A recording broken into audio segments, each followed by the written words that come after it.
Disclaimer. This show is for discussion and entertainment purposes only. The Finding Gnosis Show is a platform for open discussion, exploration, and opinion sharing. The views expressed by hosts, guests, and participants are personal opinions and do not constitute professional, medical, legal, or financial advice. All topics discussed are only intended to spark curiosity, entertain, and encourage independent thought. If any subject interests you, we strongly advise conducting your own thorough research using reliable and professional sources. Critical thinking and due diligence is key. Stay curious, stay informed, be well, be lucky, and don't be an arsehole. Mommy, Daddy, I've been trying to be grateful. It doesn't fit. You made a room inside a storm, called it home, called it warm, put my name on something breakable and left the clock where I could hear it. Everyone said I was lucky, like luck is clean, like luck is holy. But the first thing I learned was hunger.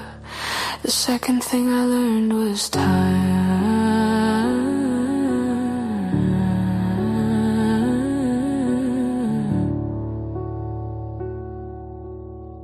And I keep looking for the fine print on the back of my skin.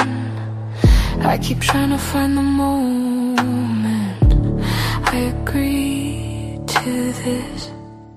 Why did you bring me here if I have to disappear? If love is real, why does it hurt like teeth under the words? I'm not ungrateful, I'm just scared. I never asked to be here. I never asked.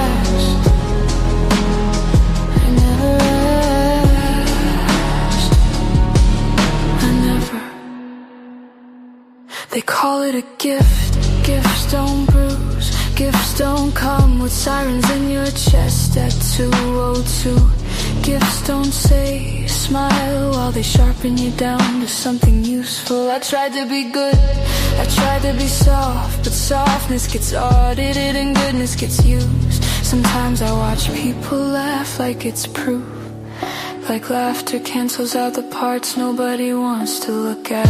Like pain is fine if it's common enough, like everyone suffers is a blessing and not a threat.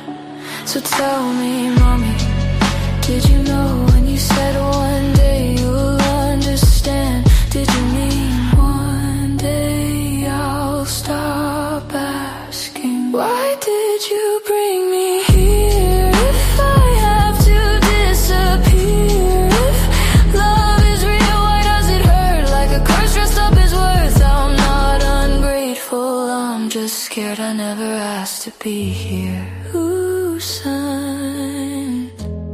Who signed? Who signed my name?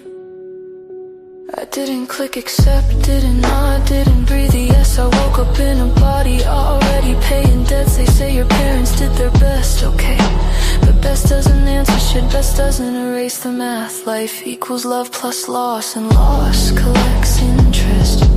So who's responsible? God, nature, two lonely hearts in a warm room trying to make meaning with their hands. Was I a hope?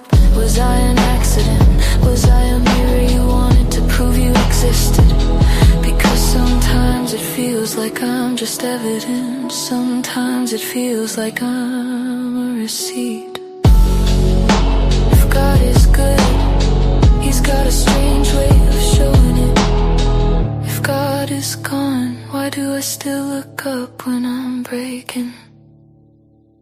Mommy, I don't hate you, I hate the rule that makes a heart and then takes it. I hate the script that calls it beautiful while it bleeds. Why did you bring me here if I have to disappear? If love is real, why does it hurt like I'm paying to exist? I'm not ungrateful, I'm just scared. I never asked to be here. I never asked to be born. I never asked for the floor to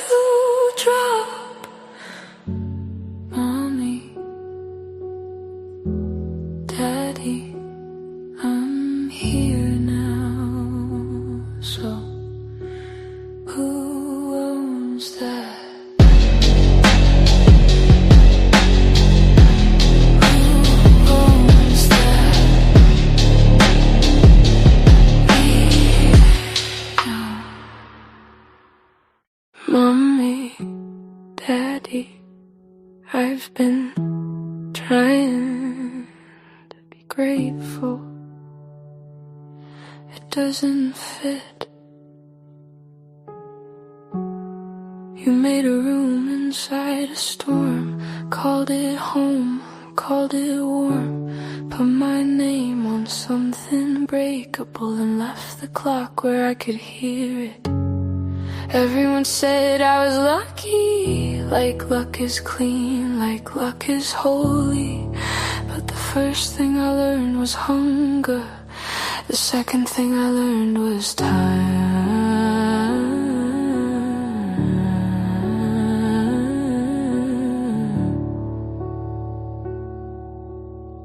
And I keep looking for the fine print on the back of my skin. I keep trying to find the moment I agree to this.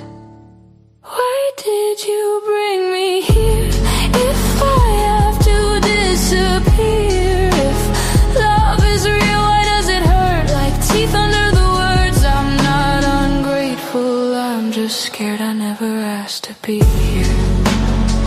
I never asked. I never asked. I never. They call it a gift. Gifts don't bruise, gifts don't come with sirens in your chest at 2:02.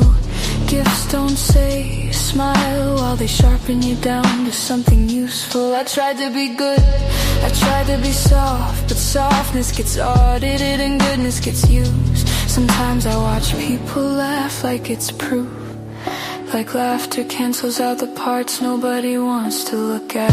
Like pain is fine if it's common enough, like everyone suffers is a blessing and not a threat. So tell me, mommy, did you know when you said one day you'll understand? Did you mean one day I'll stop asking? Why did you bring me here if I have to disappear? If love is real, why does it hurt like a curse dressed up as worth? I'm not ungrateful, I'm just scared. I never asked to be here. Who signed? Who signed? Who signed my name? I didn't click accept, didn't nod, didn't breathe a yes. I woke up in a body already paying debts. They say your parents did their best, okay, but best doesn't answer shit, best doesn't erase the math. Life equals love plus loss, and loss collects interest. So who's responsible? God, nature, two lonely hearts in a warm room trying to make meaning with their hands. Was I a hope? Was I an accident? Was I a mirror you wanted to prove you existed? Because sometimes it feels like I'm just evidence. Sometimes it feels like I'm a receipt. If God is good, He's got a strange way of showing it. If God is gone, why do I still look up when I'm breaking? Mommy, I don't hate you, I hate the rule that makes a heart and then takes it. I hate the script that calls it beautiful while it bleeds. Why did you bring me here if I have to disappear? If love is real, why does it hurt like I'm paying to exist? I'm not ungrateful, I'm just scared. I never asked to be here. I never asked to be born.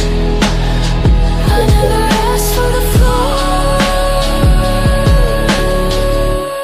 to drop. Alien. Daddy, I'm here now. So who owns that?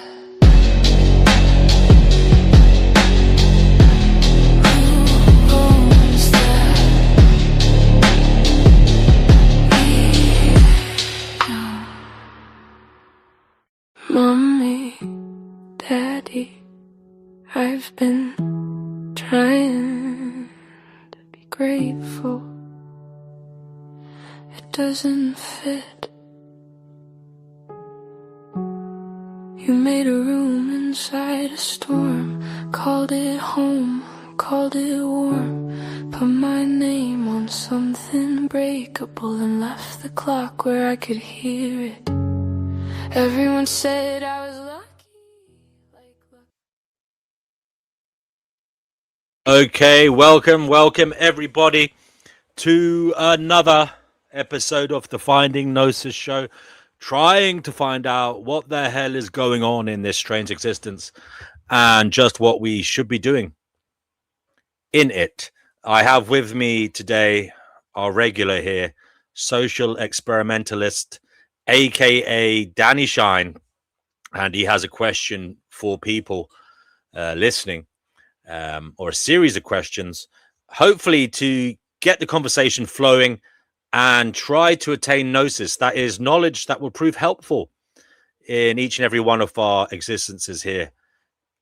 Danny, you're on the show. What is it you'd like to ask the audience? By the way, everybody, link is in the live chat if you want to come on and speak to Danny. I mean, you know, I'm obsessed with this question because it is the source question. It is the source of all problems. And I've been asking people, why did their parents have them? Why would they have kids themselves? Why would you want kids? And I'm still waiting to hear someone come up with anything that makes any sense to me at all. And, you know, I'm not interested in the kind of general question, because people will do it without having any good reason at all. But I'm more interested in every individual that's listening to this and that ever listens to this in the future is to ask themselves, why did their parents have them? Or to ask their parents, or to ask themselves, why would you want children? And once they do that, they'll discover quite quickly, if they've got an inquisitive mind, that it's just a crazy thing to do. It's selfish, unnecessary, cruel to themselves and to others and to the child. That's as far as I can tell. But maybe someone will come up with an answer today. Who knows? I doubt it. Maybe, just maybe. We've had a few messages whilst we were waiting to go live. Dan Funk, who's on your channel. By the way, people are asking, why are you a guest on your own channel? This is actually the Finding Gnosis show. The YouTube channel is called Finding Gnosis. Danny is streaming it to his channel as well. Dan Funk says, in relation to this question, why did you have kids, or why will you have kids? He says, kind of his business. If you don't want children, don't have them. He says, Danny, he loves your early stuff, but we don't need more preachers. What do you say to that? I really, you know, I don't care much for people who like my early stuff, really, because my early stuff was downstream problems, as I call it. My later stuff, or the last 12 years, have been concentrating on the upstream problem. Turn the tap off and stop all this sewage coming out. And by sewage, you mean, what exactly do you mean? Because some people might say that's dehumanizing language. Humans, that's what I mean. Humans. Do you sewage. think of humans as being akin to sewage? Well, they are, aren't they? They're poo machines and wee machines. That's what that's all they produce, really. And some hot air. Daniela says in reply to Dan Funk, that's kind of like telling Danny to be quiet because you don't like what he says. He can say what he likes. Some do appreciate his voice on antinatalism. Brother Marcus is here too. Greetings to you, Brother Marcus. I do like your Vlad the Impaler avatar there. Telezino says, up until about 5 or so years ago, she or he regretted not having children. Now they have no regrets at all. In fact, they feel good about it. Okay. Wonderful. You lucky person, you. Well done. Well done. And you join the millions and millions of people who are child free, and many of them are. I'm quite amazed at some of these content creators online. Many of them have really good lives. They're not necessarily anti-natalist. Their attitude is more like that commented before about, if you want to, fine. If you don't want to, fine. That's their attitude. But they've made for a choice for themselves, and they have more peaceful lives. They have more money. They have more time, and so good on them. Mike Donegan says, sorry. No, carry on. Mike Donegan says DNW needs Jesus Christ. Yes, and he apparently needs me too, because he did come to this earth looking for our support and validation. So it's a kind of a win-win situation, I suppose. Life Abolitionism says this should be interesting, and Life Abolitionism has just come on the show. LA, welcome to the show. Mike Donegan says LA, as in you, Life Abolitionism need Jesus too. Brother Marcus has brought out the popcorn. Rich says, why, in relation to why people have kids, because it's built into DNA, Danny. Yes, correct. That's the reason. They're just robots. Okay. And Emma says, Danny has not one, not two, but 3 kids. And now he's had his kids. Now he's had his kids. He doesn't want other people having kids. I don't know what she's trying to say there, whether it's some kind of conspiracy or something. Emma, what exactly are you saying with that comment? Danny, what do you think she's saying? Just the last. I didn't see the actual comment. But what's the last? The comment is here. It says Danny has not one, not 2, but 3 kids. Now he's had his kids. He doesn't want other people having kids. And so what? What's the problem with that? Right. This person here, J1 Lee. I'm remorseful. I'm remorseful for what I've done. I'm showing remorse. What are you remorseful about?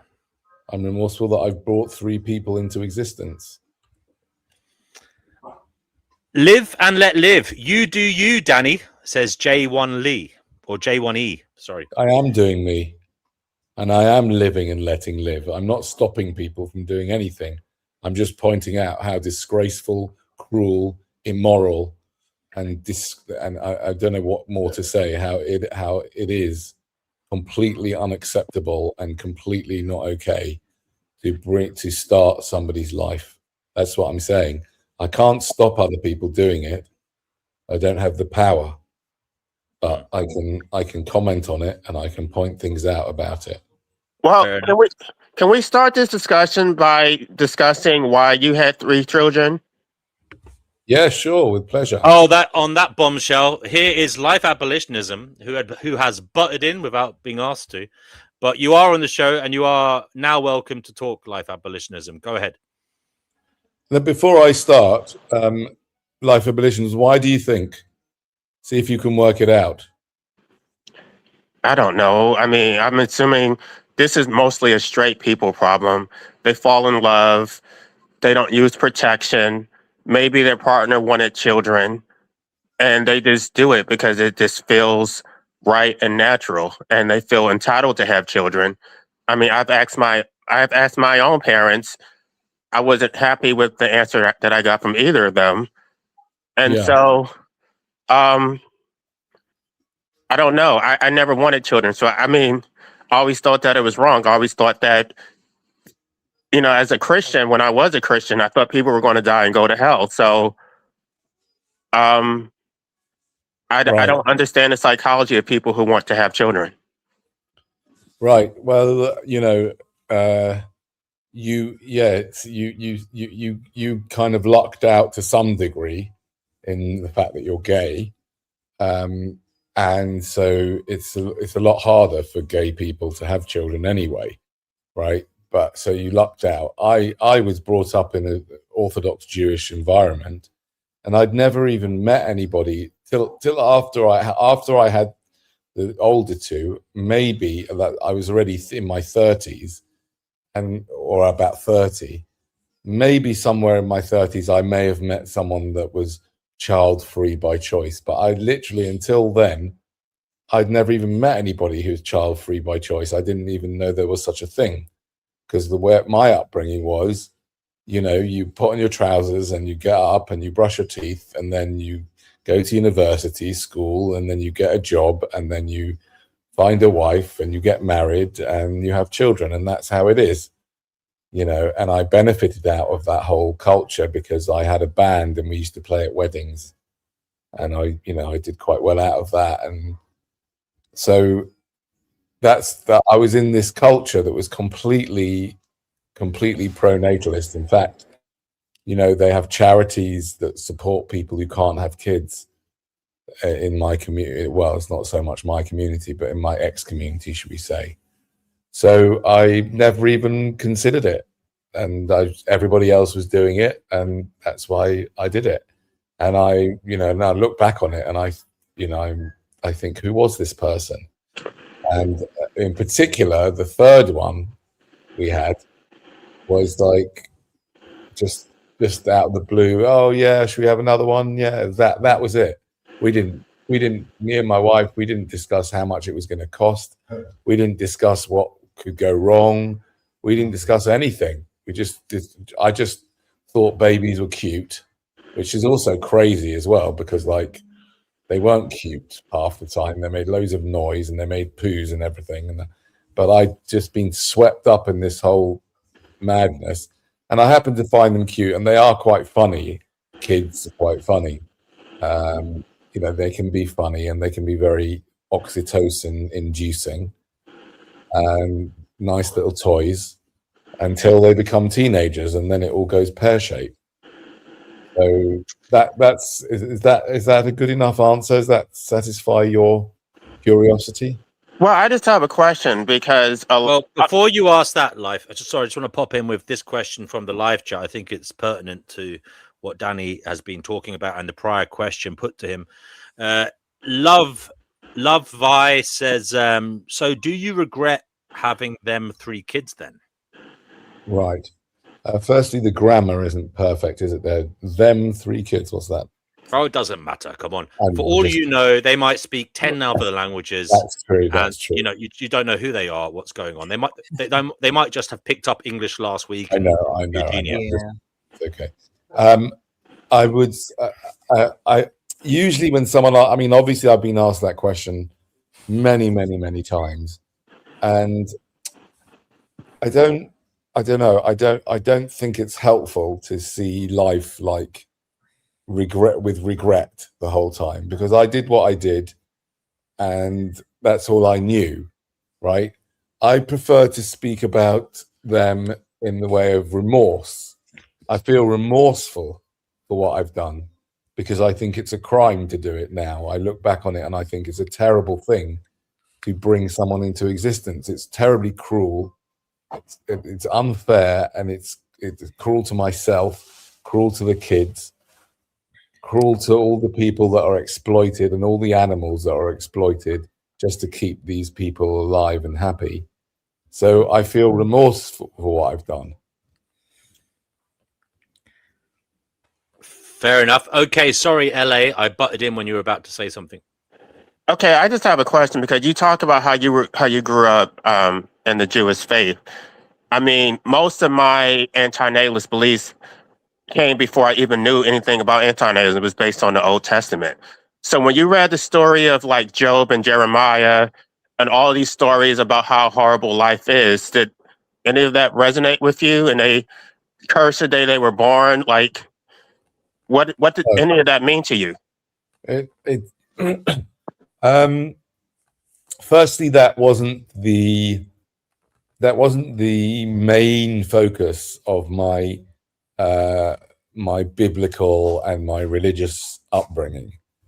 Yeah, so that was just, you know, like, for example, let's say what's it called, the book of Ecclesiastes. Yeah, Ecclesiastes is quite scathing about life, right? And Job, you say, okay, but they were kind of just small parts in a much bigger picture. And the other bigger picture was that no, actually, life's a great thing, it's a great blessing, it's fine. Yeah, and although I certainly had lots of trauma in my life just from being alive, and I was sent to a boarding school when I was 10, and that was quite traumatic. But having said that, I was also brought up in quite a sheltered kind of way, and we weren't poor, we weren't particularly rich, but we weren't poor. We never had to worry about money, really. I had lots of family around me, and therefore I didn't relate to those things. Whereas I think I'm assuming, I don't know much about your background, but I'm assuming that you've had some really difficult experiences in your life, so it was easier for you to appreciate those kind of things. Well, yeah, I mean, I was abused, but at the same time, it wasn't necessarily about me. I didn't want people to go to hell. Yeah, I get that. We didn't really have there wasn't so much of a hell thing going on in Judaism. They're not so much into that. That's more a Christian thing. But, I mean, they do have anti-Semitism, of course, they're big on. And my question to them is, like, why would you bring someone into existence knowing that they might be subject to anti-Semitism? So in your view, Jews are the most anti-Semitic because they put Jews through the literal grinder themselves. Yeah. That's true. Okay. Yeah, that's very Yeah, insightful. no way, yeah. Interesting. Well, actually, right, they were procreating in those concentration camps, and then after the Holocaust, there was. I watched this documentary about how a lot of them didn't want to procreate because they felt so guilty about what their children had to go through. Right. But then they got over it and said, well, now we need to rebuild the Jewish community so that we can, reclaim those who were lost or whatever. Yeah, all that nativist stuff, sure. We have Fatima. Fatima, you're on the Finding Gnosis show. What is it you'd like to say to the world? Not much, just here, Hi everyone, how's it going? Yeah, I see we're talking about people who have kids, or their reasoning, or like people who don't want them, right? Is that correct? Yeah, we are. And as I say, anybody who comes on the show, please keep it respectful. Of course, we are trying to have a good conversation here. So what do you think of the subject matter?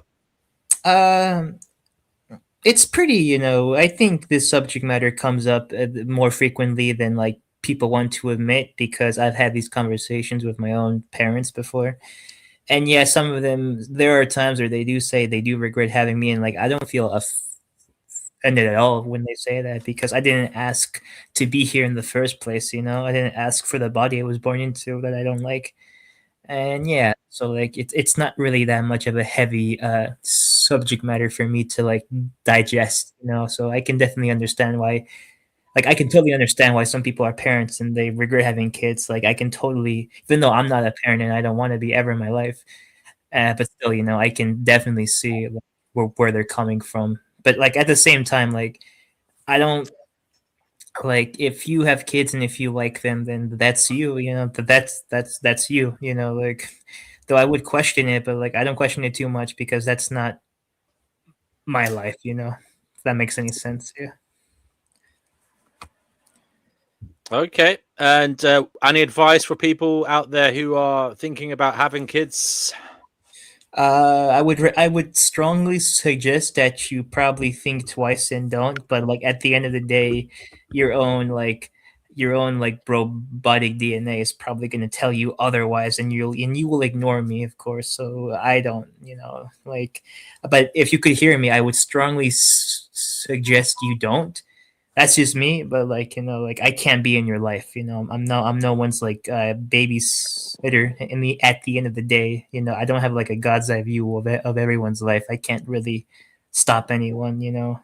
Well, why exactly would you be advising people not to? I just want to get like a clear message. Like, what is the main crux of the matter for you? Main crux? Oh, it's just that you can't guarantee like a safe, good life for anyone. That's all, and that's true. You can't really guarantee that. You can't really guarantee happiness to anyone, any potential person. You can't really promise that, unfortunately. You can't really have too much certainty and a lot of insurance for that. So you view it as risky business. Yes, very risky business. Very risky business. But at the end of the day, I can't tell them what to do in their lives. It's to me, it's just very risky, and like, knowing me, like, I don't want that risk in my life. I have taken a lot of risks in my life so far, and I will continue, but that's most certainly not going. But that one thing is certainly not going to be one of them, and that's a choice at the end of the day. So yeah. Okay. By the way, guys, anybody watching, link is in the live chat. Do come on, have your say on this matter, one way or another. Why did you have kids? Why did you have kids? Why will you have kids? Or why won't you have kids? Sorry, go ahead, Danny Shine. Bill the Man said, Danny, have you ever preached your views outside the mosque? Where's that? I don't see that comment. Okay. Mosque. I mean, it would be. Oh yeah, I see it. I'm not sure if I would like actually use a megaphone outside a mosque. It might be a little bit on the risky side. Yeah. Well, generally speaking, I don't think you've ever done that outside any place of worship, have you? It's not something you do. No, I haven't. Yeah, so he hasn't done it outside it a mosque. Be He hasn't done it outside. Having leaflets. You could have leaflets printed and give them out. But you'd have to be egalitarian in how you do it, wouldn't you? You'd have to do it. If you were going to do that, I'd probably get killed, so it's not worth it. No, what I'm saying is you'd have to pick all the different religious denominations on the same day. Otherwise, you'd get accused of some kind of phobia or racism or whatever. I'm not suggesting you do that, by the way. Oh, don't. No. Pretty risky. Yeah.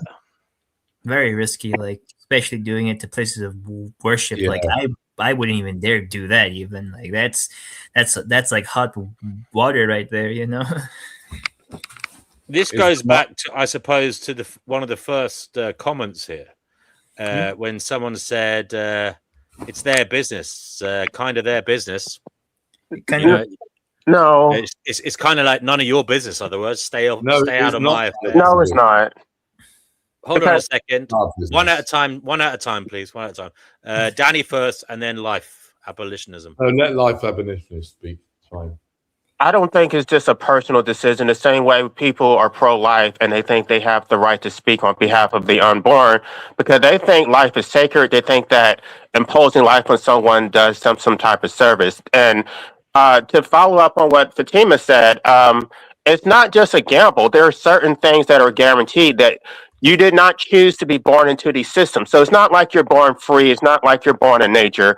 You're born into a democratic society where the majority controls the major decisions about your life. You're born into capitalism. You're going to be a wage slave. You're going to live a life of drudgery unless you are wealthy. But even if you are wealthy, you're still going to suffer. So I do not consent to any of these systems.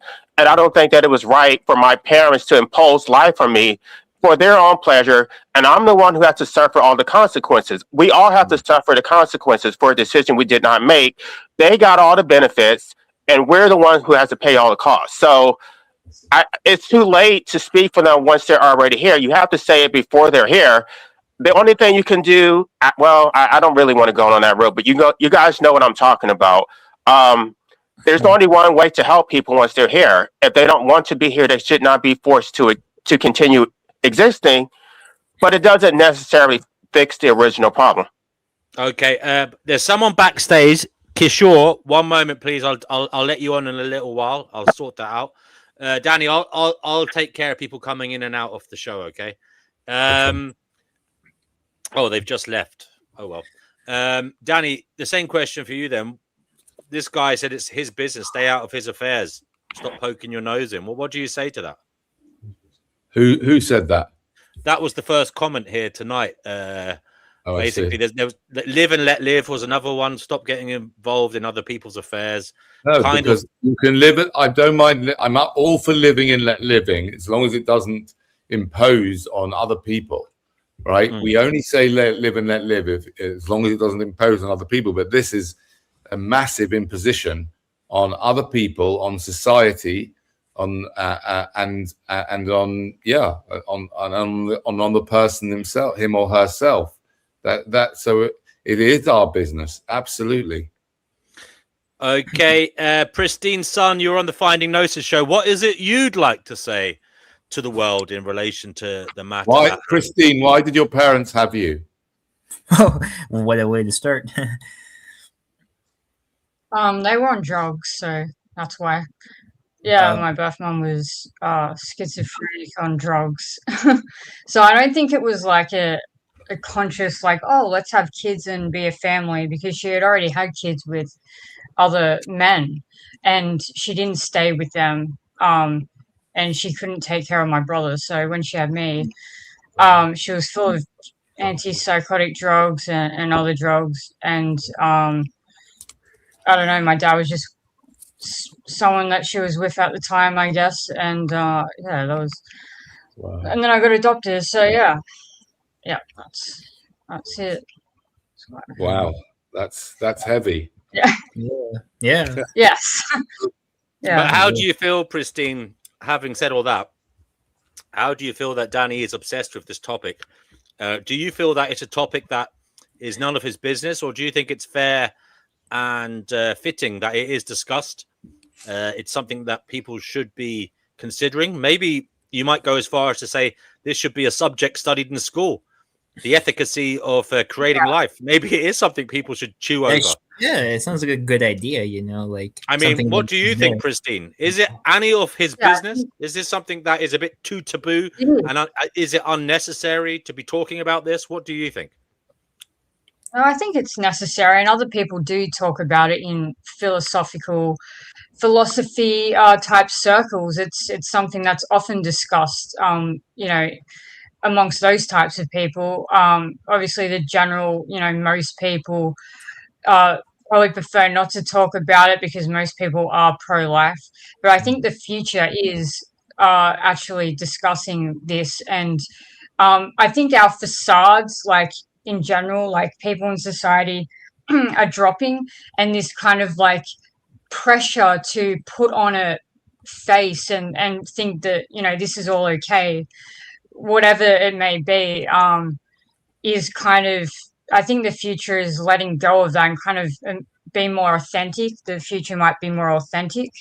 And, you know, think about disabled people. Like maybe we should be less selfish as well and think more about people who are suffering than, of course, think about your own, you know, situation. And you know, most people do only think about their own situation, the selfish nature that we have. But other people are suffering. If you go into a hospital or something like that, you know, people are born with disabilities or they've had accidents where they're disabled, or, you know, and sometimes you see these people on TV and they're still happy and all that stuff. But I don't know. I mean, how is that really true? I don't know. No, I wouldn't be happy. One aspect of it. Yeah, that's right. Yeah. Blind aspects. Yeah. I find it really funny how people say that it's nobody's business, but once life has been imposed on you, then suddenly everything about your life is everybody else's business. The public decides whether you have the right to earn a livelihood. They want to regulate your body. They want to control every decision about you, whether you have the right to medical assistance, to opt out. Everything becomes everybody else's business, but suddenly you can't object to the original imposition itself. But they want to say in everything else, though, don't they? It's not an individual decision. You don't have any individual rights. Everything is decided collectively. And you are forced to go along with it just because you exist. Thank you for that, guys. We have a newcomer here. I'm just going to let them on. Kishore, you're on the Finding Gnosis show. Kishore, can you hear us? You're going to have to talk before I kick you off, Kishore. Kishore is not saying anything, so I'm going to give them 5 seconds to speak, and if they don't speak, I'll throw them off. Okay, you're out of here, Kishore. Sorry about that. Okay, as you were, people. Well, like I guess what I can say about it, like, yeah, because like people say to me, "Hey, like, how do you feel? Or, like, do you want have a family one day?" I'm like, that's pretty invasive questions, So like, I guess I can see like why are you intruding in our business, because I wouldn't want anyone intruding in my business. But at the same time, like the fact that someone can give birth to like the next like evil trafficker, so an evil like billionaire, that kind of is going to affect everyone in like some type of ripple effect, right? So I'm kind of split on the whole prospect of it, because like someone probably right now is going to give birth to like the next like Rothschilds. Who knows? You never know, and that's always a bad business to be giving birth to the next Rothschilds or like the Rockefellers. Unless you're a Rothschild or Rockefeller. Yeah, of course, but someone down the line might be born like that. Even worse than them, like a type of mastermind, Oh, Okay, we're going to give this Kishore one more chance. They've come back. Kishore, can you hear us? Kishore, you got like 10 seconds to speak, or I'm going to ban you from the studio. Ooh, banned. Well, I can't have him coming in and out like a yo-yo, and not saying anything. Yo-yo, I used to play with those as a kid a lot. I used to have the greens and red ones. He might be having an audio problem. Yeah, I mean, sure. Can you at least write in the live chat, like, what are you doing? Can you tell us in the private chat what the fuck's going on with you? Oh, hold on a second. Their microphone lit up. Can you say something, Kishore? Their microphone lit up. I'm So, audible.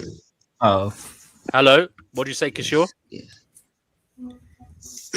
Yes, it is audible now. Yes. What? I'm audible. oh, hello. Am I audible? Kishore. Yes, you're audible. Yes. Yes, you're audible. We can hear you. Oh, okay, thank you. I have a throat infection and an internet issue. So that's Okay. What would you like to say, Kishore? Why did your parents have you? I don't know actually. I never asked them. I was, I can say, I was an accident. Right. My my father already has a wife, so they divorced. Then he married my mother, and I am a second child of his second wife. And then You're a they second also child of break- his second They also wife. separated. Wow. Yes, Do you mind me asking, and they what are also age are separated. you, Kishore? What age roughly are you? I'm 28. 28. Okay. Oh, he's left. Okay, fucking hell. Okay, whatever. Okay, thanks for that, Kishore. I wonder where he was gonna go with that. So I'm gonna go on silent for a little bit. I'll come back. All right. Okay. So, Pristine, why is this, would you say, a topic of conversation that you feel is becoming more and more pressing? Do you feel it's a conversation that's more out there than in years past? It's been a topic of conversation that I've been aware of for a couple of years at least. Like, I don't know, maybe like 5-6 years, I think. And it's probably been in conversation before that. I just wasn't aware of it. But I think that as we head into the future, it's going to get more robotic and replace humans with artificial intelligence and whatnot. I mean, that was already seen with the whole motivation towards the pandemic. I don't know how much we can say on here, but I'll just put it this way. Yeah. Basically, they Yeah. want to replace humans with I'm sorry. non-human, or merge humans with whatever they want to do, but they were trying. I don't know.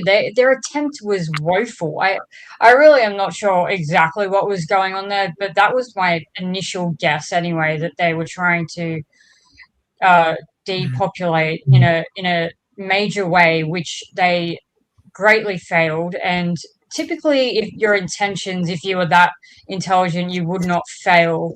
So I don't know if it was like a test one or what they were doing, some kind of social experiment. It is hard to say with these people. I do know people personally who were very weirdly sick from this. I talked to them in person, and they were serious about it, no joking around or anything. Women, and they had weirdly terrible experiences after getting multiple of these jabs. Okay, well, anyway, that's a different subject. I don't want to talk about. You know, it's better. Like, I do that. Yeah, I do too. Kishore, you're back. What's going on with you? Yeah, thank you. I'm 28 years old. That was the last time we were talking about. That was the last thing we were talking about. My age, yes. Yes. So from childhood, I have all this trauma.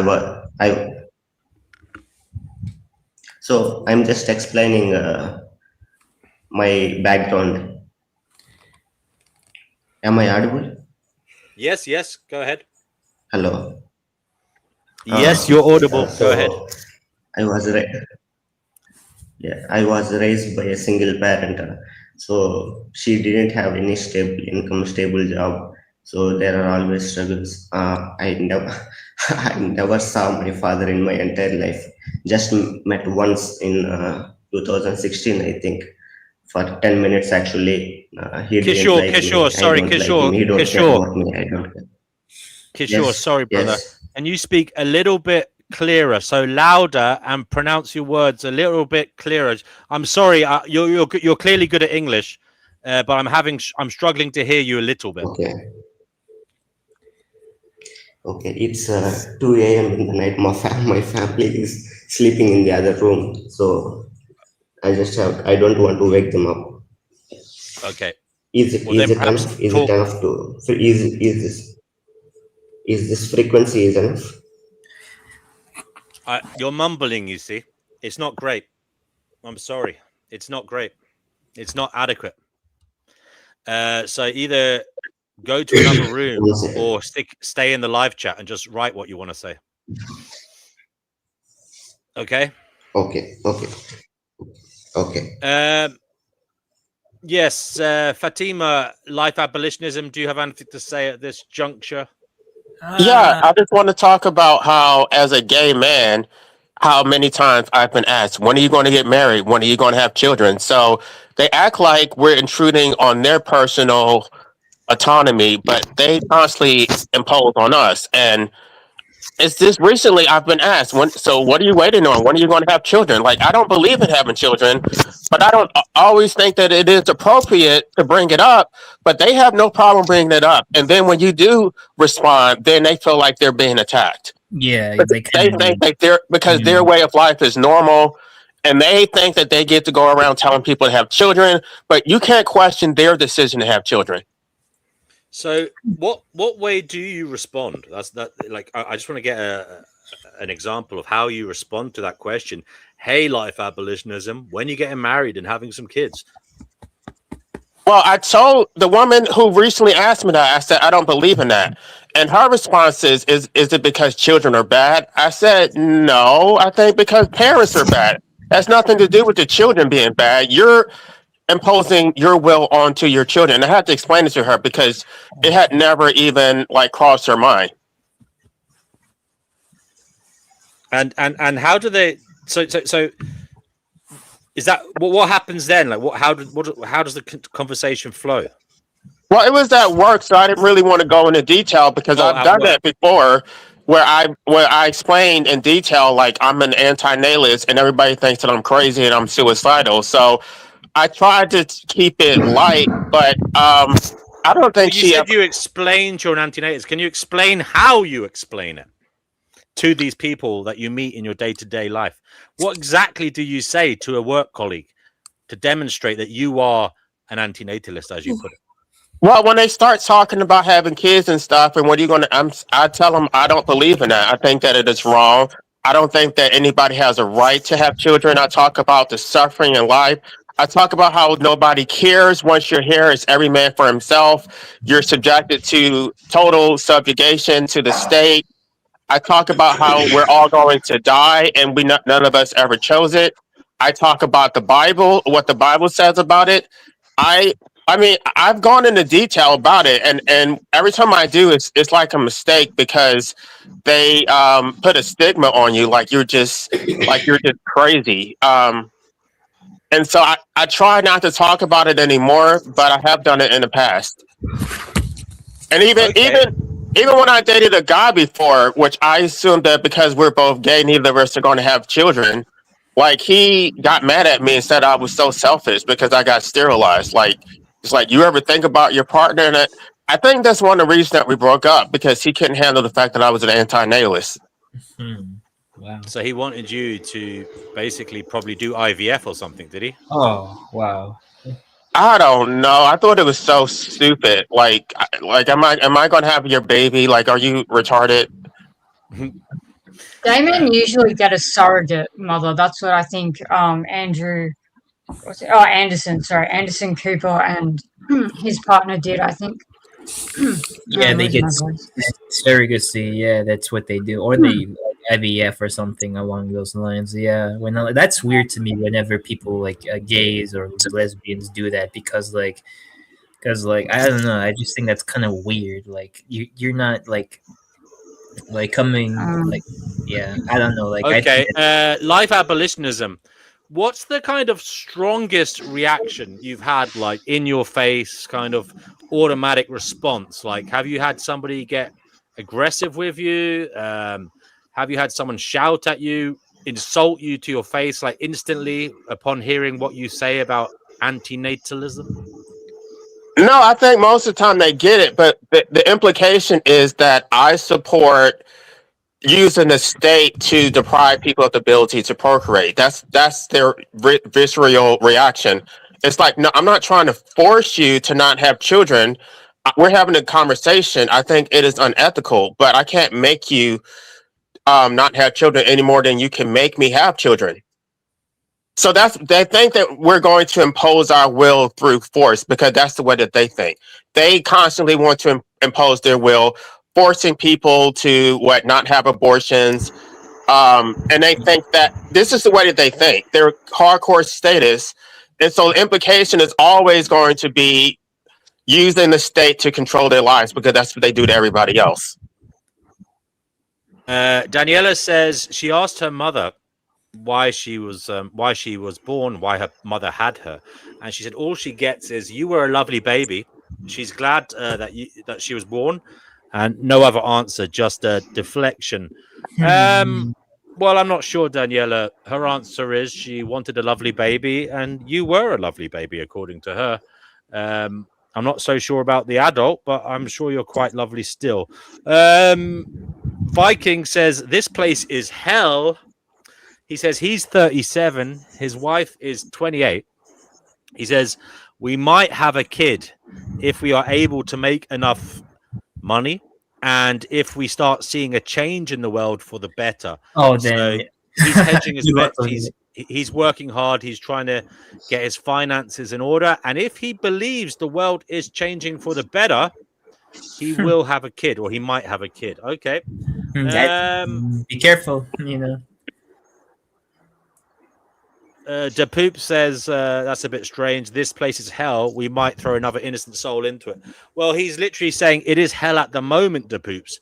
But if he sees it becoming less hell and changing for the better with a clear trajectory towards no longer being hell, he might bring a child into it.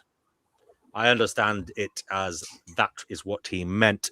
But Viking, you're welcome to come on here, as are all of you in the live chat. I will share the link for you guys so that you can come on and give your opinion on this matter. We probably have a few shy observers here, but don't be shy. We are a friendly bunch, and I won't allow any abuse here, you will be allowed to say your piece. Fatima, were you saying something? Oh yeah, I was gonna say that seems kind of also risky too. Like if you think the world is gonna get better, let's say it does, even though I don't think that's gonna be the case because we look at it. But like, what if your child grows up and the world becomes even worse than in the state it was in when you were growing up? Like you can't really promise the world of the child is going to be any better than your world, or it could be a lot worse, like anything could happen, what if the progress goes back all the way to square one in the child's like adult lifetime that it's unbearable, Well, Right. but Sorry, go ahead. Life abolitionism, and then I want to welcome tracking.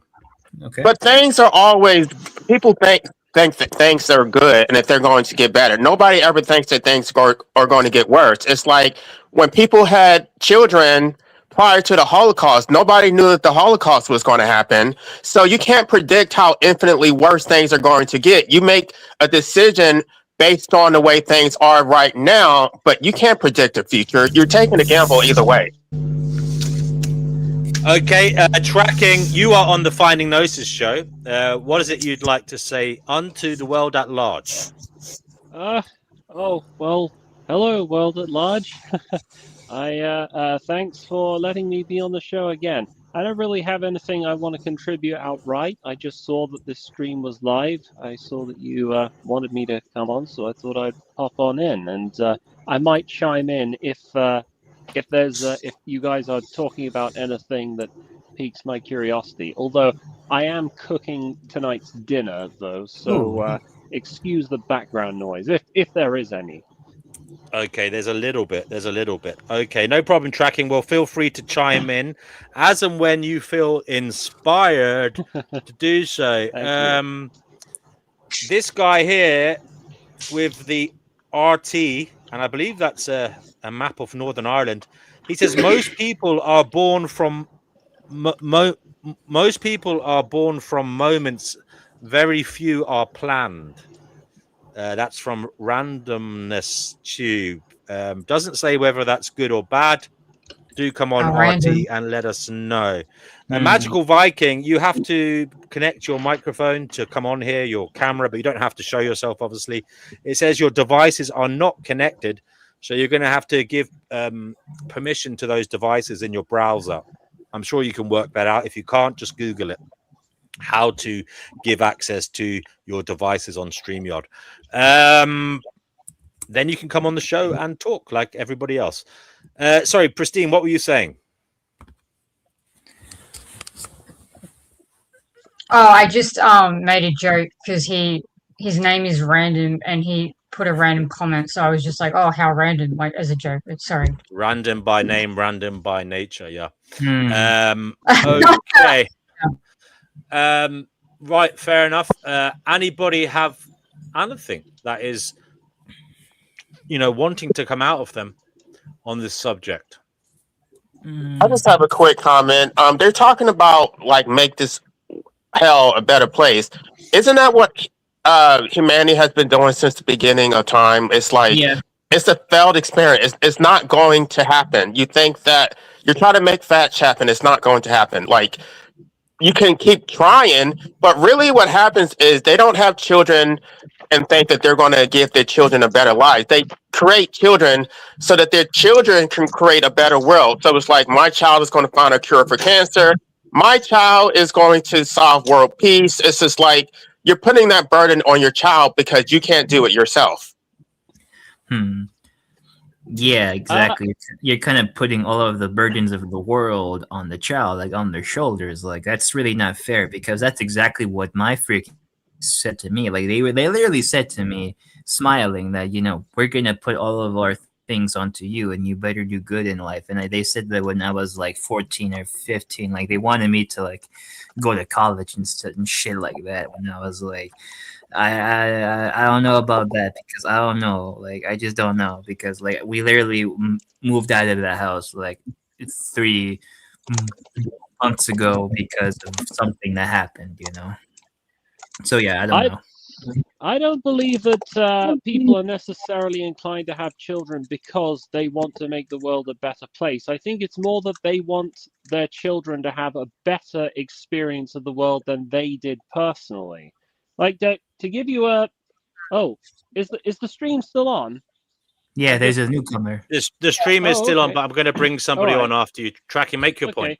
Well, just drawing on my personal experience, throughout his life, my father, he did pretty, I'd say, reasonably well for himself. He ran his own business for many decades, and he made quite a bit of money up until around 2008, and then suddenly his own business went kaput. But Great there's one thing that always ate away at him, that always got him down, and it's the fact that way back in the 1970s, when he first went to university, he did a degree in computer science. Now, computer science back then, and the university was an entirely different experience back then, because only 10% of people ever went to university. So it was pretty much you could go there and pay a fraction of the tuition costs that exists now. In fact, I didn't even think you paid for anything, because it was such that the demand for it was so small, and the number of people going to university was so small.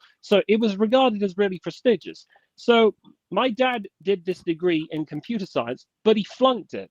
He just found it boring and uninteresting, but he still managed to do pretty all right for himself anyway. He still got himself a nice, cushy job working for a computer tech firm. I mean, I can't quiz him and ask him what that company was now, because he's no longer with us.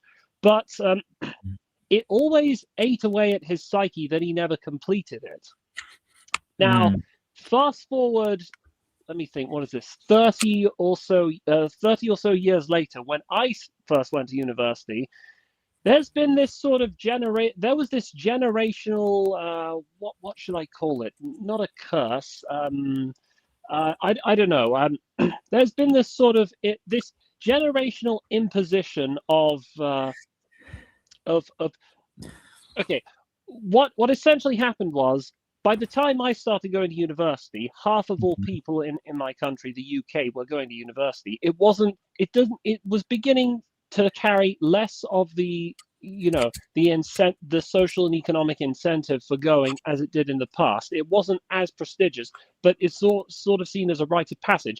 But I had it drilled into my head, I have to go and I have to complete this degree, because it will improve your life. It'll make everything work out. Now, long story short, my life didn't quite work out that way, but I began to learn, after years of reflection, I began to realize that part of where all this came from, this drive to encourage me to go to university, even though, if I'm being realistically honest with you, I'm not that intelligent and I couldn't really survive it. I barely scraped through the skin of my teeth. But part of the reason why I felt the obligation to go to university is because my dad was vicariously imposing his sort of his shortcomings onto me. Now, I'm sure he never meant this intentionally, and he was. I don't hold it against him at all, but I think my theory is he wanted. Through his next iteration, through the next generation, he was hoping that I could succeed where he personally had failed. And it was really meaningful to him. It meant a lot to him that I graduated university and that I became the first in my family to complete a master's. Anyway, sorry if I went off on a tangent, but I think this explains how a lot of parents secretly think. I hear a lot of stories of parents who grew up in relative poverty, or who grew up in poverty-ridden countries or the ghetto, and they sent their children to private schools so that their children would never get to experience what they did. But this is all done purely from the perspective of the parent, and not with the entirely different experience of being the child who has never personally known and experienced what the parents did. So they're basically two different worlds. I think this is one of the great inherent tragedy that comes with passing on to the next generation, because each different generation has a different perception of reality, and what is noble, what is desirable, and what's possible. I'm not even going to get into the subject of what of how high tuition fees are. The very idea that you could flunk a degree and get a job after that. I mean, most people would just roll their eyes and scoff because that's just not really a thing anymore. But yeah, I thought I'd contribute that. Does anyone have a similar kind of story to that? No, like I kind of had a similar situation. Kind of, yeah. It's almost like my parents wanted to live through me because they didn't like my father dropped out of school when he was only like 13 years old. Yeah, if you can believe that. Yeah, I'm like, and like even now I was like, yeah, I didn't. I was kind of dumb for doing that. I'm like, yeah, no shit, you were kind of dumb for like dropping out of school when you were 13 years old. Okay, I just want to bring Viking in. Viking, you're the guy who said this comment. This place is hell. You're 37. Your wife is 28. You might have a kid if you're able to make enough money and you start seeing a change in the world for the better. Brother, you are currently muted. Welcome to the Finding Gnosis show. Do feel free to say what you want.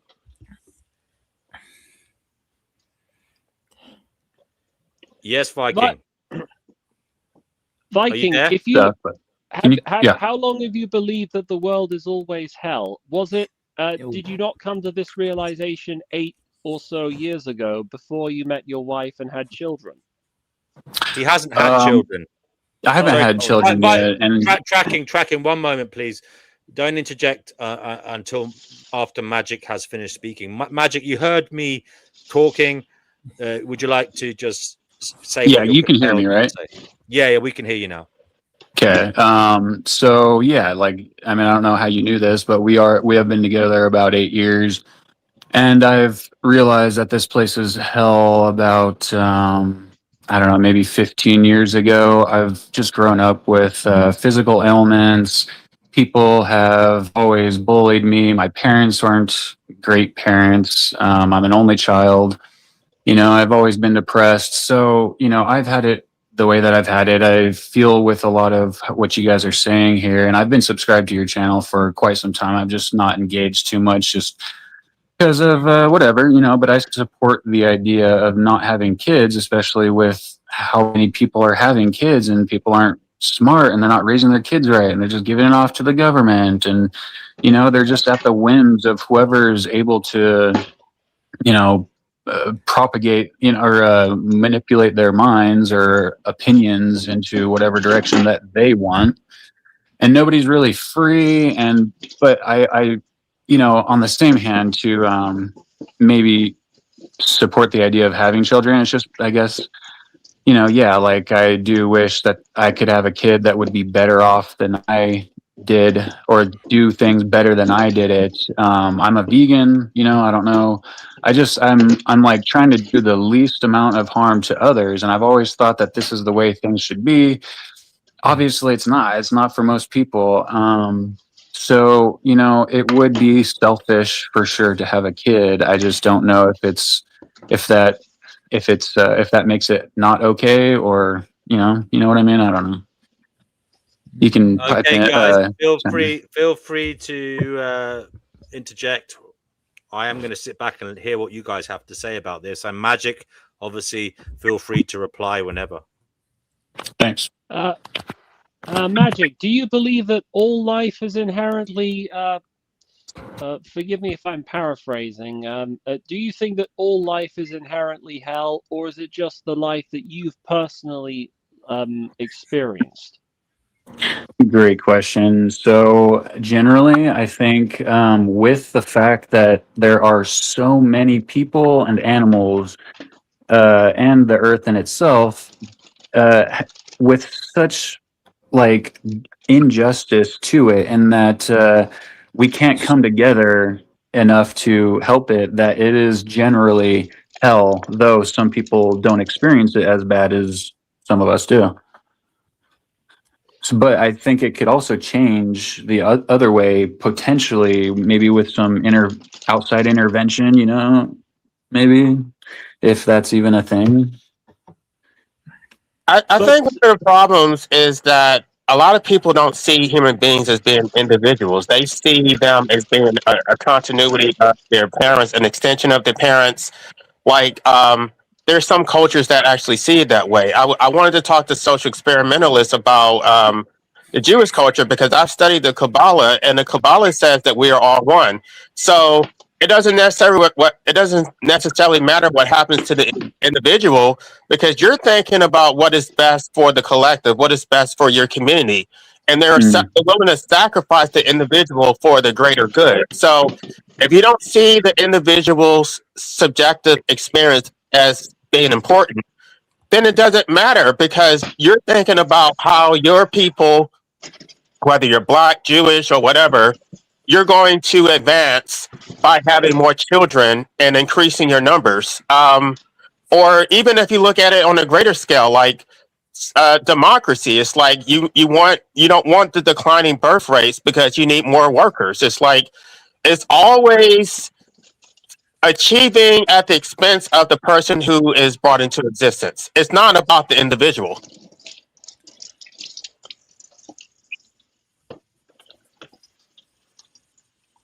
Yeah, no, I mean, that's fair.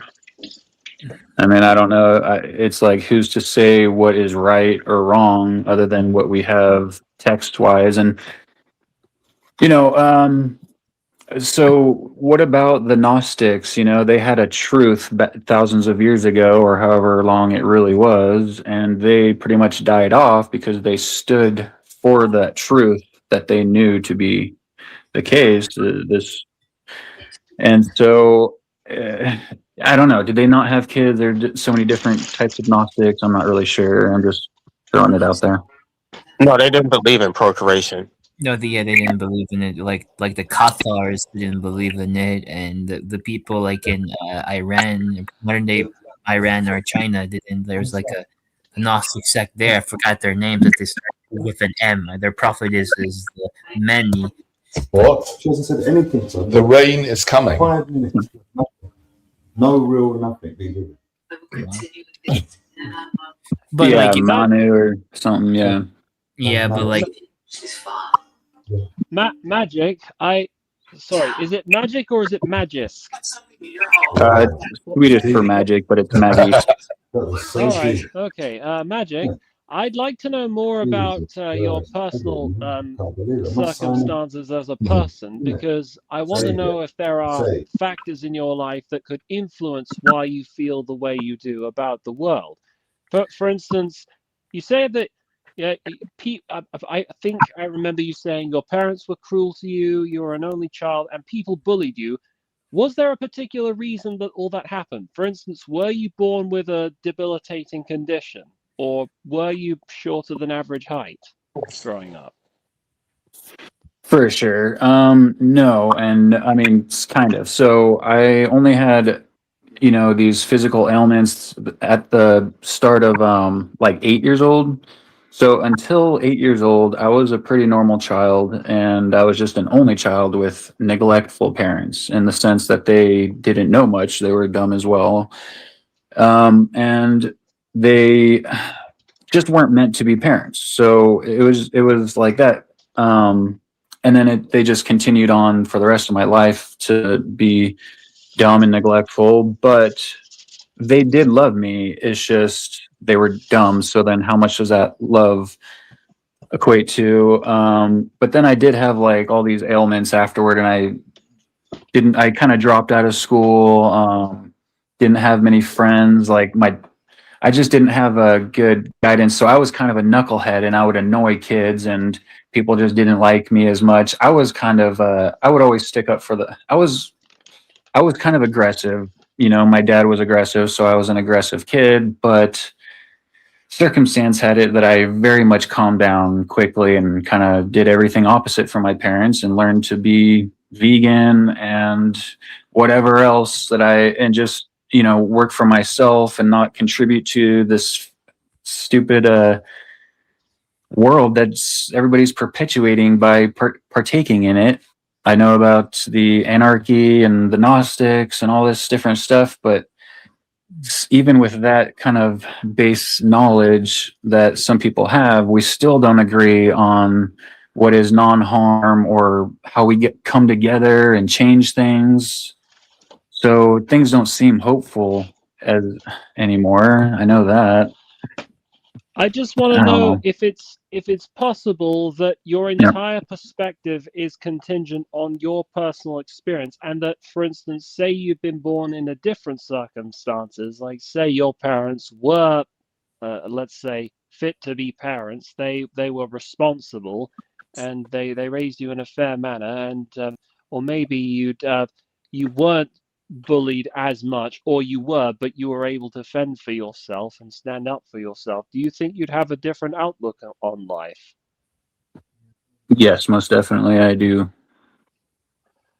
I see. All right. So that it's good. It's always important to keep a theory of mind as to how other people might consider what the value of life is, when not everyone's life experience is the same.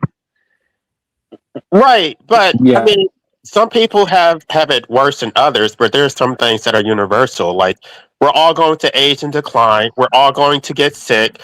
We're all going to get bitten by mosquitoes. We're all going to be wage slaves for this capitalistic system. We're going to be subjected to democracy and be harassed by the police, get pulled over, have our money taken. We're going to have to pay taxes.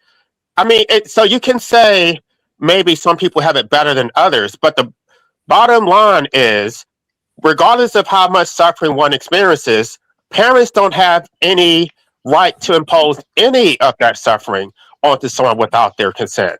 So it doesn't matter what, like, if he had a disability, if he was bullied, they're taking a gamble and they don't have a right to do that. Well, I didn't say that some people have it better or worse than others. Well, what I said, that's probably how you construed what I said earlier. But what I would actually say is that people's struggles are different. And the thing is, I think everyone actually, I don't think you'd ever come across somebody who genuinely doesn't have struggles, because people like that, they probably, maybe if you go within the convent or find deeply spiritual people, you might find such people. But I'm just saying, no matter what your circumstances are, it will give you a different set of problems. Being born in extreme poverty, that will give you all kinds of material problems. But then being incredibly wealthy, like I just had a thought experiment. Imagine how you would feel if you won the lottery, you became so obscenely rich, and after years of spending money on whatever hedonistic desire you could get your hands on, you just realized to your shock that money does not make your problems go away. Because if you're poor, at least you can indulge in that. But if you're a millionaire and you discover that actually it doesn't, things just get more complicated now. Like you're, I imagine, anyway, so first off, I want to say no one necessarily has it better or worse off than other people. It sort of depends on what your perspective is on that. But the most important thing is, yes, it's true. Your parents created you without your ability to say otherwise. But then again, their parents created them without them having any ability to negotiate or out of existing. And the corollary there is, if all the problems originate from simply existing, then the corollary is obvious. You just got to stop living. You have to end your life. Except, who's actually going to do that? Except we don't have the right to medical assistance. That has been verboten. So unless you want to go out in some gruesome way, which most people don't, they're basically forced to continue existing because we don't have a legal right to a humane exit. Well, hold on. You talk about legal rights, but I'm saying though, if the answer to all of your problems about life have a simple solution, then to hell with what the laws say, right? It's not a simple solution though. It's a careful what you say around this subject, please. Thank you. Right, but I just think that people are very glib about it, like it's so simple. It's not simple. If it was that simple, people would be doing it. It's like you take away their ability to do it, and then you're saying, "Oh, well, they choose to exist because they didn't choose to no longer exist." It's like, no, if they had the freedom, if they had that option, If that it was a legal right where they had a humane, safe option, I think a lot of people would take it and they would no longer exist. But it's like you're going to not give them that right and say that they basically choose to continue existing. And I don't think that is a fair proposition. All right, a couple things. First of all, actually, there are some countries in the world where you can actually get medically assisted euthanasia. There was a story about this young girl, I think in the Netherlands, who had that happen to her because she had severe depression. And also, I think Canada has legalized medically assisted suicide. Now, I want to make this very clear, as I'm on Finding Gnosis' show, I do not endorse any of this. I don't think suicide is a laughing matter, and I apologize if I sound like I'm being glib or dismissive of the inner turmoil that people like this go through. But the fact that there is some initial reluctance to undertake that final solution shows that clearly there is a how can I put this? There's a struggle in everyone's life for meaning. There's a sense in that we need some kind of resolution or closure to make our life meaningful. We didn't ask to be here, but we're here anyway. So what do? If we take the easy way out, then that means we can see that our lives are meaningless and that they've never had any meaning to begin with. But to most people, and I can't stress this enough, the vast majority of people, that is not an acceptable solution. Even people who say they believe that will rarely ever take it and put it into practice. And usually, suicides are messy and complicated. There's all kinds of factors going on. I want to welcome Pastor D. Pastor D, you're on the Finding Gnosis show. What is it you'd like to say unto the world? Hi. Again, I'm going to dance on things. I don't mean to, but since we're discussing the S subject, not condoning it, just sharing experience. I tried twice, and every time I woke up in the ICU, barfing charcoal and shitting charcoal. Okay. And I would ask you not to use the actual terminology, guys. You haven't done it, but Tracking just did. Use rhyming scheme. Use your brain. Okay. Right. Okay. I'm just telling you that the medical establishment, they don't care about quality of life. They care about quantity of life. And if you ever question that, I suggest, if any of you have not, watch Two People at the End of Their Life. It's sick. Because they will keep you alive as long as it's profitable. So it's not that easy, even if you try to take it in your own hands. Fair enough. And what about today's topic before we go? Well, you know what I think. Well, it's not about what I know. It's about the audience know. Oh, okay. You're live on the Finding Gnosis show. We are an internet show that runs quite often, actually, almost every day at the moment on the Finding Gnosis channel here. On the Finding Gnosis channel here. On the Finding Gnosis channel here on YouTube. We don't just talk about this. We talk about all manner of things. Yeah, but tonight we're talking about this subject. Why do people have children? And it's kind of dedicated to social experimentalist, aka Danny Shine, because it is his personal obsession. We are also live on Danny Shine's channel, Social Experimentalist. So that's why we're getting people commenting from his channel. Welcome to all of you who are watching via Social Experimentalists. Welcome to the Finding Gnosis show. Sorry, Pastor D, as you were. Well, I did ask my mother this very question right to her face, not in a mean way, and I asked her, what was your intent? What was your reasoning? Was there any thought behind conceiving me?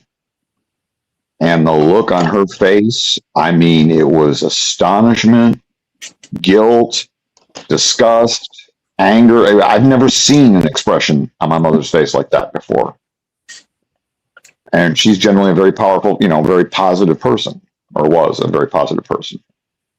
So I don't think they think about it. I think it's just something you do.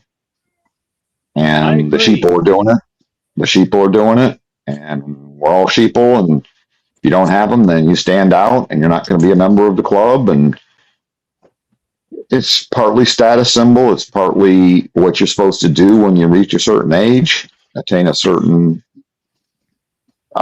you graduate school, whether high school or college, you just do it. You don't think about it. You don't think about it from the child's perspective. You think about it from your perspective. Well, you say that, but Danny Shine has been pounding the pavements with his loud hailer, telling Right. the public about this subject. And is it not the case that when he tells the public about this subject matter and questions the morality of it, is he not But making them think about it? And he is. yeah, He but what is. I'm saying is they are thinking about it, and they are still choosing to have children. So, I mean, that I'm just Not by giving any that logical example. reason. You're saying people aren't thinking about it. Maybe they are thinking about it, and they're choosing to have kids anyway. No, I can only speak from anecdotal, and I know that's not a study, but I bring this up with just about everybody in my group, and most of the time it's the first time they've ever heard of antinatalism. And usually their first reaction is to get super offended, and then once they get all over their anger trip, they're willing to discuss it. Now, I think just like Danny, he didn't come across the concept until he was somewhere around 50. He was just doing the sheeple thing, or the horny thing, or both. Anyways. Okay. So Go I ahead. know most people are just doing it randomly or horniness or whatever. Yeah. Yeah. I mean, so and I'll preface this with the fact that well, first of all, I'm working out as I do this, so I'm out of breath. But also, I've been a little delusional. Like I said, I was an only child and dumb parents, and I thought everybody thought like me. I thought everybody was for this idea of, well, you stick up for the underdog, you bully the bullies kind of thing, or like we're not into that, so you're just being a good person. I don't know. And of course, the Western / Middle Eastern religion of Christianity, Judeo-Christianity influence, but then I get disillusioned later on and realize that nobody thinks like me, and that the religion in itself was created in such ways that most of us know, just for power. But now, being 37, thinking about it, trying to get out of depression and the pharmaceutical, whatever, drugs, and trying to do the good thing. I do wish that there would be a group of people or just more individuals that had a voice for justice and strength and I don't know.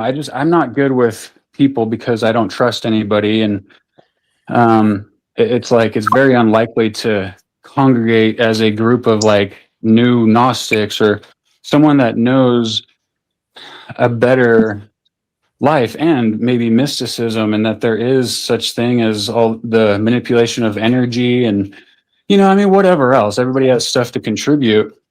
And so my thought would be, if I had a kid, I would raise him him or her in such a way that is allowing them to be who they are, and not making them a certain religion or anything, but making sure they have these ideals of this is about justice, and we are going through life, this is hell, and all the stuff, and there's all this potential.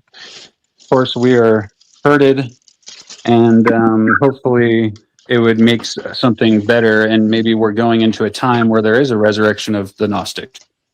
Hopefully, that's it. You really I would like to respond to what Dean W said. I think that even when people are confronted with antinatalism, they're not necessarily thinking about it. What they're doing, they're getting defensive, and what they're responding to is not your actual arguments. They're responding to the energy.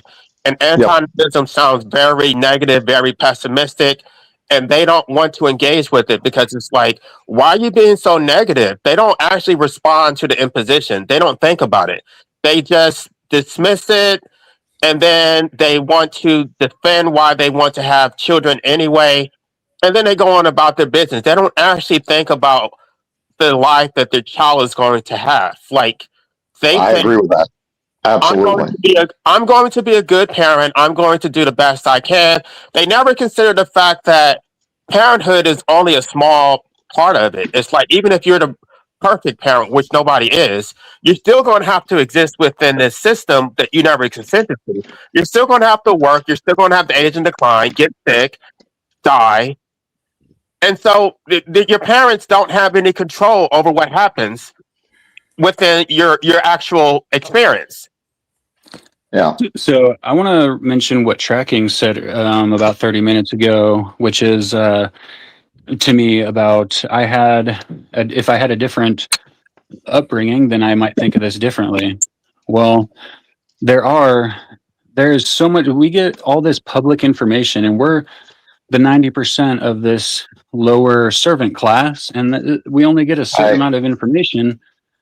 If we were to get better information and maybe make our way into some secret society, something, Freemasonry seems pretty damn good. It seems pretty noble, decent, maybe just, and if so we don't hear about this stuff because we are in the servant class, but there are a lot of wealthy parents who provide their kids with certain education and information and environment that they could have a better life. And maybe as a servant type of class person and parents, I could raise a kid the same way, and you could, and he could, and she could, potentially, right? I came from a fairly affluent background, and no, because what happens is then you hang out in a group of people who are all these like gods, right? They're all captains of industries and all this kind of shit, and you never feel enough. And you just can't help it because everyone aspires to be like these people. And the society itself teaches you that too. I wanna add to that. There's only so much that more information can do for you as a person, but having access to more information, and I don't think most people would deny, we've got far more access to information now than anyone in our previous generations, thanks to the internet and AI. That's to say nothing of AI. But our needs greatly go beyond needs for acquiring more information. I mean, for one, there's just not everyone's. These are my views. You're welcome to disagree with them or object if you want, but I don't think everyone has the intellectual capacity to handle and maintain and make sense of all the information. First of all, because not all people are the same. I mean, some people are. I'm going to try and be as euphemistic as possible. Some people are just not that bright, and as a result, their priorities are different. Like they have less of a use for information because they can't make sense of it. So in that sense, whether you're a lot more intelligent, whether you're a lot more smart, whether you have this insatiable curiosity to learn as much information as possible and learn more as possible, because that's one thing that distinguishes the people who are bright from people who aren't bright, is that they have an appetite to learn more. It will carve out a sort of different quandary for what life is and what it ought to be for you, and it can manifest itself in different problems which are totally alien to if you've been born in the opposite case, where you weren't that good at processing all this information. Now, I apologize if I sound like a bigot, but these are my honest views. This is part of why life is so confusing, is because we're all different. All of our life experiences are different, but we're all looking for the same answer to the same question from different angles. Hallelujah. Yeah. But I also think that even if you have good parents, even if you were born into an affluent family, your own personal experience is not the only thing that is relevant. If you're empathic, whether your life is good or not, you're still going to feel what other people are suffering, and it takes a toll on you. And it's like, I can't just ignore. I mean, I'm trying to. I've tried to be less empathic and not care about what happens to other people because it is very draining. But most people, I think a lot of people don't care about that. They're living in their own little bubble. They don't necessarily care, but that's not really my natural disposition to only focus on myself and not really care about others. Like, I'm trying to do that because I think I've made a lot of bad decisions putting other people before myself and constantly giving. I don't want to live like that anymore. But if you are empathic, then you're going to suffer no matter how good your individual subjective experience happens to be. Yes. And the risk argument, you know, you can be the best parent psychologically, financially, emotionally, lovingly, and life can just fuck you up. And I'll give you an example. I know it's anecdotal and I know it's rare, but we had a family acquaintance growing up. And this girl was walking down the family hallway and the kid was playing with daddy's gun. And the gun went off accidentally, went through the door. The bullet went through the door and into her neck. And she was a quadriplegic the rest of her life. Damn. At 8 years old. Damn. At 8 years old. So, you know, the other thing we're not talking about is the risk of the unknown. And when I heard, you know, and like LA was saying, you know, look at the Holocaust. No one ever thought that would ever happen. But after World War I, they said that was the great war to end all wars in Europe. Well, 20 years later, guess what happened? World War II. You just can't predict. Yeah.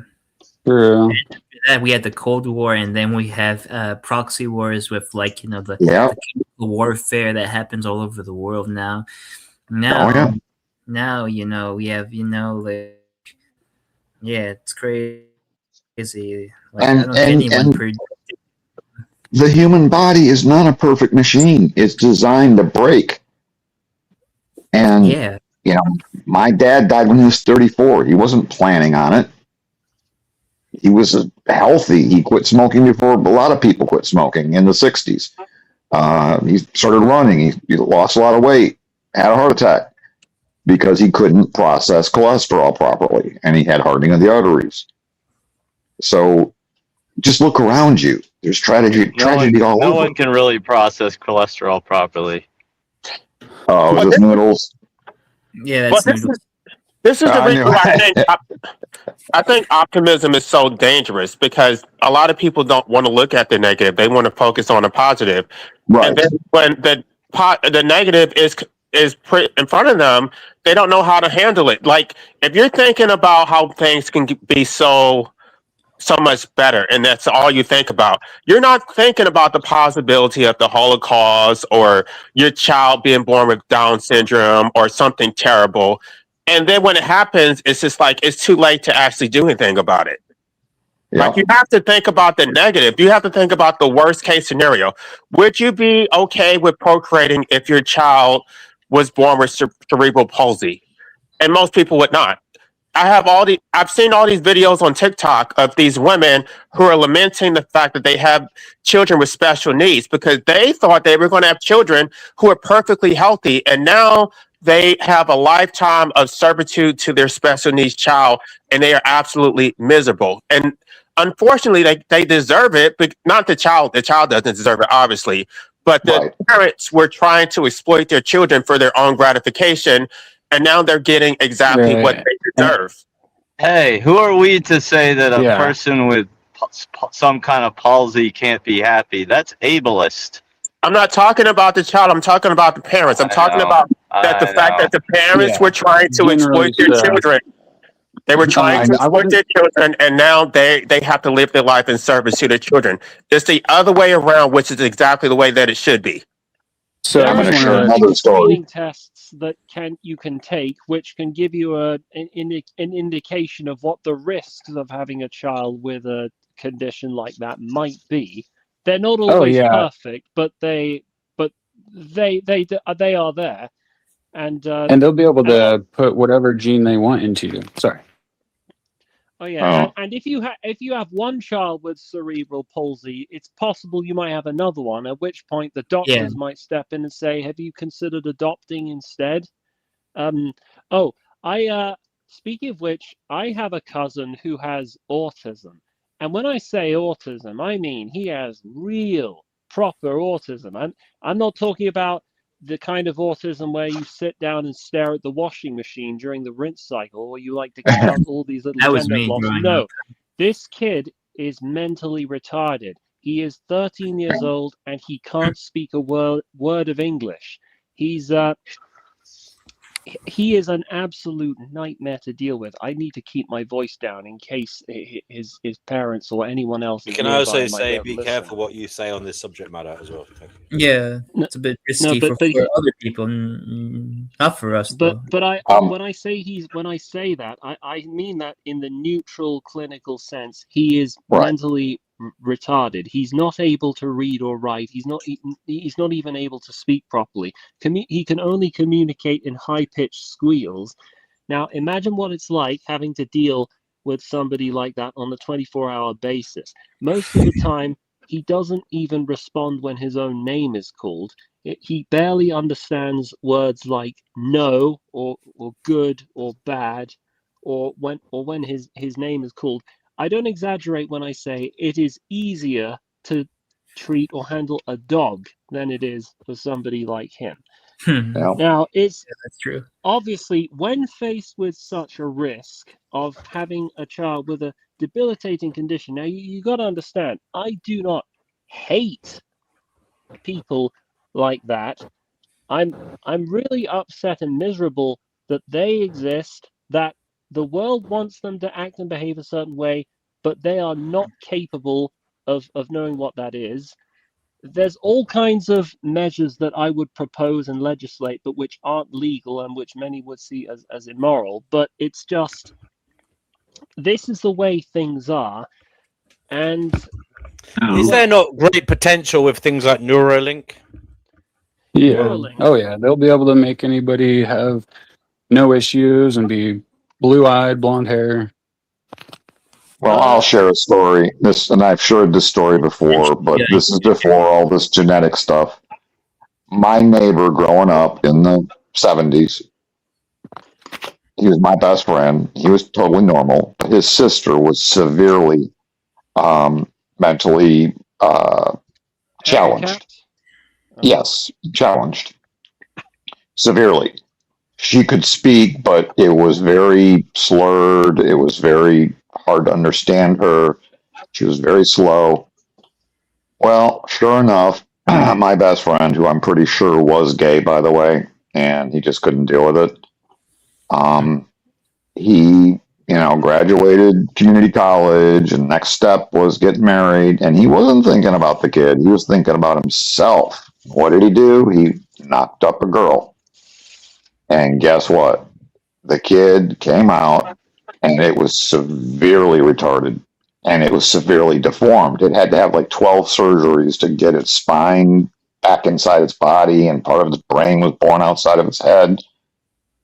And the warning sign was there.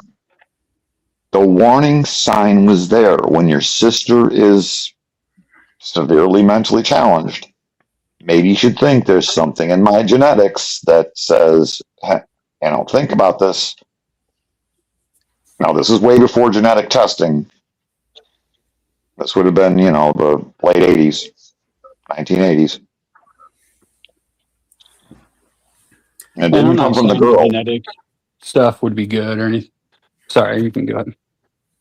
Well, I'm just saying this didn't come from the girl because she had 3 kids from a previous marriage who were all perfectly normal. Yeah. And I just want to kind of say this. I'm bad at talking, sorry. Bruce Lipton, we know he said something about the imaginative cells in a caterpillar once it's transforming into the butterfly. Well, I think we're in a transformative time right now. It wasn't 2012, or at least it started then, and it's, we have quite some time, but we're in this point where there's all the information out there in the world more than ever, like you said. And gosh, you can go any way with it. If you try to gather all of the information, you're going to go crazy. But we have the opportunity to pick something believe in it and go in that direction. If enough people are in it for justice, eventually, I feel like there will be the imaginative cells coming together and making something better. That's just an opinion, of course. That sounds great. I have a I'll share another question. story. Oh, Noodles, yes, please. Is there like a way that we could collectively track the subject matter that we discuss here and what our, the majority consensus is about various topics, so we can kind of follow how I don't know what our collective gnosis is. Collective gnosis, like it's an interesting thought. We'll have a think about it. Maybe we'll have an after show poll or something somehow. Yeah, we can organize that. It's an interesting thing to think about. What does he mean by that? Like a collective gnosis? Well, we could perhaps have minutes of each show that talk about the main topics discussed, and then we could maybe try and come up with some questions related to any contentious issues. Like we could have a poll, perhaps. Oh, polls, each okay. show. Yeah. All right, yeah, and that sounds pretty like a nice experiment. That can be done. Yeah. And along the lines of this collective good, I don't want to. I'll shut up if someone else wants to talk. I'm sorry. Along the lines of this collective good, it sounds great, and I think generally we're working in that direction. When you consider 200 years ago, most of Western countries thought slavery was a perfectly okay thing to do. When you look at where we were to where we are now, we're slowly moving in that direction. But slavery again, or somewhere else? Well, no. I'm using slavery as a benchmark for where we were to where we are now. That we are moving in a much better direction. Really? We understand that. Because I think that slavery is still kind of here in some way, just in more like a covert. It is. There's wage slavery. Slaves to our bodies. I think we have active slavery. We're slaves to everybody else. We don't have individual autonomy. We're slaves to our desires, our vices, our hedonism, our ego. All. No, I hear a baby. Is that your kid, Noodles? Noodles, did you get with my nieces? What do you think? Is all life on Earth suffering? Can somebody turn that thing off? That's a pretty baby. That cat Noodles is happy. All right. I told you to leave it in your pants. She's always like this. She's terrible. She's a terrible cat. Ah. It's a cat. I need to get her some food. Give me a moment. Okay. You got it. Sorry for interrupting. It's all right. No, but I think we're mostly slaves to the state. The state is our master, and then it's the collective that wills the power of the state. Bow down before the one you serve. You're gonna get what you deserve. Wait, life abolitionism. You kind of make it sound like the freaking state or the government is like super powerful and like invincible. They are. The state is absolutely powerful. You don't realize how much power the state has until you try to go up against the state. That they can literally do whatever they want. Yeah, I agree with that. Take your life. They will kill it. They will kill you over a parking ticket. Right. So we're trying to have a serious discussion. I'm not sure why we're making light of slavery. They will kill you over a parking ticket. That is a true story. Equilibrium. I'm going to have to come down with the 30-centimeter ruler and wrap you on the knuckles. Let life abolitionism have his serious conversation. I didn't say anything that.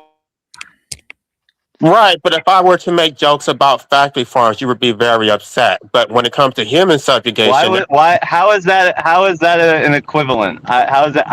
I was backing up your sentiment.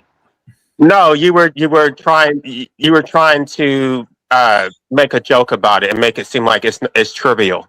Like, It was like maybe facetious, but really- lighthearted. when let's talk about a parking ticket. When somebody they're taking your livelihood and forcing you to starve. If you're poor and they take they issue a citation, they're taking your livelihood. They're taking food out of your mouth. It's not a joke. There you go. Okay, well, we'll move on. We'll move on. It's not a joke to some people, and I understand that perspective. It's a matter of perspective. Go ahead. Oh, even if you have the most beautiful intentions of a fa la la la world, your kid, and I know a lot of kids that were born in really good parents, really good families, really good neighborhoods, and they fell in with the wrong crowd, and they turned that in. seems to happen frequently, yeah. Because I grew up in like the suburbs, right? And like I lived in like a lower middle class area apartments, but like over a spit away, like in the block, there was the rich neighborhoods, rich kids, right? So like, and you know, those kids were doing drugs like on the side. One of them even died from like doing drugs, and he died in his car, and like he did it in a bridge underneath a tunnel, yeah. And like, yeah, it was a freak. It was a freak show almost, yeah. Yeah, my brother's best friend, really good family, lawyer, upper middle class, the whole 9 yards, and he got hooked on drugs. He got off the drugs, but then he was given some painkillers for some kind of dental procedure and got hooked back on them, and he was dead at 41.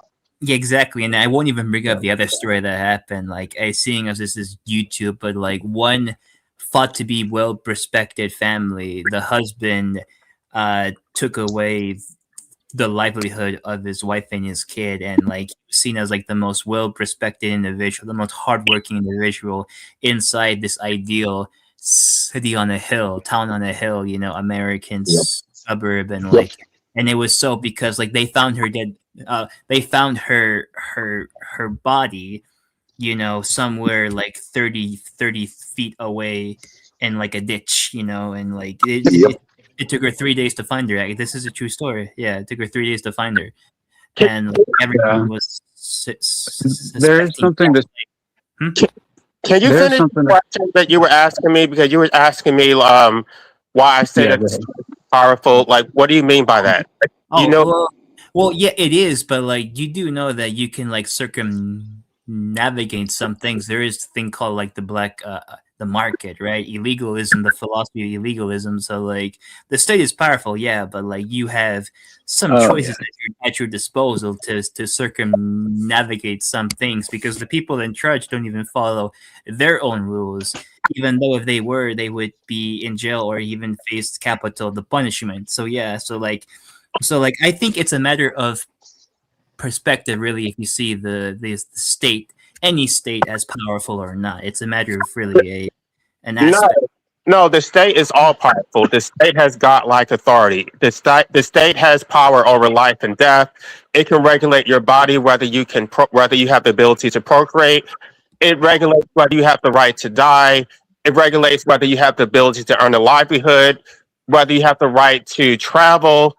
The state regulates every aspect of your existence. Everything is based on a privilege. You don't have any actual natural rights. So that's the main reason that I'm anti-Douglas. That is the most dangerous superstition. Book name of Rosen, whatever. And it's just that they do say to have that authority, but what dude is talking about is that you essentially have the right to not go with them or not comply, even though it's supposedly legal or illegal. The consequence of that? Well, the consequence is they're either going to take your property, they're going to take your liberty and throw you in a cage, or they're going to take your life. So the only way to avoid those three consequences is to not impose life in the first place. Well, I agree with that part. Yeah, exactly. Yes. Hallelujah.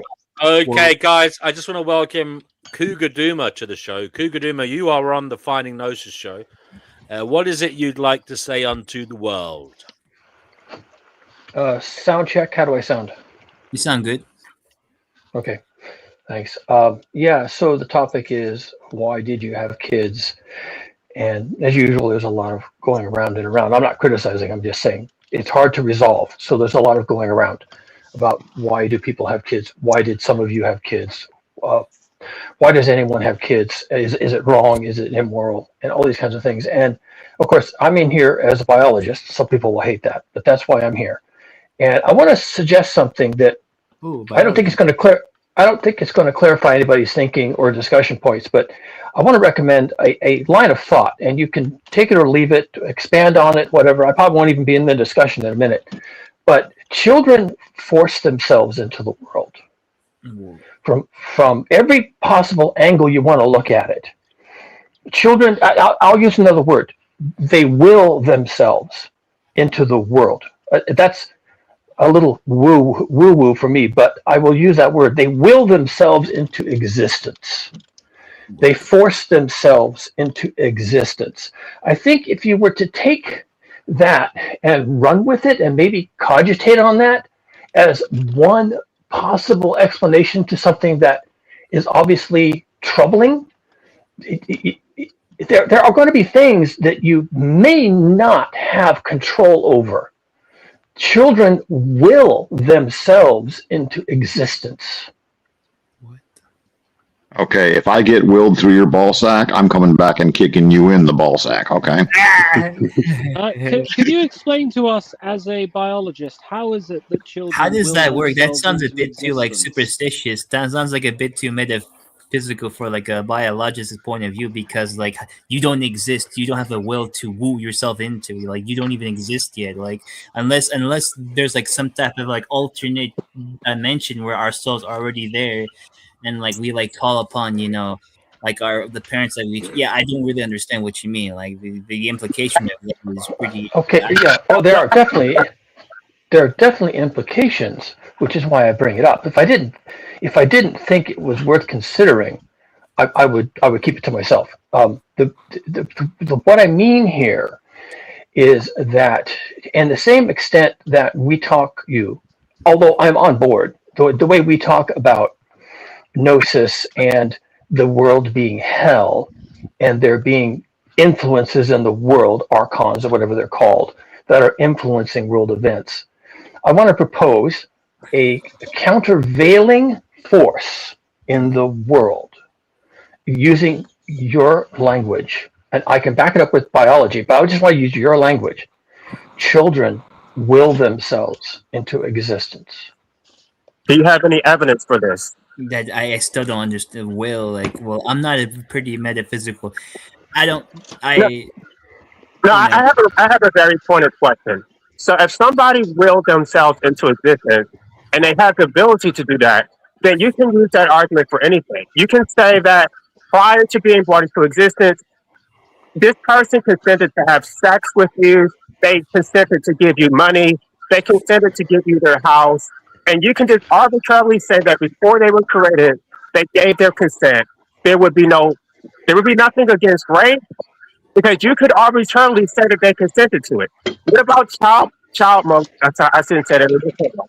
But you could arbitrarily say this child consented to all of it, and it's their fault. And then you're going to blame them for their diseases, for their oppression, for their abuse, because they asked for it. I don't think say that we have to implement some sort of God-like thing into this reality we exist in now. So, sorry, go ahead. And because you're trying to blame shift is that somebody asked for this and they consented to it, and you're making these claims as if they're just self-evident without any. How did anybody will themselves into existence? And two, can you explain how somebody can have any will without sentience? There are books written on this, by the way. Okay, And this so is his opinion. like I said, I was going to broach the topic because I believe it's true. I have supporting evidence why it's true. I have evolutionary theory that would back up my assertion. Okay, but I'm really not going to go there. Like I said, I'm going to offer this as a talking, thinking point. And you can reject it or receive it. It is simply what I said. And I will probably now go back to looking. I actually have some really big projects that are going to be very noisy. I'm back to working with heavy equipment. So, but I just wanted to say this because I thought it might be helpful. You might want to consider it. You may want to consider it in the realm of spirituality or inevitability or fate or whatever you want to do. There is a biological basis, though, for everything I'm saying. Extraordinary extraordinary Okay. The problem is, nothing I have to say on the topic will be welcomed or accepted. No, that's not true. We're just asking for proof. So I'm not going to bother. Kugaduma, brother. Kugaduma, you are welcome here. I don't have any problem with what you're saying. I find it interesting. I think it aligns with some great minds and some philosophers and some spiritual people, even scientific, perhaps, because the universe it came into being and it does. We don't know why it does, but it's all part of a strange, in my view, deterministic universe that is cause and effect, and something caused it to be, and that causation has caused everything to be. Now, you could call that a will in a kind of Schopenhauerian sense. No. Why not? Schopenhauer explained it differently. There's the will and there's the representation. We are the representation. The will is external. The will is imposed on us. The will is an energy force that people give into. People give into the will and procreate because they don't have the ability to resist the will. Schopenhauer would say you should resist the will. So the will is not something that we create. He also said we don't choose. We can't. He basically was a hard determinist as well. So he said you don't choose what you want. You do. You just these things happen. I am probably, because I'm a materialist, I am a hard determinist. Really? What Schopenhauer said is that a man can do what he wills, but he cannot will what he wills. I would agree. Say that again, sorry? A man can do what he wills, but he cannot will what he wills. And I agree. Says you can will things. To me, that says the will is in charge, but I don't know how you read it. But now, as a materialist and a biologist, I can tell you where the will comes from. It's not a mystery to me. I have understood this and accepted this for a long time. It flavors and colors what I do and what I think and what I think about. But it's going to be difficult to get into this topic in this forum.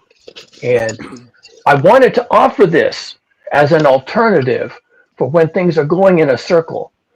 You may want to stop and consider that even the going in a circle where there is no obvious correct truth, even the going in a circle is what I'm talking about. Children will themselves into existence. Well, you see, Cougar, it's kind of related to some of the stuff I think about, and that is the kind of phenomenon of life itself, if you want to call it the abiogenesis, the how life came to be. And, you know, antinatalists say there's a lot of suffering in life, and it is a huge problem. I agree. But they use that as the basis for why people shouldn't have kids. But I don't think I don't think it solves the problem. I think that we haven't dealt with the kind of base level causation, and in many ways we're just peeing against the wind. What do you think of that view, Kugaduma? I think you're onto something. I think you're in the right ballpark. I don't think anyone has the real answer to this. It's like, you know, what came before the Big Bang, right? We can make guesses, and some of them are probably good guesses, but we cannot know. So as for, you know, abiogenesis and where all this started and why did it start, we can't really know as a fact. But I'm just suggesting something that, as you say, would resonate with a lot of thinkers who have come to terms with this before any of us existed, before our language existed, before our religions existed, people thought about this, and I will say it again, as a departure point for discussion. Children will themselves into existence. Okay, can I ask one question? Since my penis will never will anything into existence, and I know that for a fact, never has, never will the child that wants to come to existence go to another penis and another vagina? And since it's not going to find a portal in me, will it find a portal in some other couple? It's not going to be a vehicle for you, yeah. It is a vehicle. It is not a vehicle for the individual. The individual doesn't count. The individual never did. The will in question is somewhat collective. It is ancient. It has been at work on Earth since the beginning of anything. And your penis has nothing to do with it, except that it's yours. And the interesting thing, sorry, Cougar, sorry. No, go ahead. Please. I was just saying the interesting thing, in my view, is the will, as you put it, is still being served by Pastor D choosing not to have kids because it's allowing the will to flourish in some other entity. Yes, the will in question. In many ways, you are always serving the will, whether you like it or not. What do you think of that idea, Cougar? I think that's true. And the will in this case is what we call in engineering and science best effort. Okay, it's like water flowing down a hill. It's under the influence of gravity, which it cannot withstand. But when it comes to a rock or a ditch, it cannot withstand that either. But gravity wins. Okay, it makes its way downhill. So this is what's happening. The will to procreate, or the will that children send out into the world to be made, that will is relentless. It is water flowing downhill under the force of gravity. It cannot be stopped. It will not be stopped. Yeah, and it will flow. It will flow around obstacles. It will flow around confusion. It will flow around death. It will flow around anything that gets in the way of its flow, and it will find a vessel, and its will shall be manifest. And this is why I say we're not in charge. It's the will that is in charge of us. And No, I know that. It could be. It could be. And what I'm saying, I agree. I think it's like water just falling. It finds a level no matter what you do. You can try to move things around on the ground, but the water will find nooks and crannies to get into. It just finds what it wants, you know. Yeah, and that is reflected in the quote of Schopenhauer. That was just shared. No, that's not correct. Schopenhauer calls it the will to life, and a way to reject the will to life is through aestheticism. Yeah, that's fine. That's a mechanism. I think that's mistaken overall. That's a myopic, solipsistic way of looking at it.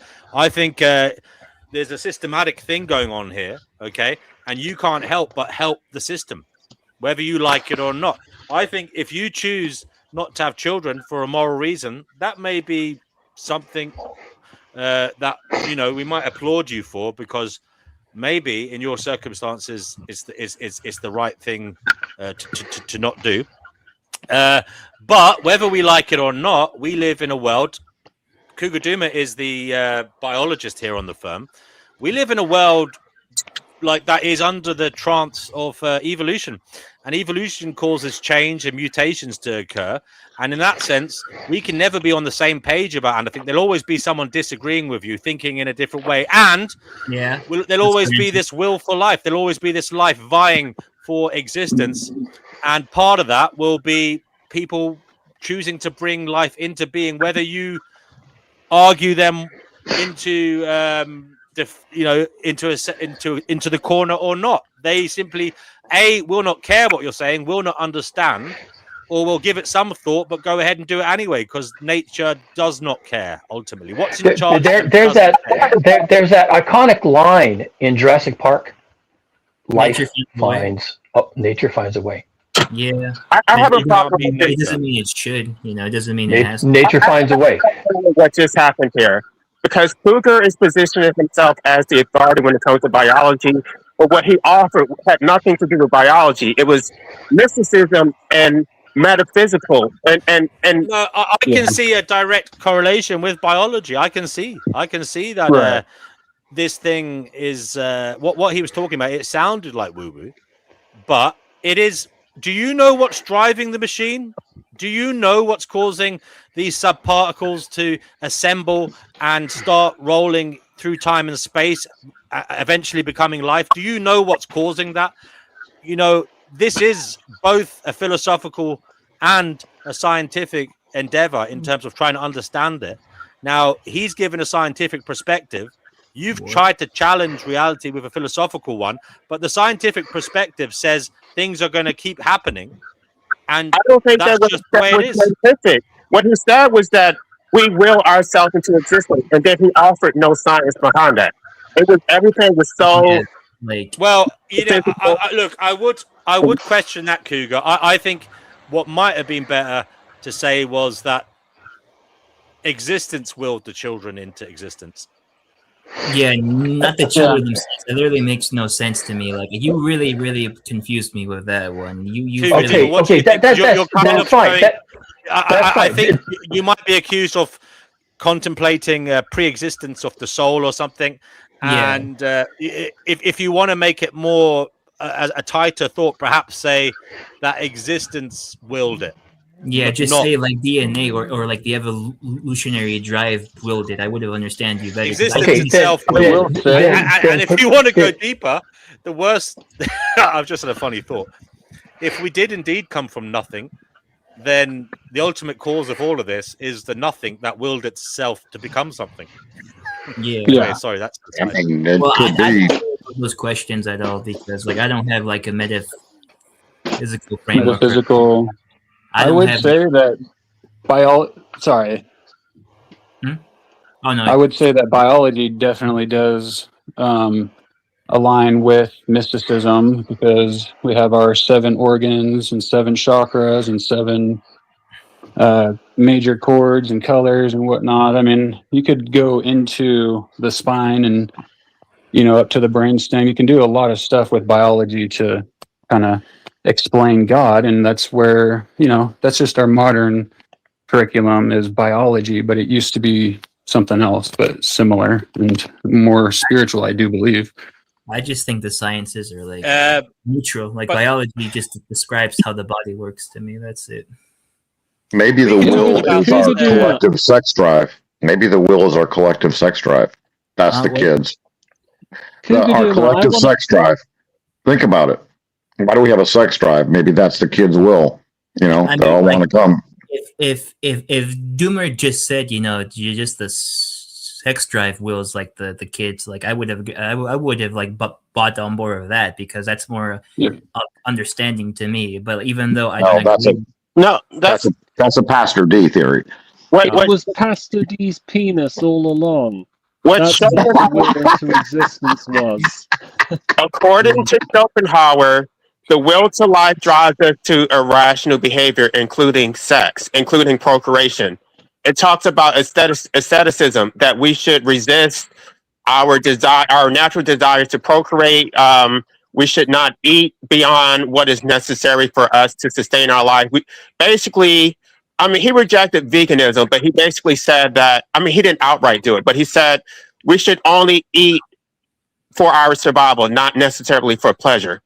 And so he was not a vegan. But the whole thing, I think he was hypocritical in some sense. He said one thing on one hand and another on the other. It doesn't make sense. That's anyone in life. So yeah. No, but him in particular, arguing that there's this will and then saying we can somehow override it. Come on now. I want to get Yerf Dogs into the conversation. He's just joined the panel. What is it you'd like to say? Duma, life abolition. I want to ask about your theory that unborn children will themselves into existence. And if I'm right, if I'm not mistaken, what you're essentially saying is that the nature of nature itself is such that all living organisms are, for one reason which may be biological or down to happenstance, whichever you refer to it, are compelled in some way to procreate at all costs. And this is what you mean when you say that children will themselves into existence. But if that's true, then what I would ask you is, why is it that there are schools of thought like the antinatalists or the Gnostics? What are they called? Gnostics. The Gnostics, people who have independently arrived at the conclusion that it is immoral to have children and who choose to live lives of celibacy. Yeah, like those people. How does this square away with your theory that life wills itself into existence at all costs? Okay, so you saying at all costs? I don't have a problem with that wording, actually, because that probably is true. Life wills itself. I'm not saying life. I'm saying children, offspring, because this applies to all offspring, even bacteria. But not will themselves. Will themselves. You will themselves. All these things will themselves into existence. It's not children, and it's not intelligence or consciousness. It is a will that is part of biology, but beyond, or even subsumed within, or above, or below, or all of the above. Tangential to consciousness. Right? It's not that kind of will. It's a different will. So to the earlier question, how can I reconcile all this? Biology is very much materialist right now. It very much works in service to, let's just say, corporations. There's money to be made in biology, but there was a time when biology wasn't called that at all. It was called natural philosophy, and people were more open, I should say, to interpretations of the world, which was phenomena as they observed the world. They were more open to including things like the will of God and destiny and fate and a bunch of other things, which is a bit woo. But in my career, I'm now 66 years old, retired. In my career of dealing with all these issues, I have seen working through nature phenomena what is for a lay audience is best described as a will. It doesn't have to be that. It doesn't have to be consciousness. It doesn't have to be deliberate. It doesn't have to be thought. It is a drive. Now, how do children bring themselves into the world? You alluded to it a little bit, Pastor, when you said sex drives. Okay, let me explain it differently then. A woman has ovaries. The ovaries have eggs. Once a month, an egg liberates itself and makes its journey into the world. It will enter the world one way or another. On the way, the egg modifies the woman's behavior. Like, there's noise. Oh, sorry, that's me. Don't worry, carry on. I was just putting something in the bin. The will, the egg modifies the woman's behaviors, and forces her to do something. And it's a little bit like a parasite. Let me explain something that is going to seem tangential, but it's not. It's actually completely in alignment with this thought. There is an organism called a horsehair worm. The adults, which are quite long, they can be 3 feet long. They're very, very thin, like a horse's hair or a human hair even. They live in small ponds, tiny little pieces of water. They can be like a bowl full of water. But they have the most complicated life history of any organism on Earth. They make their way from snails into grasshoppers, and eventually they modify the behavior of the final organism to go seeking a pond, a tiny bit of water, and drown itself in there. And then the horsehair worm, sensing water, breaks out of the organism into the water. Another example of this is the fungus that takes over ants. What is it called? You people don't know. You all know what it is. I know the one you're talking about. You can explain the life cycle. Is that the one when it bursts out little spores of it, like burst out? It's the zombie fungus, yeah. And it infects an ant, and then it convinces the ant to climb a bush, and the ant then clamps its mandibles onto the bush and just sits there, and the fungus then sporulates on the ant's corpse. But it convinced the ant to do that behavior. Now, this is very, very common in nature. This is scary shit, okay? And these funguses, these parasites, these things, they convince the host to do something that is contrary to the individual. The individual is used, okay? The individual is used and perishes. And the thing, that's the will. That is an aspect or a manifestation of the will. It's interesting, Cougar. I've heard this said before that, you're talking about the will to life.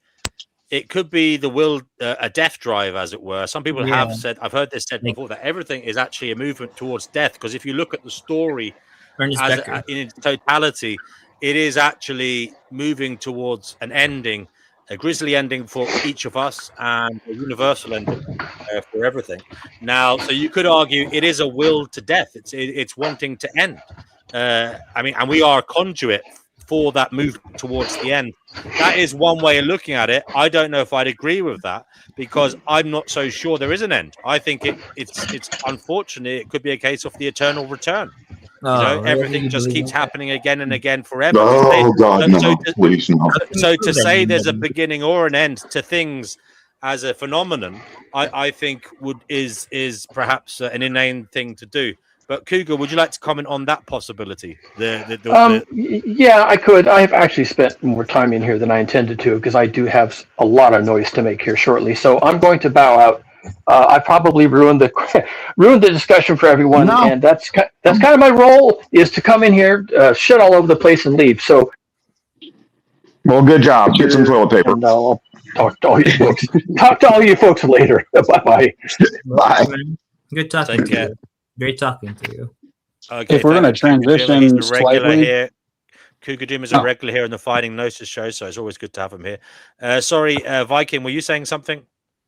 Yeah, so since we were talking about, mysticism or spirituality or the coming of existence of this universe, I don't think will was the right word. I like Alistair's definition of will and magic with a K.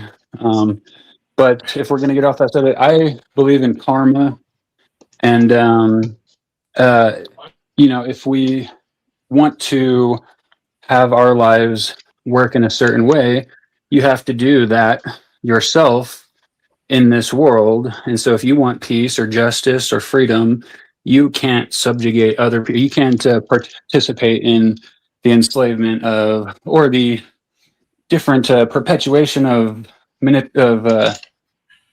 all these different mechanisms of control and enslavement, mental enslavement, if you want to be free. So that goes with a lot of things, including eating plant-based, let's say, if that's not too harsh of a, sorry. Well, no, maybe antinatalists are just evolution's way of weeding out the people who've had bad experiences and kind of see life more negatively. That way it doesn't go into the gene pool. So that life force doesn't go through us. You see what I'm saying? I agree. Yeah. There's a strong possibility. Yeah. I want to bring Yerf Dogs in, guys. Yerf Dogs has been waiting there patiently, muted. What is it you'd like to say today, Yerf Dogs? G'day. Hi. Is my volume all right today? I'm going to turn it up because it's quite low. 1 second. All right. There you go. How's It's that? turned up now. Oh, no. Cheers. Turn up. I've turned it up. I don't know why it keeps going down. There you go. Wow. All right. Okay, there you Okay. It works on my... Anyway, it's a shame Cougar bailed out. I wanted to ask him a couple of questions, but I understand... It sounds like he's using the will to life, or the will to life, in the same way Schopenhauer used it. But he says that children, I think he said, children will themselves into existence, and that's just that phrasing. I just felt was a bit off. That's why I said I don't think you need to say that. You could just say existence wills itself like Yeah, continuation. yeah. You don't have to say the children, because obviously, where does it begin? It doesn't. I wouldn't say it began with the gametes. It begins before that. You know. The Well, children. maybe hormones. George Carlin. Children are Maybe just a George result. Carlin's instructive. So, here, guys, because- let Yerf Dog speak, please. Oh, He sorry. just arrived. I apologize. Maybe George Carlin's instructive here. He does a bit about abortion, and he said that as far as he's concerned, life is just this ongoing continuum. There is no beginning or ending. It just keeps on going and going and going. And maybe that's what Cougar is also referring to as well.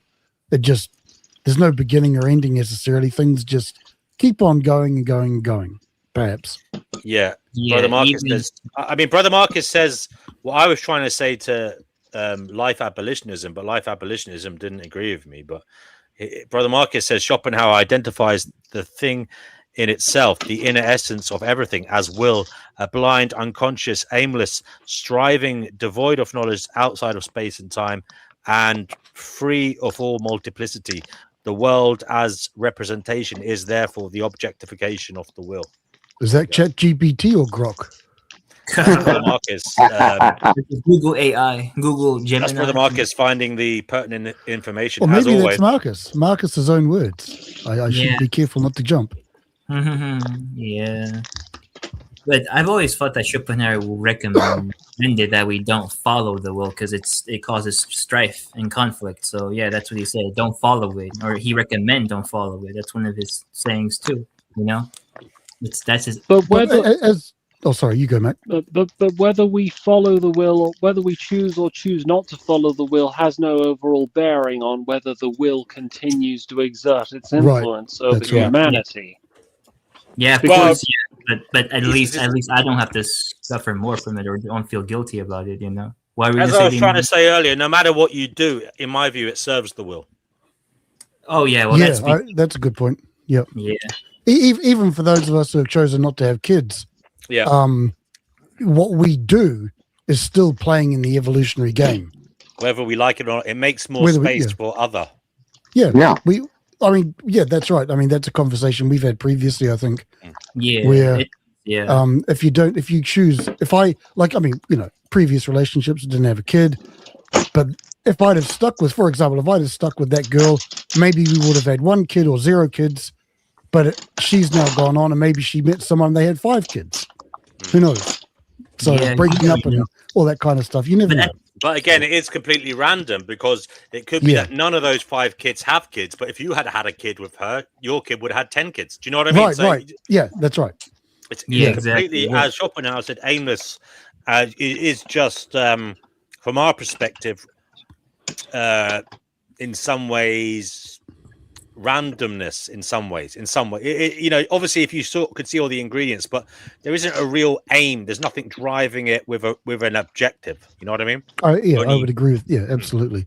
And I think most kids, I mean, this is just what my opinion, but I don't know, but I think most pregnancies just happen, you know. I mean, there are people who plan them, sure, That's true. but I think that may be a very No, it is middle true. class Western idea. But No, if the you look at CDC globe in did a its study on totality- this.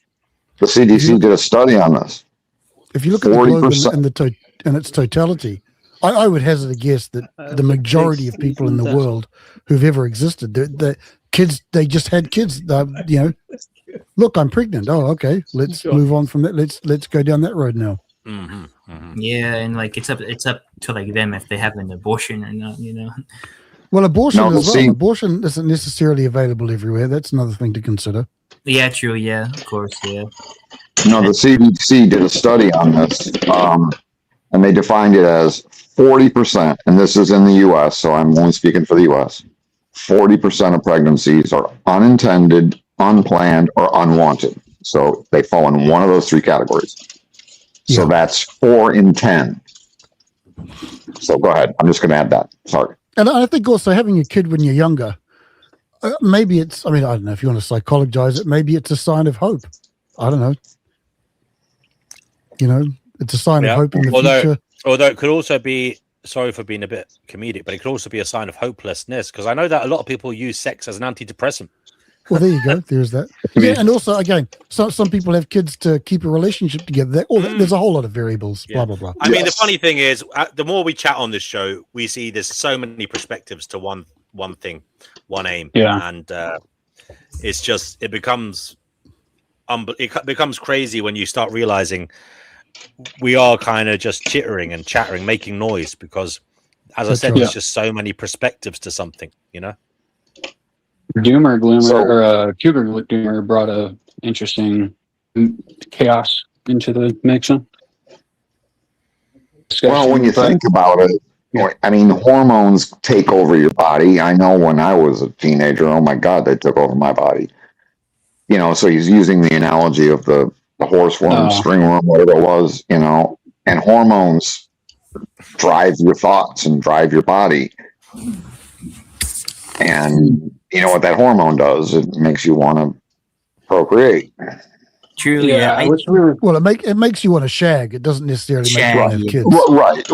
As a bloke, it makes you want to shag. I think women are programmed to want to breed. Actually, a lot of them. I don't know. They're welcome to come on here and say otherwise. Wait, I have a question. Find that Jackie's here. Jackie. Oh no, but Jackie probably doesn't. Sorry, Jackie probably doesn't count. When women are like dating a man, they're thinking about a future father figure, you know, for a child a lot of the time. Men are just thinking about getting a leg over a lot of the time. I'm sorry, but at least initially. Obviously, when they get a bit serious, perhaps after a bit of life experience, they realize actually this isn't a game. I need to be careful here. So maybe they do start thinking about it. But I just thought about what like Cougar Doomer said, you know, like I know he probably didn't mean it, but like it's interesting. Let's say he did mean that children will themselves into existence. How do you explain people who are like not like straight, like, you know, homosexuals, or like people who can't have kids? Like again, I think he admitted it. This is a non-point. I mean, he already admitted it. Yeah. It was problematic. Its existence itself. That wills itself into being, and children are a conduit for that. He wasn't really referring to a pre-existence of an entity causing itself to be, you know, in any one instance. It's the overall phenomenon he was talking about. Overall phenomenon, yeah. But all right, yeah, I can kind of get on board, even though like I don't think I should follow that. I don't think I'm obligated to follow that type of phenomenon, even though you bring up some good points that even if I don't, someone else probably will on my behalf, even if I die. As I said before, it may well be a case that this is it. I think the problem with antinatalism is the unintended consequences of matters, and it's a very serious point because people say they're not wanting to bring a child into this world primarily because of the problem of suffering. Now they come to that from many different angles, but primarily it's about the suffering. And if you were to take the problem of suffering as the cause of your philosophy, well, then you've got to be sure that your philosophy is in some way tackling suffering properly. And I don't think antinatalism can be assured of that. Well, no, wait, back up. Because it can be opening doors to perhaps even more suffering. And I've never ever been shown that it is in any way closing the door on suffering in some way for sure. Because as I said, it's not just suffering. It can be opening it up to other people taking the place of the person who agrees with it. Now, by the way, I'm not talking about individual reasoning on matters. Antinatalism is a view overall that it is immoral to bring children into the world, or you know, you shouldn't do it. Now, if you're saying that, you are trying, whether you like it or not, you are putting people in a negative light, others, and that is if you're willing to do that, if you're willing to say it's wrong to have children, you're casting a shadow over other people's actions, okay, and you're making them perhaps feel bad about something that in actual fact they may not have a reason to feel bad about it, because you can't prove either way that humanity shouldn't be having children. I can prove that consent is important, and I can prove that risk is important, and I can prove that suffering is important. These problems, these points have been argued, I would say, away. No, they haven't. Yes, they have. There's nobody there. There's nobody there to consent to the. They're not okay. So I'm going to come back with the usual. You're sound asleep in a warm bed, and I bust into your room Yeah, and drag you to a party That for 80 person already years, exists. That person already exists. but they're sound asleep. They're The unconscious. problem is, Yeah, the but- problem is, Pastor D, antinatalists are falling on their own sword who's here. And that's talking in the the background? sword they're trying to wield is that of rights and law. Now, rights and law are only there to protect people and who exist. Now, you're using the same framework that is utilized to help life flourish, to make an Okay. argument that life shouldn't exist. And All right. that's Let's the let's problem take it here. down. There's nobody- Let's take it down. It's Let's not take built it with that. downstream. Let's take it downstream. I didn't consent to my looks. I didn't consent to my decrepit Can body. somebody I didn't mute? consent. If you're not on here, can you mute, because we can hear a lot of background noise. I'm going to mute you guys for Steve tracking. Sorry. Go ahead there. Okay. As a person who already exists, who didn't consent to coming into the world, I didn't consent to the genetic makeup you gave me. I didn't consent to the genetic ailments you gave me. I didn't consent to my socioeconomic status. I didn't consent to a lot of shit in my life. Can I respond to that? Please. Yeah, the problem with invoking consent with regards to procreation is that consent requires an identifiable individual whose rights are violated. And prior to procreation, there is no individual whose rights can be violated. So exactly. This is something I'm the consent argument guy. That was the reason I was an antinatalist. It took me a couple of years to sort of get to terms with this shit. That it may actually be an error to invoke consent with regards to to procreation. That doesn't mean it's 100% an error, but what it does mean is that it causes the position regarding consent.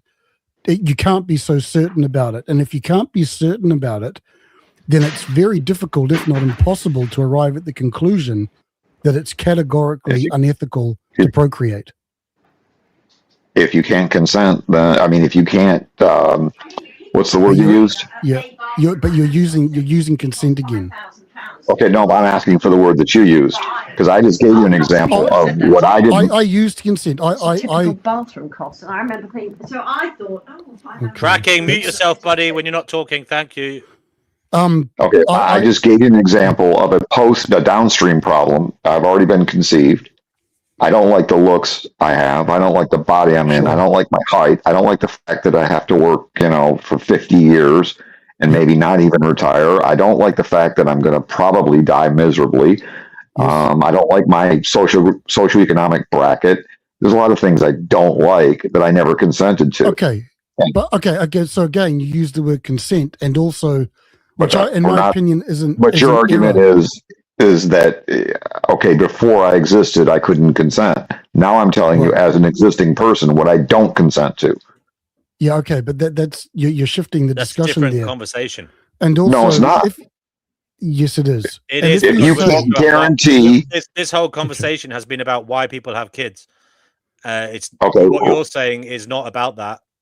It's about and maybe you don't when you're like here, your the problems situation. whilst you're here. You may not like your right? situation. And how do you know your little seedling will like the situation, or do you care? No, you don't. You don't know. You don't know. You don't know. I'm not going to say. So you then, know. why take the risk? This is the problem. I personally understand your perspective. Yeah. Yeah. And I would say the problem is, as we've learned time and time again, it's a matter of perspective. Some people think it's worth the risk. Some people are oblivious to suffering. I mean, there are different hedonic settings. Some people don't experience as much suffering when they go through a similar state of circumstances to someone whose those same circumstances make them suicidal, for example. We are all built differently. It is random. And not only is it a case where we don't know what's going to happen to the person that you're bringing into the world, but we can't hold everybody to the same, let's just say, expectations in terms of outlook. The decision makers are looking at reality from completely different vantage points, with a completely different set of feelings and psychology. And obviously you've got that what we spoke about earlier, that drive, this life force, this Yeah, I drive know. that is causing all of this. So in many ways, you can chat about this all you like, but Let me ask you another question. at the end of the day, what are you willing to do with your philosophy? Right? You can Let, argue. let, about let it. me ask you another question. Can I ask you? Can I ask you a question? What are you Yeah. going to do with the people who don't agree with you? They can't I intellectually can't. understand it. They can't intellectually understand it. That they're not willing to understand it emotionally. What are you willing to do with these people? I can't force anybody to do anything. And I want to make sure that's perfectly clear. But the fact is, it's barely, the word was just invented like, what, 6 years ago? So people don't even know about this Well, concept. about 30 years ago, but yeah. Well, the official word antinatals, I think, 2006, wasn't it? well, I think Actually, it was David before Bennett. that Belgian fella, whoever his name is. And it was Apparently- also it was actually in some Nazi literature as well, but in a different context, way back in 1930s. Okay, but the official word was not even put in a dictionary until Amanda Sutnick and some other activists got it in. And I still don't think it's in a lot of dictionaries. But the point is it's that got nothing to do with it's not in the dictionary because of Amanda. Not at all. That's utter okay. nonsense. Well, anyways, whatever it is, I know that they had a big campaign 7 years ago to get it put in, so at least they'd have a word to describe the concept. Now, has the concept been around? It's in the Bible. Of course, it's been around for a long time. But the official word just goes to show you, all we're asking on our side is to present the arguments. And if people don't agree with it and they're going to breed anyways, then I can't do anything about it. Okay. Look, I get what you're saying, but in my view, unfortunately, with even though it's got wonderful, I would say, empathetic sentiments in a lot of cases, not all cases, it is biting into a big nothing burger because, as I said, you can't prove that you aren't causing more trouble in the future with your, how is my non-existent empathetic kid? stance trying to convince others not to have children. You may be causing a bottleneck in the progress of humanity. You may be. You can't show me that you're not. It may be that it takes human brains to solve problems. Now, that may be something that is coming to an end with the advancement of AI. When AI comes into the equation where it is solving problems and it is humans can take a back seat on matters, then maybe we can chat about, whether it's right. Well, to bring I would life into argue that world. the concept But is already. what I mean, in those circumstances, it may be that it won't matter because AI will be catering for your every whim and solving every problem for you. So maybe it will never become an issue. That at the moment you can't prove it does anything good overall. Well, I know the concept is. You can't prove that you're not worsening existence for life. You can't prove that you're bettering anything with more life. As a matter of fact, I can prove the opposite. Yeah, but this actually gets to the point that you've got to have a theory of mind. Everyone has different value settings, and of course they do. And in some cases we just can't. Like I can't. Someone who's an uber optimist is not I just can't compute that kind of stuff, and they probably can't compute my way of looking at it. Of course, but so. But if you don't have the idea of something, you're going to go with the societal expectations by default. I just have kids. I don't consider it. But if more people considered it, more people. No. Yes, it is true. I will guarantee you, and I'll put money on this, that most antinatalists don't. The reason they don't have kids has nothing to do with antinatalism. It's because of their experiences and the way they view life, and then they find antinatalism later. I didn't have kids the reason I didn't have kids had nothing to do with antinatalism because I'd never heard of the idea. So that's a counter to your position. That's you. Yeah, that's it's a counter to your position. That's all I'm saying. All right, let me use an example that's a bigger counter. All right. Okay, have you ever seen the movie Benjamin Button? Yeah. Okay, with Brad Pitt. He's born in a very old, decrepit body, and as time goes on, he gets younger and younger and younger. Do you think if we aged that way, there'd be more or less babies born? I don't know. I've got no idea. I'm sure that evolution would make it such that it would find a way to make us want to do it. Okay, This my comes back point to is that this comes back to the will to life, I think. most people breed when they're 20 to 30. I when know, life, I understand their that. bodies are in still good shape and they're still relatively optimistic. They haven't gotten knocked down several pegs. They haven't had the injuries. They haven't had the diseases. If they experienced old age first, and then as time went on, they became fertile, I guarantee you the birth rate would drop. Well, And it I already don't is think dropping. You can guarantee that, because if that I was can, reality, because the birth rate's already dropping. If that was reality, then we would be living in a wholly different evolutionary trajectory.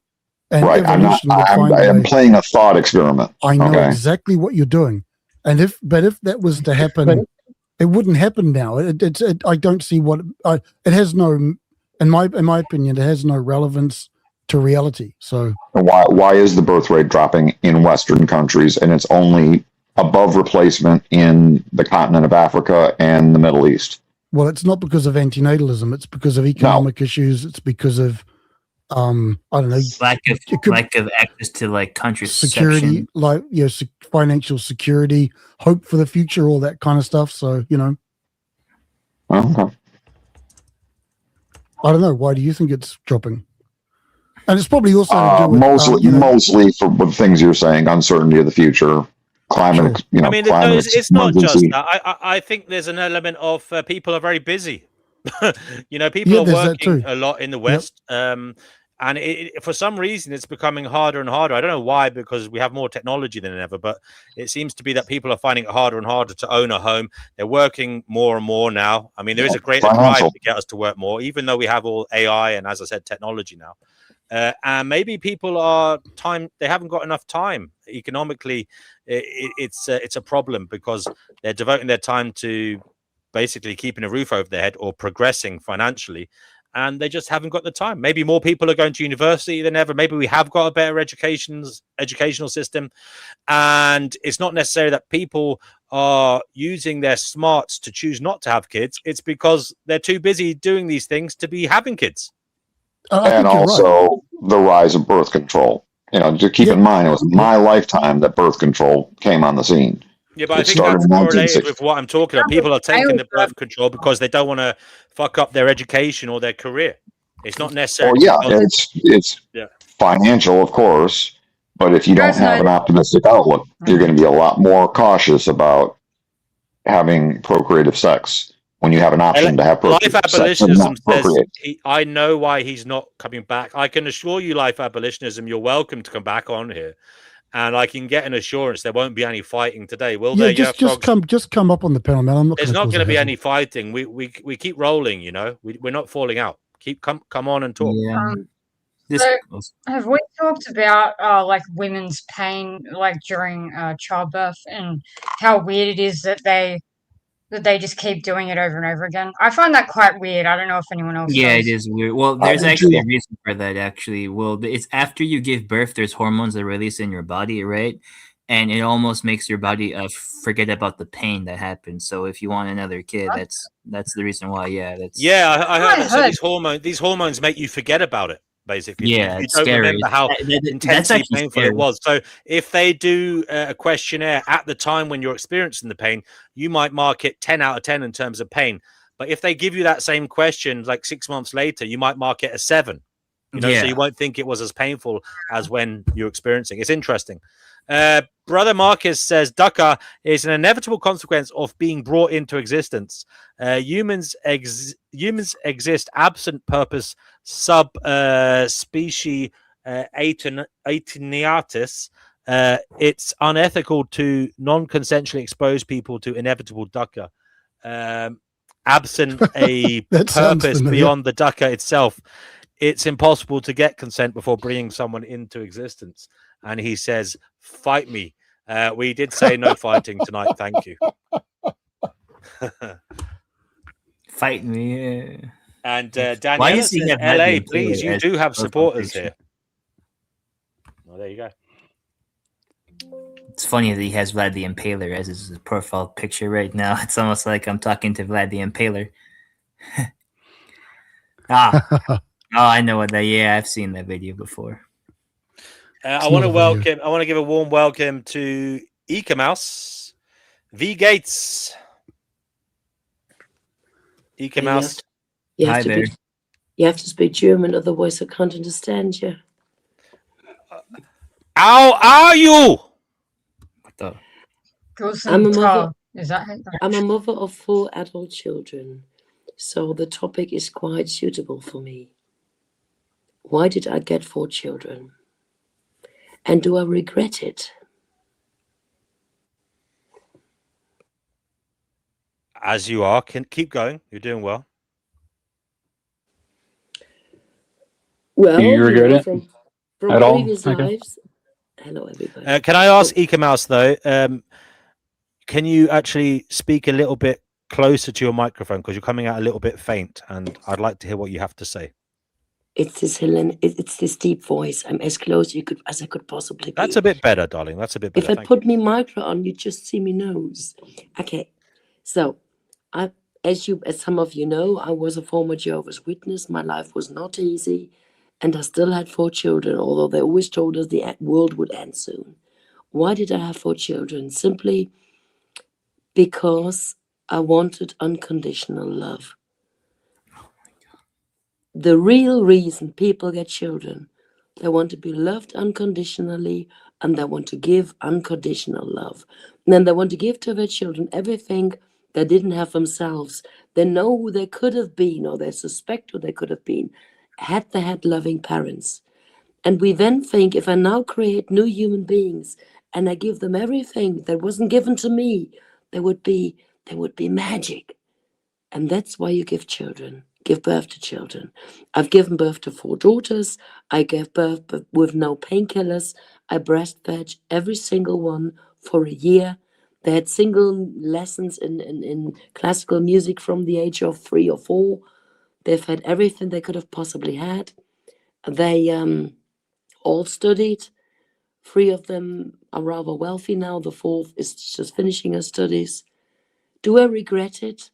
Yes and no. We're living in a world where you don't afterwards have children who really love you. You only have children who want more and more and more. Some of them I haven't seen in years. I know they're really wealthy, so am I. But there were 35 years in my life when I was a mother, and nobody can ever take that away from me. But therefore, I was never really young. First, because of the cult I was in, then because I had children. I only have 2 grandchildren. I've never seen them. Why? Well, we're in different political directions, and they took the magic potion in 2021, and I did not believe in the big C. And that also split the family. I've never seen my 2 grandchildren, and I don't really have much contact with my children anymore. And I still don't regret that I tried, but I regret the world they have to grow up in. That I really regret. So I'm sorry, can I just the big C? I don't know what that reference is. Well, you can imagine it's something to do with jabs. The time in which nobody had a flu. Okay, righto. Thank you. Anyway, we won't talk about that today, Ika Mouse, please. I never we had will the talk flu, about and I the never having took kids the business. And I never took the medicine against the flu. But my children had a different opinion. And that was a big split, at least in Germany. So this is a mother of 4 telling you what I experienced. My confession, yes, you want people who love you unconditionally, whom you can give everything that was never given to you. I tried. I possibly failed. Who knows? Thank you. Finished. Okay. Fair enough. Thank you for giving us your personal story somewhat. But overall, what do you think of the conversation that's been had? I don't know how long you've been listening, but there have been people on the show tonight who say it's not right that people have kids. People shouldn't have kids for a variety of reasons, but mostly, I believe, based on the idea that it's imposing suffering, very real suffering. It's imposing things like death, and it's imposing the risk of extreme suffering on people. These are generally the ideas that have been brought forth tonight by a lot of people. What do you think of that stance, Ika Mouse? Well, here I come back to the religion I grew up in. There, they wanted people not to have children. So in every extreme cult, they always teach people not to have children. And I've come to the point when there's always authorities trying to make you not have children, there might be a reason to have them, especially then. It's like we have a car and it only seats 4 or 5, so you can't have 6 people. Why do they make these little cars? Why can't you afford a bigger car? This is interesting. I was simply of the opinion, for some reason, they want us not to have children. But quite honestly, if you never want children, then you should never have sex either, because then you're just worse than an animal. Animals do better to have children. I love being pregnant. I love breastfeeding. The best times in my life were the times when I was a mother. And if tomorrow somebody puts a baby to my front door, I'll take it. Being mother is the fulfillment of a woman. And if you look at it medically, for every baby a woman gets, those 2 years, the aging process stops. Women who had children always look younger for the rest of their lives. If you breastfed, I breastfed altogether for 4 years. I can never get breast cancer. My breasts will never hang. They're absolutely firm because the center of the breast gets stronger with every baby. There are many medical reasons for which women actually should have children, but just nobody tells us. Thank you for that. That may well be the case, but the conversation tonight has been about the children, not necessarily the parents. Is it? You mentioned earlier that you think the world is a problem, and you feel bad that this is the world that your children live in, and your grandchildren will grow up in. Do you see that it may be morally problematic for people to bring kids into that world? I mean, I'm getting a lot of, in my view, opposing viewpoints coming out of you, whereby you, on the one hand, you say existence is problematic, and on the other hand, you say it's good. Well, people should have kids, but please explain why. That's what I'd like to hear. Well, I'm 57 now, and therefore I can't have children anymore. If I was with the brain of a 57-year-old at the time where we live in, if I was now 25, with this knowledge that I have, I would not have children anymore to protect them from the world. That I agree with. But it's always relative. You get children young and you're wise old. I'm now old and wise, and I have the children young. And I'm split. I'm split in everything. I agree with each of the two sides. I'm just telling you, I've lived it. I've done it. I'm afraid of the future of my grandchildren. At the same time, at this moment in time, I should have 10 grandchildren. I only have 2. I'm quite grateful they are only 2. But if we all refuse to have children, the world will end. As agnostic, it's good that the world ends. As a human, it's not. There is no right answer. There is no right answer. Thank you, Eka Mouse. Thank you. Now, I'm interested in zoning in something in particular that you said that, well, astounded me. You said, in your estimation or your view, only cults want people not to have kids. So you view it as something that is done for, let's just say, malevolent reasons. Is that right? People who try to encourage others not to have kids, you think it is a malevolent outcome of cultishness. Is that right? And why is that? Difficult question. And we'd have to go really, really back in history. Think of all the wars, all the countries. It doesn't matter that I live in Germany, you live in England. All our ancestors, the brave ones died in the wars. The weak ones stayed at home and made babies. In every war, in every nation, they reduced the strength of the culture. So now the bright people are clever enough not to have children, and the more simple people have plenty of children. What is the result, therefore, for every single nation? Think of it. The educated ones don't have children. The people of less education have more. What will that tell us in 100 years' time? I mean, I don't know if educated people are necessarily naturally more intelligent than uneducated people on the whole worldwide. I mean, that might sound controversial, but I don't know if it's the case. That I think just because they're educated doesn't mean they're more intelligent than people who aren't. But anyway, that's just something to think about. But maybe impactful with their intelligence. Maybe they'd be less impactful if they weren't educated. That I'm willing to accept that. They can't as easily bring about change, perhaps, in society. So, are you saying there's some force or forces that are trying to weaken humanity so that perhaps the status quo cannot be changed? Is that what you're saying? Since I live in Germany, the German law denies me of saying anything or even thinking anything. It's just something that might be the case, but who knows? Okay, thank you. Does anybody else have anything to add or to ask Ika Mouthing as she has joined the show? I think Is it if all? I may. I mean, Oh, sorry. Okay, go ahead. You go. No, go ahead, mate.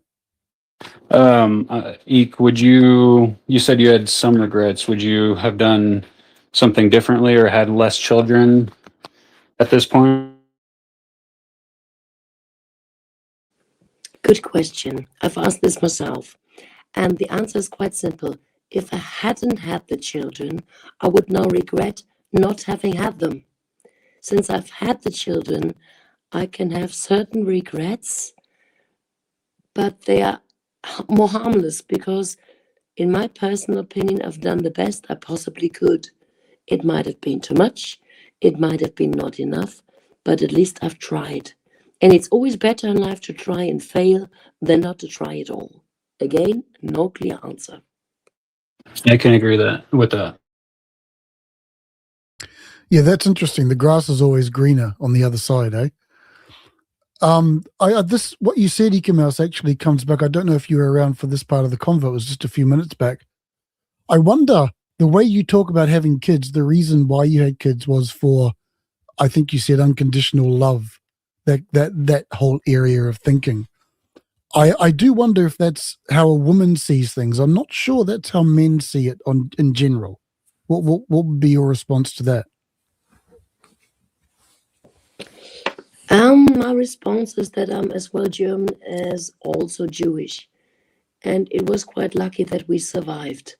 And I also had the feeling that I owed my grandfather a lot. If you knew my family story, you'd be amazed I'm here as I am now. And to me, it was personally also important that since it was magic that my family survived the way they did, it would be a sin on my grandfather if the family tree wouldn't live on. I understand your response. My question really is, I guess, women, maybe it just comes down to the question about sex. Maybe women are more inclined to want children for unconditional love. I'm not convinced that men want children for that purpose. Usually men don't really want children. They only want children for the family tree. That's kind of what I'm driving at, yeah. It's the family tree. And Right. you'd have looked thousands of years back how it originally was, when nobody had to pay maintenance. Before the strongest soldier, the strongest man of the tribe went to war, he actually had sex with not just one woman, but various women. So the strongest genes would survive. In case he was to die, that his genes would live on. Nowadays, when you have to pay maintenance and all, you think twice. But yes, I think for a woman, it's the loving aspect. And for a man, it's the family tree. For me, it was both. Yeah, I might agree with that. I see a lot of legacy reasons being thrown around for men on social media. You know, maintain your legacy, keep your legacy going, kind of thing. So I think you might be onto something there. That is a good point. I don't know. Race is a touchy subject, but I am white, Scandinavian, half at least. And I would like to see, just, I guess, white people not get drowned out For several reasons, but anybody with me or no? Well, I would say, I mean, I'm as white as snow as well. You know, I mean, nobody wants their own kind to disappear. You know, I think that's a fact of life. What? You know, you can have that opinion without you can have that opinion separate from all the white supremacy nonsense. I think it's a case of they don't want them to disappear while they're around or while their Yeah, family. that's right. That's exactly it. So, like, I couldn't care less if, say, for example, Europeans didn't exist in 1 billion years' time. But while I'm here, I'd like Europeans to exist because, you know, that's just the way it is. I feel more comfortable in Europe, you know? Yeah. Really?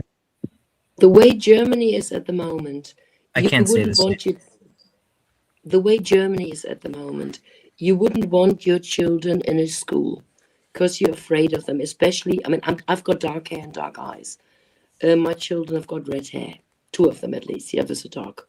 But if you've got blonde children with blue eyes in a German school nowadays, you are the minority and you suffer extremely. With this knowledge, nowadays in my country, if I was blonde with blue eyes, I wouldn't have children anymore, sadly. That's interesting, actually. And D&W, feel free to shut me down if you don't want to go down this road. Well, use code if you can. Use rhyming scheme if you're going to say something contentious. No, I'm not going to say anything bad words to you, Ben. I'm just saying I think this raises an interesting issue for the future in terms of procreation. You know, the way that demographics are changing, I think, whether we like it or not.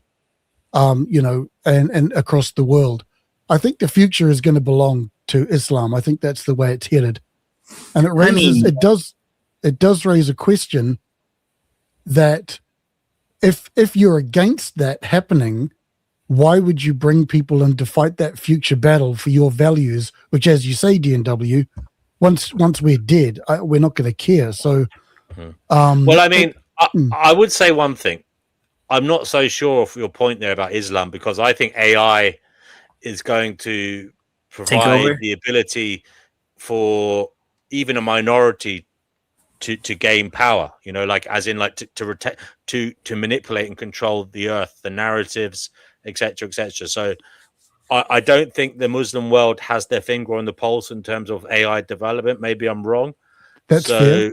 So how about I rephrase it and I'll turn it around on its head.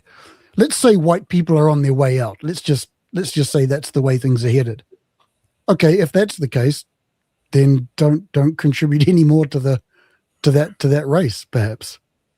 Yeah. I'm just trying to be diplomatic. I mean, I can see the point that these people are making in terms of they're probably frightened of growing up in a world where they're elderly and there's no one there of their culture and or their ilk, you know. So there's that kind of view as well. So it's like, well, I'm going to keep pumping them out because I don't want to be in an old people's home where people see me as the enemy, even though I've done nothing wrong to them, you know.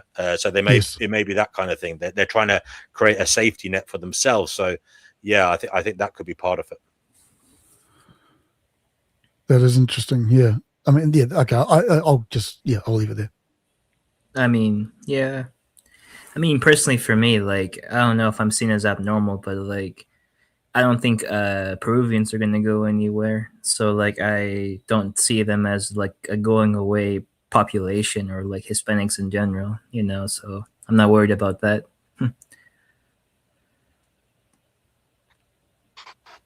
Well, my old man has said to me, as my old man once said to me, you know, the world's just heading towards everyone's just going to be coffee colored. And I think that's just the reality. That's the way it's headed. For sure. Yeah. I mean, I am already that. So I guess I'm like a preview.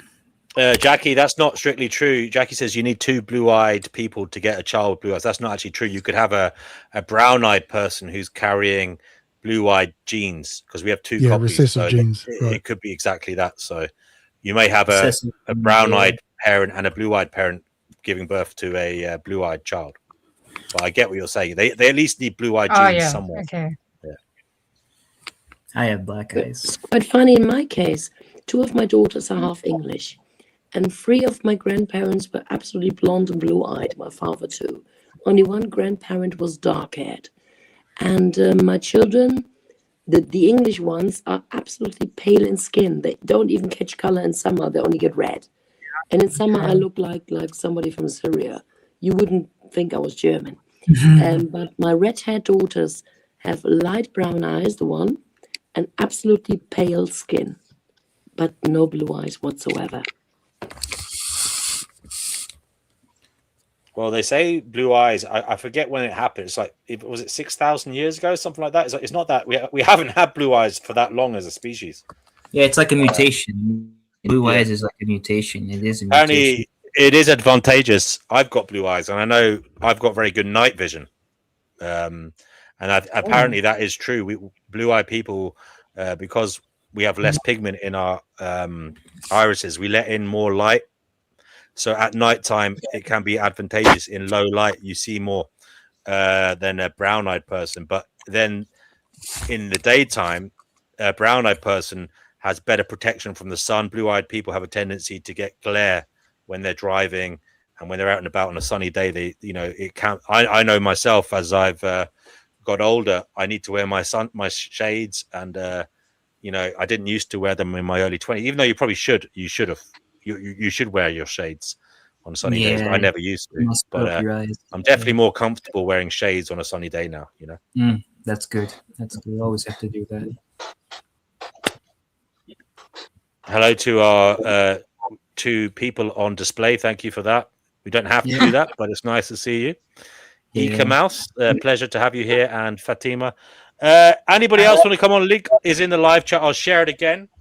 This is the Finding Gnosis show. We go live multiple times a week, and we talk about anything and everything. So do feel welcome to join us.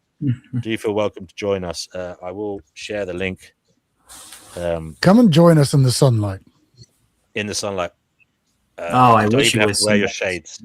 I wish it was sunny outside right now. In my window, it's just freezing, ice everywhere. Like trees look blue. Yeah, it's really bad. I don't like this weather at all. Like, I'm wearing a long sleeve shirt. It's not good. I'm wondering, where is our beloved Chickpea? Oh yeah, where is she? She's usually here by now. No idea. She's usually All right, that's enough of my face. Some secret about blonde people. Well, blonde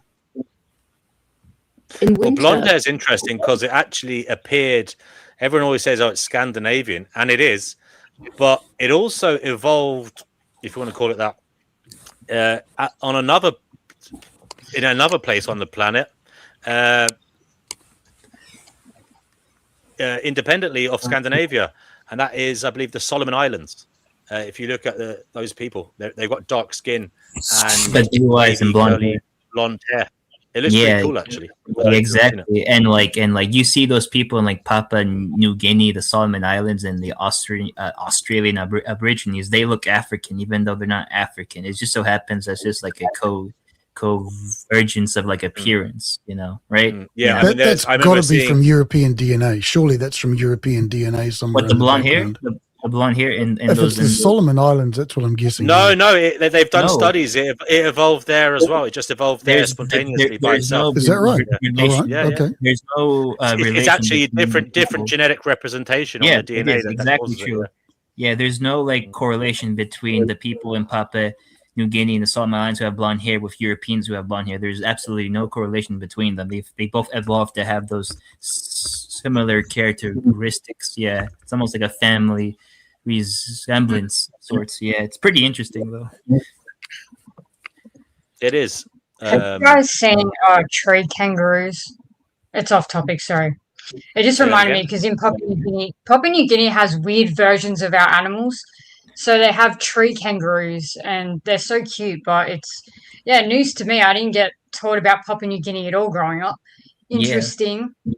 I mean, if it was really up above it, because I got taught that New Zealand was the closest country to us. And this is like a huge Mandela fact for a lot of people that it's not. Papua New Guinea was not closest. Like now Papua New Guinea is, but I just remember seeing ocean all above us.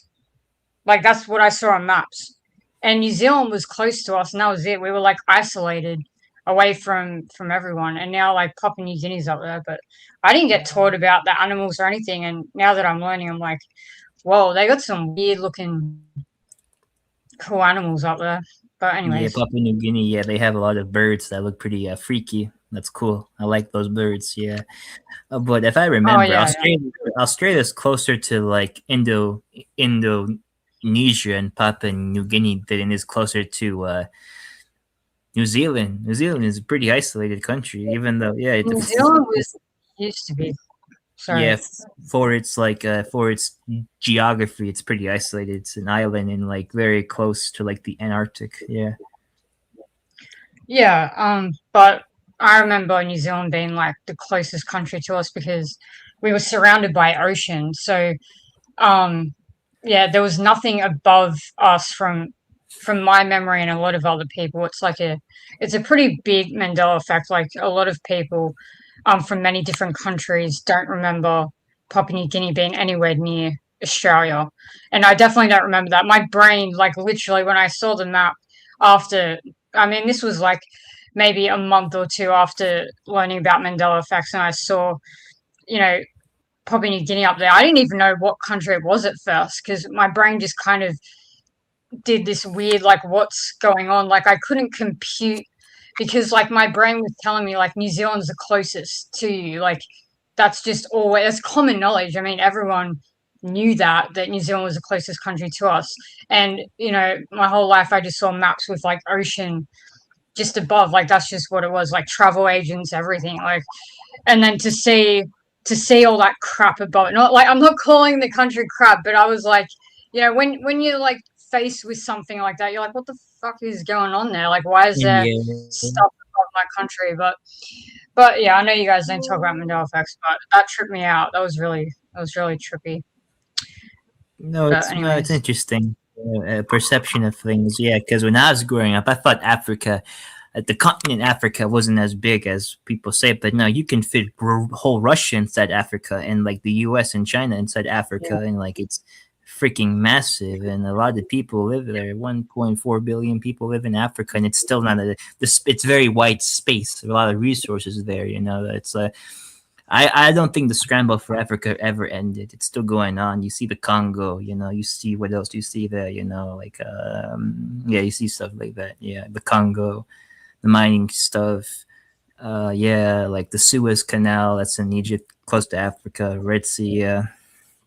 Yeah, those places are very, very historically vital, Yeah, the Congo. Yeah.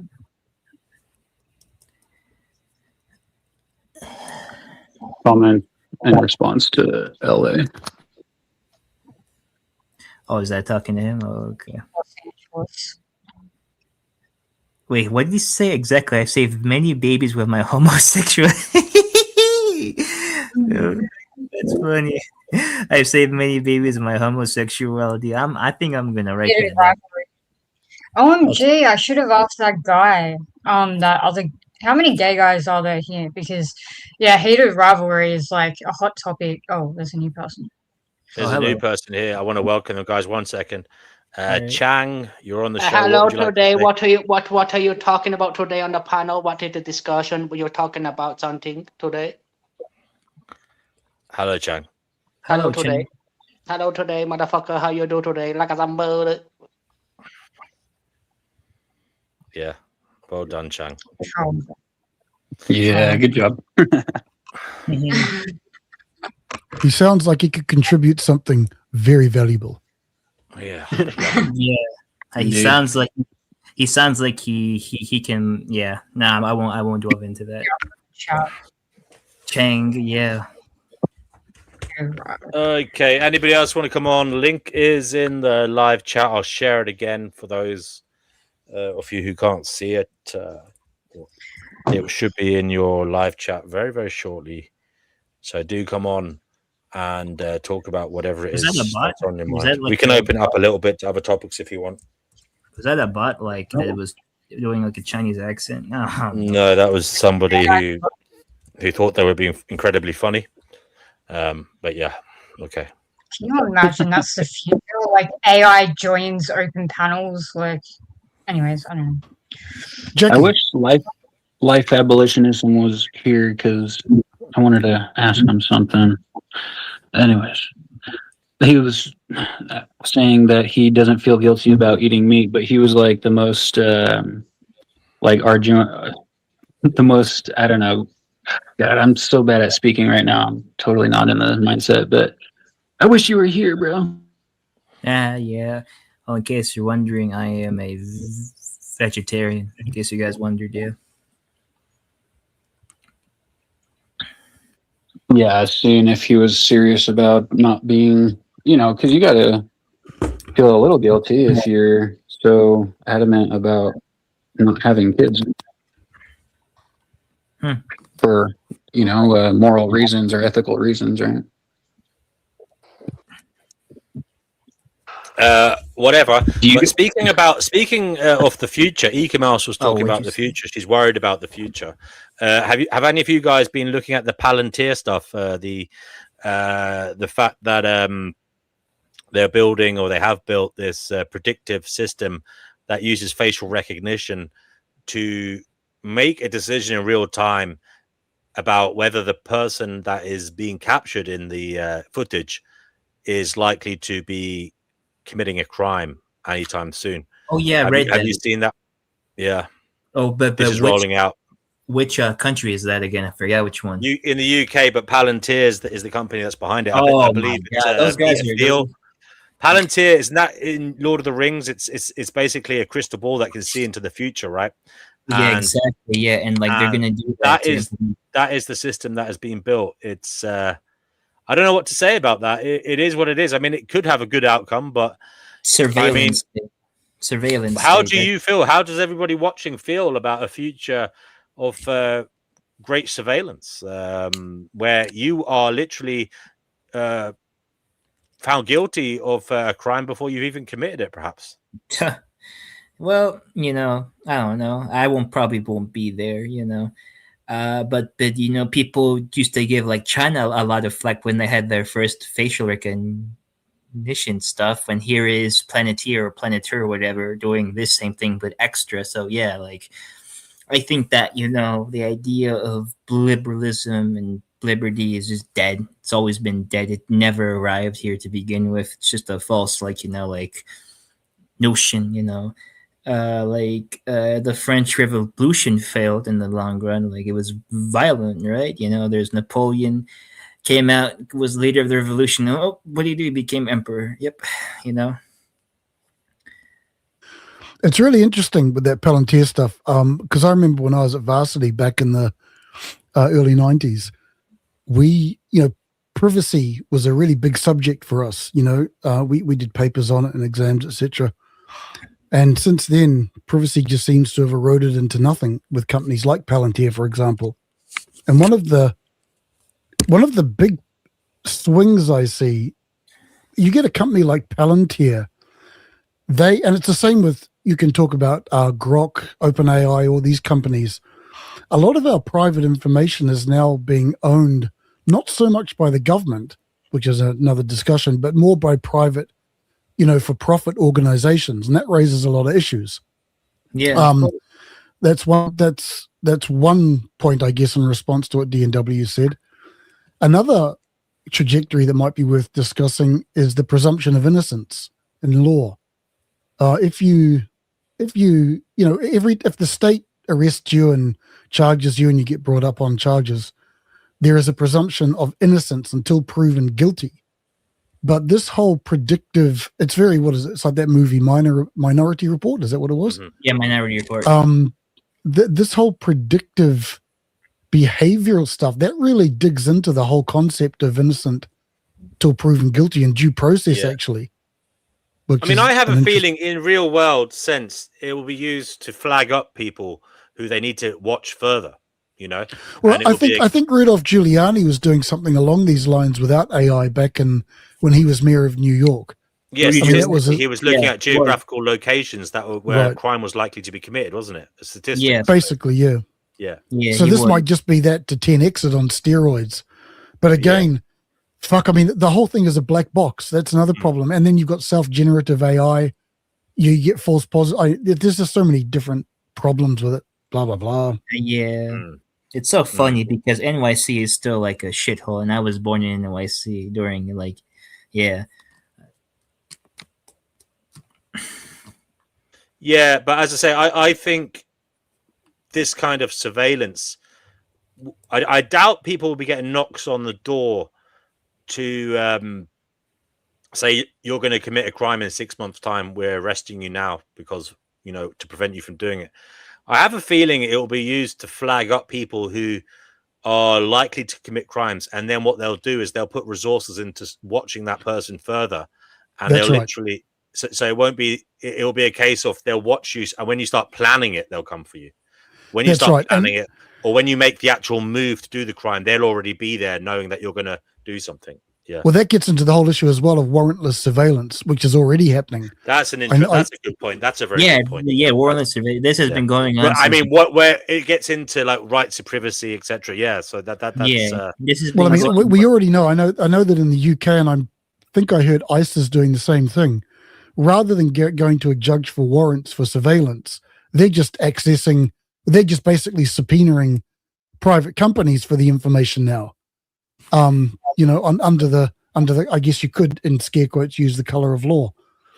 So they're basically bypassing the protections that we have. It is scary. It has the potential to be quite scary.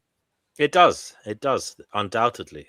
It is already And what scary, isn't it? what was that guy? Was it Stalin who said? Sorry to overtalk you, mate. I'll finish now.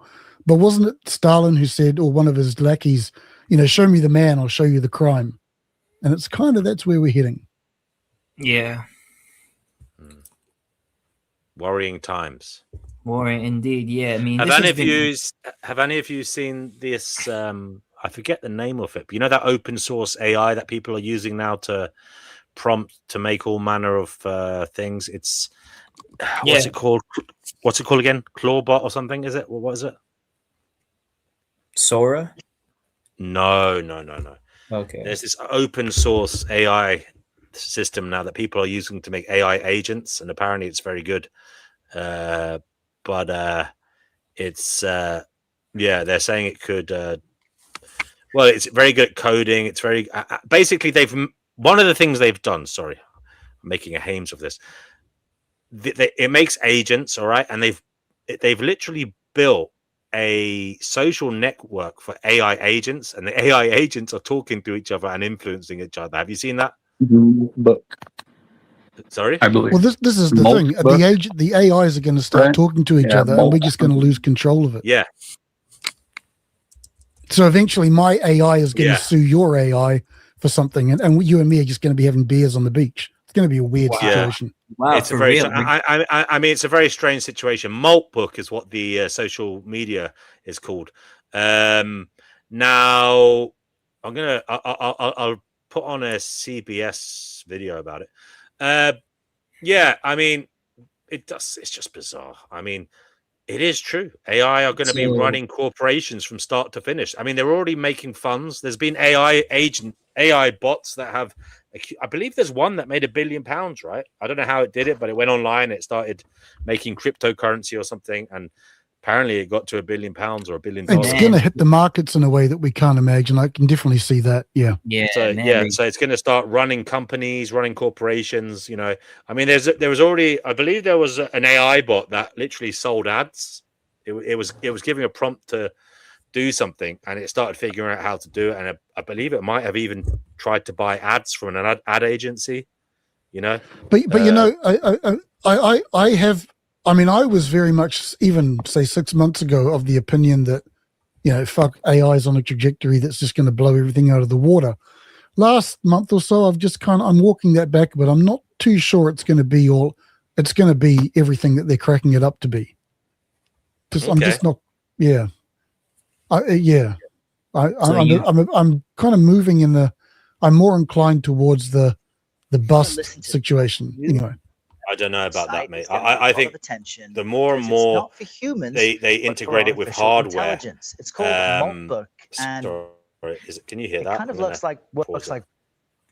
The more and more they integrate it with hardware, and the AI has the ability to sense things we can't sense, and is able to do it in, you know, at speeds of light. You know, and not just one AI bot, but multiple working together, with thousands of computers. I mean, I think it's just going to be an insane ride. We don't know what's going to happen.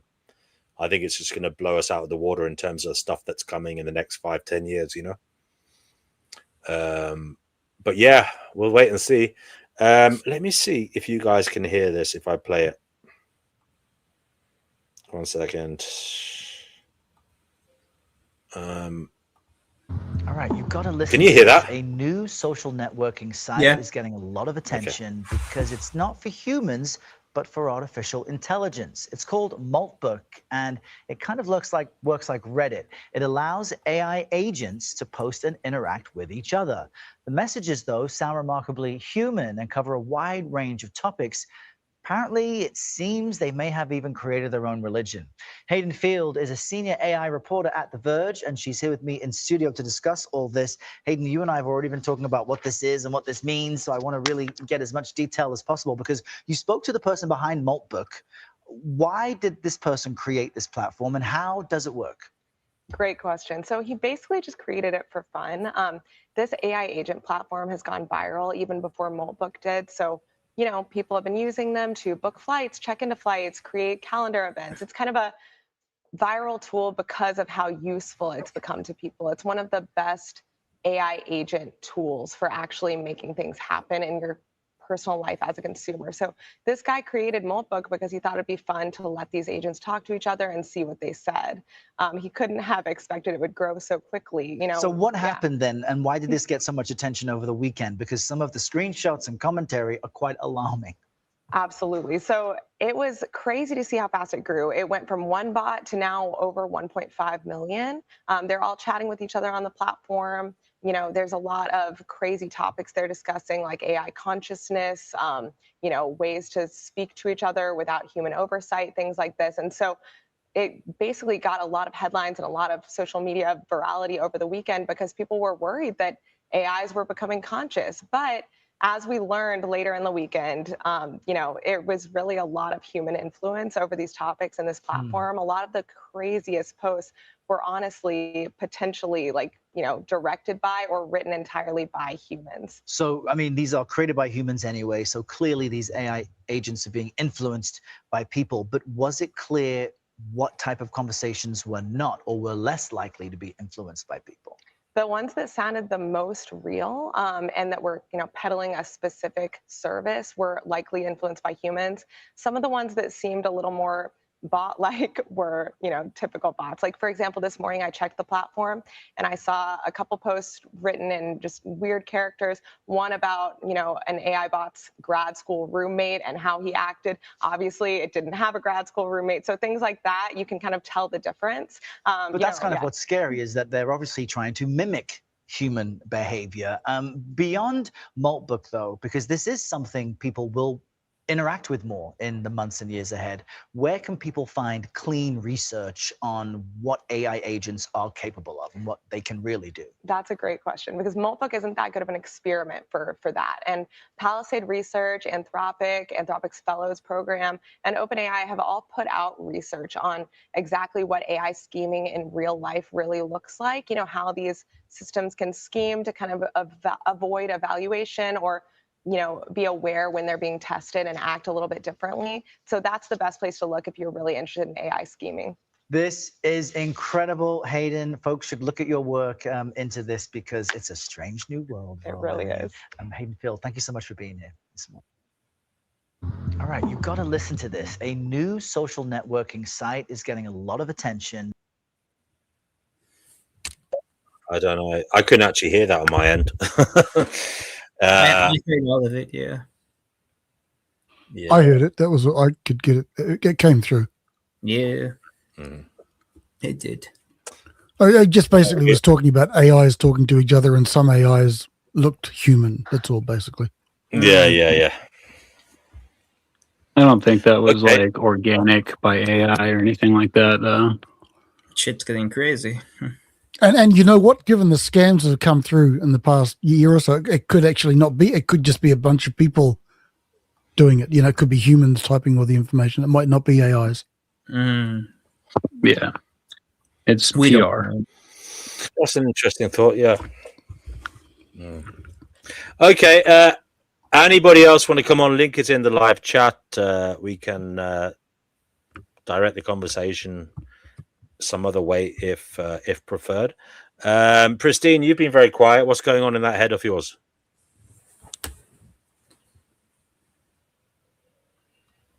She's muted. Hey, sorry. I was just talking crap. Mars was blue. I don't know. I'm drawing blanks. So what's the conversation now? I was in the chat. What were you guys watching? We were just AI, yeah. about AI and what AI is going to do. Yeah. Whatever you want it to be, mate. You go. Take it where you want. Surveillance state, yeah, but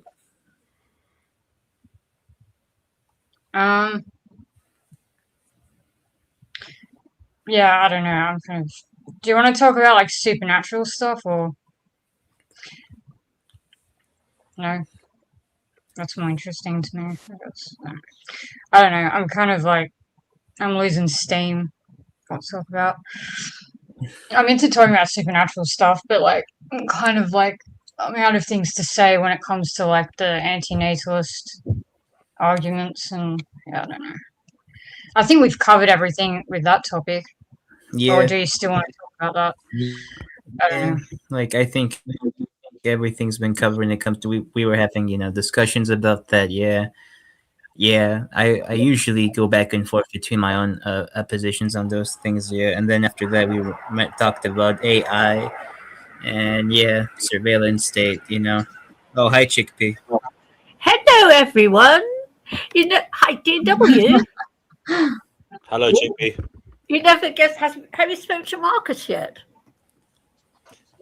He's in the live chat. You mean Vlad the Impaler? You're getting married? We were talking. She's in Las Vegas. I tell you, we're very the same. We've got the same crazy thoughts, same crazy. Marcus is habits. pregnant. Congratulations. Oh my god. It's the future. Men are pregnant. Yes, I wanted this. No, DW, I must say, we were talking till 8 o'clock this morning. I've only just woken up. I've just this minute woken up. Well, 10 minutes ago. Love is in the air every time I look around. Oh, brother Marcus is in love. That's so cute. That's very sweet. I just cannot believe that I sat up, and I haven't slept for 2 days either because I've been sitting here chattering to everybody. Can't believe this is happening. So, Chickpea, we're live on the internet, and we're asking people why they have children, why they're not having children, what they think of the idea. That was the general topic of the show at the beginning. We've moved on since then, but do you want to talk about that at all?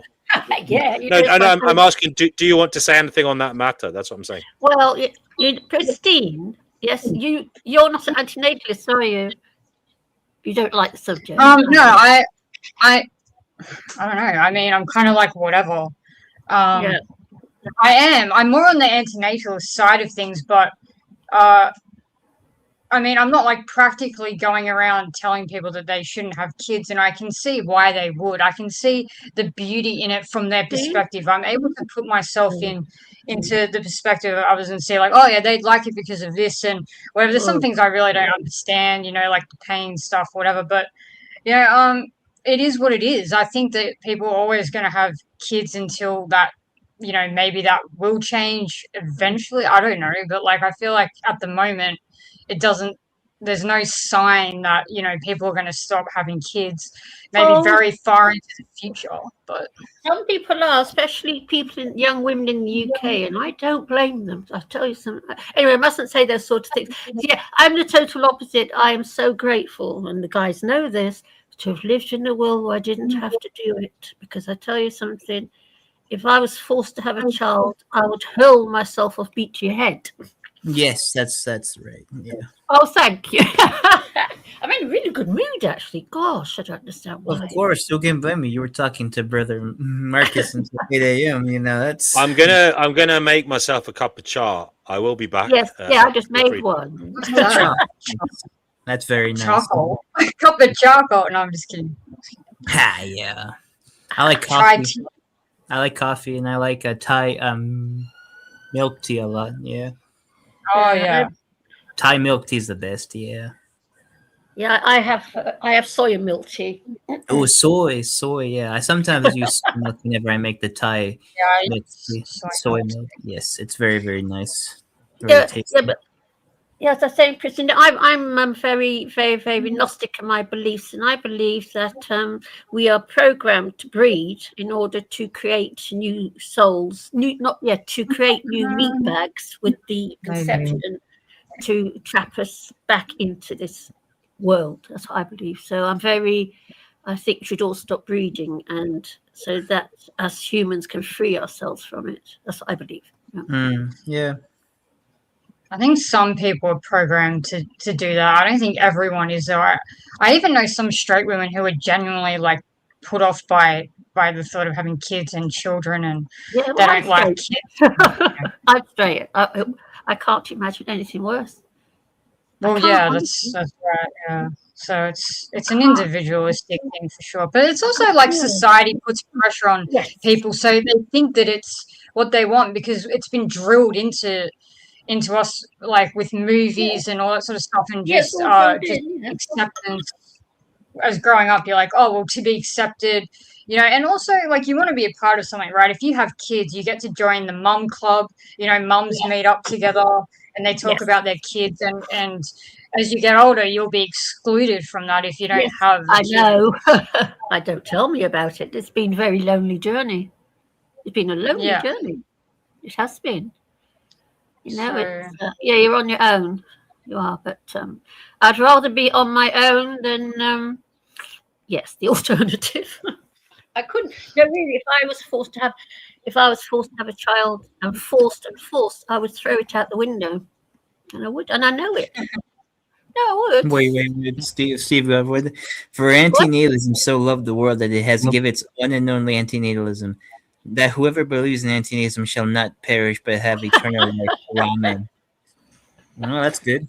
I want to welcome Lee Delaney. Lee Delaney, you're on the Finding Gnosis show. What is it you'd like to say unto the world right now? No, really. I've just been in the pub playing pool with my mates, so come back and thought I'd have a listen on you guys. Where's the pub?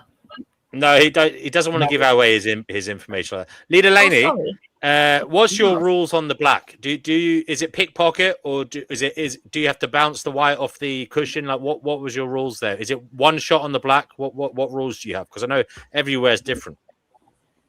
Yeah, it's any pocket now for the black. It used to be one pocket, but yeah, you can put any now. I think that's the world rules now. Well, it depends on the people. It depends on the people playing. But we used to play. We played pickpocket. You had to pick the pocket before you shot, and if it went into a different pocket, you lost. That's right. Yeah, that's how we played for many years. So it's just getting used to the new rules now. Because I didn't want to join a team, but I've just joined a pool team now. So you're playing a team. So are you telling me in the team games of pool now it's any pocket? Yeah, it's world rules and 2 shots carry. Wow. Yeah, it's all changed now. So I'm just trying to get used to the rules again.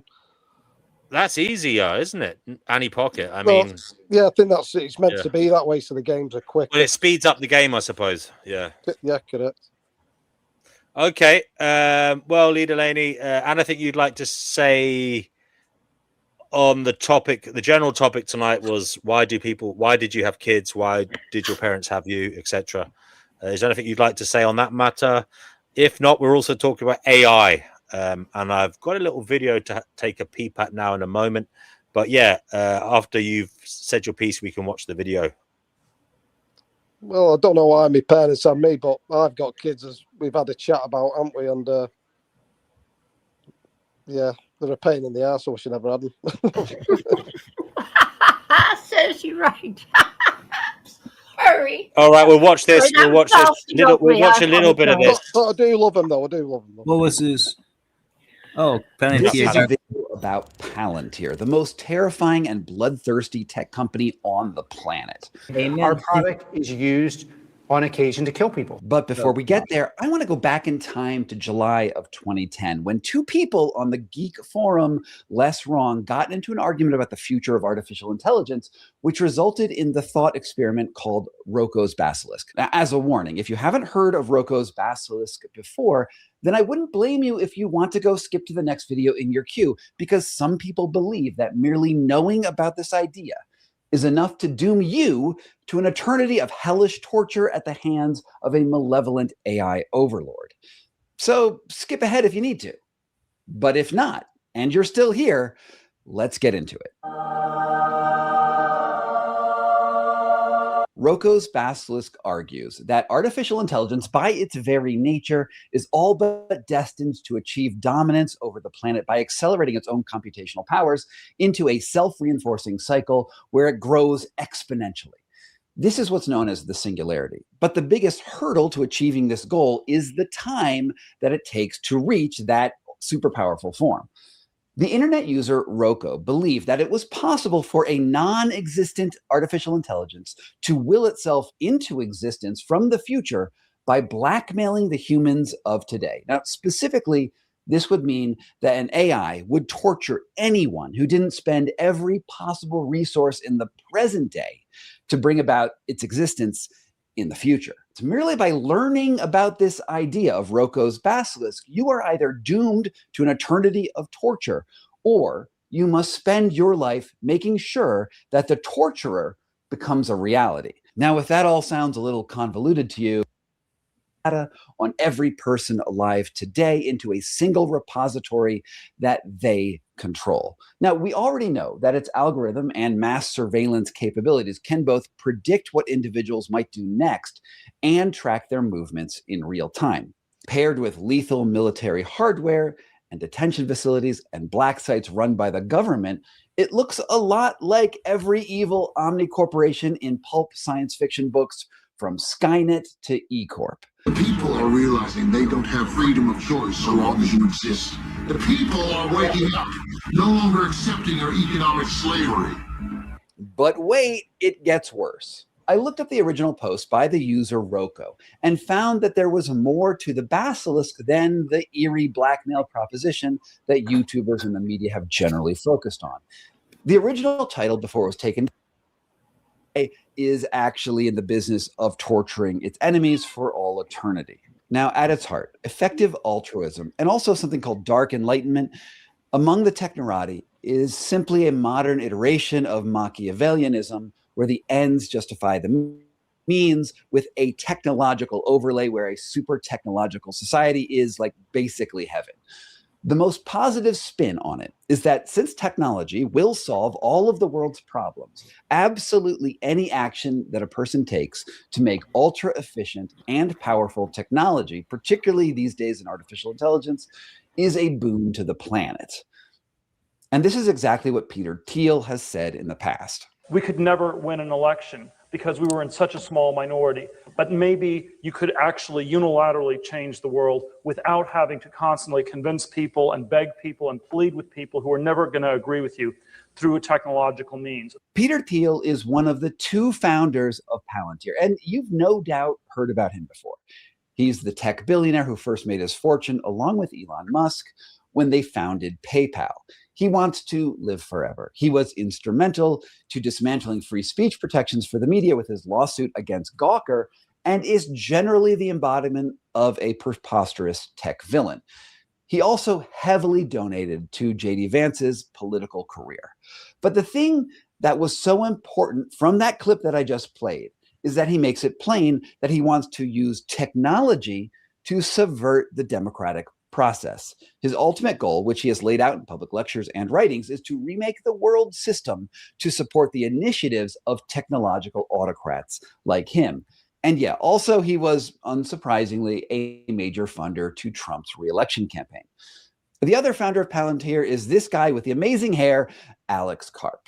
Here he is describing his vision for the company. Palantir is here to disrupt and make the institutions we partner with the very best in the world, and when it's necessary, to scare enemies and on occasion kill them. And he's got some tactics that he playfully says that he would never use, but also that he might totally use. I love the idea of getting a drone and having light fentanyl laced urine spraying on analysts who tried to screw us. The thing that sets Palantir apart from most tech ventures out of Silicon Valley is that it enthusiastically embraces close connections to the government, which is weird since both of its founders seem so anti-democracy.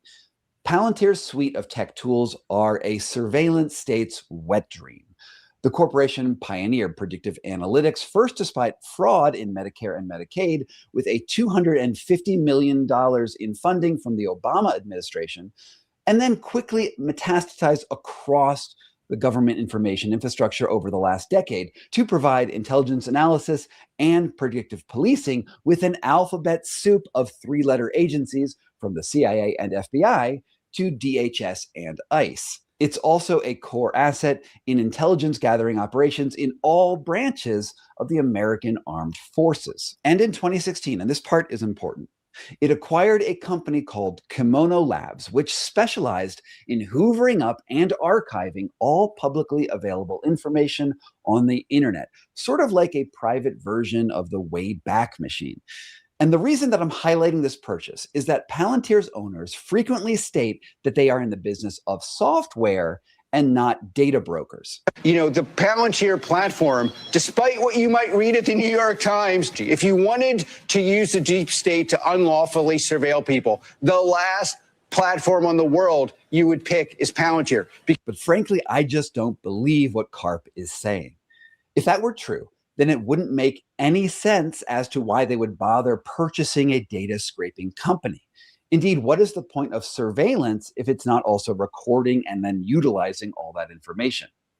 What everyone can agree on, however, is that its systems and philosophy are based on the Air Force's manual on targeting, specifically identifying, acquiring, and if need be, destroying military objectives. We are the most lethal. We are the most able to surveil and process large amounts of data. You have created the system which you call kill chain.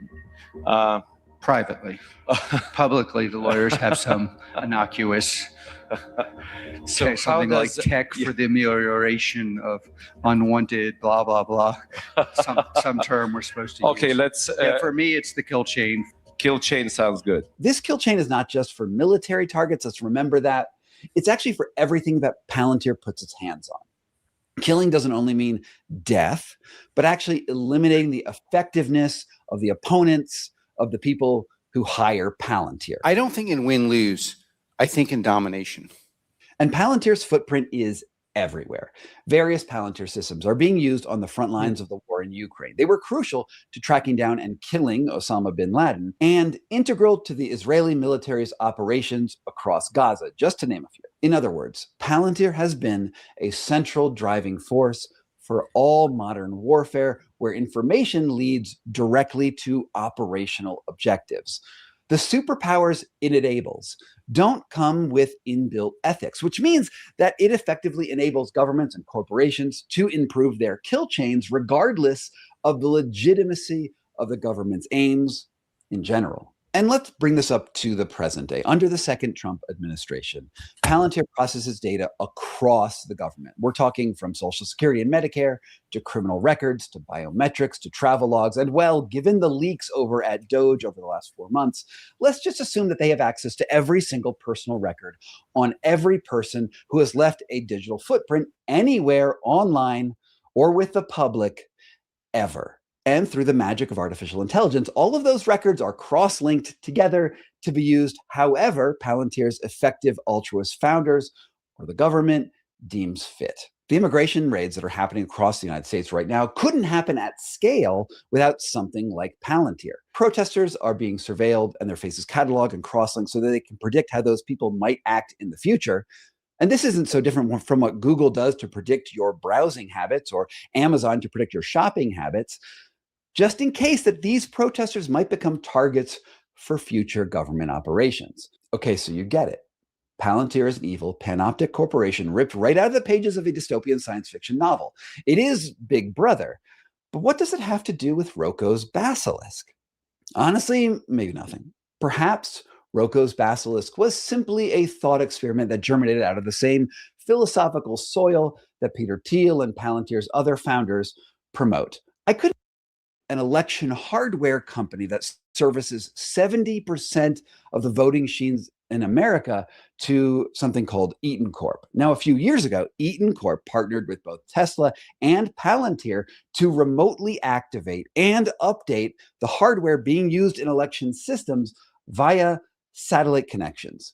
Common Coalition argues that the devices could even access air-gapped machines that are not specifically connected to the internet. They show records that 90 days before the election, at the same time that Elon tweeted that he was, quote, introducing a glitch into the matrix, that Eaton Corp uploaded malware that could have infiltrated voting machines and ultimately flipped votes without anyone noticing. Their theory is maybe a little bit convoluted.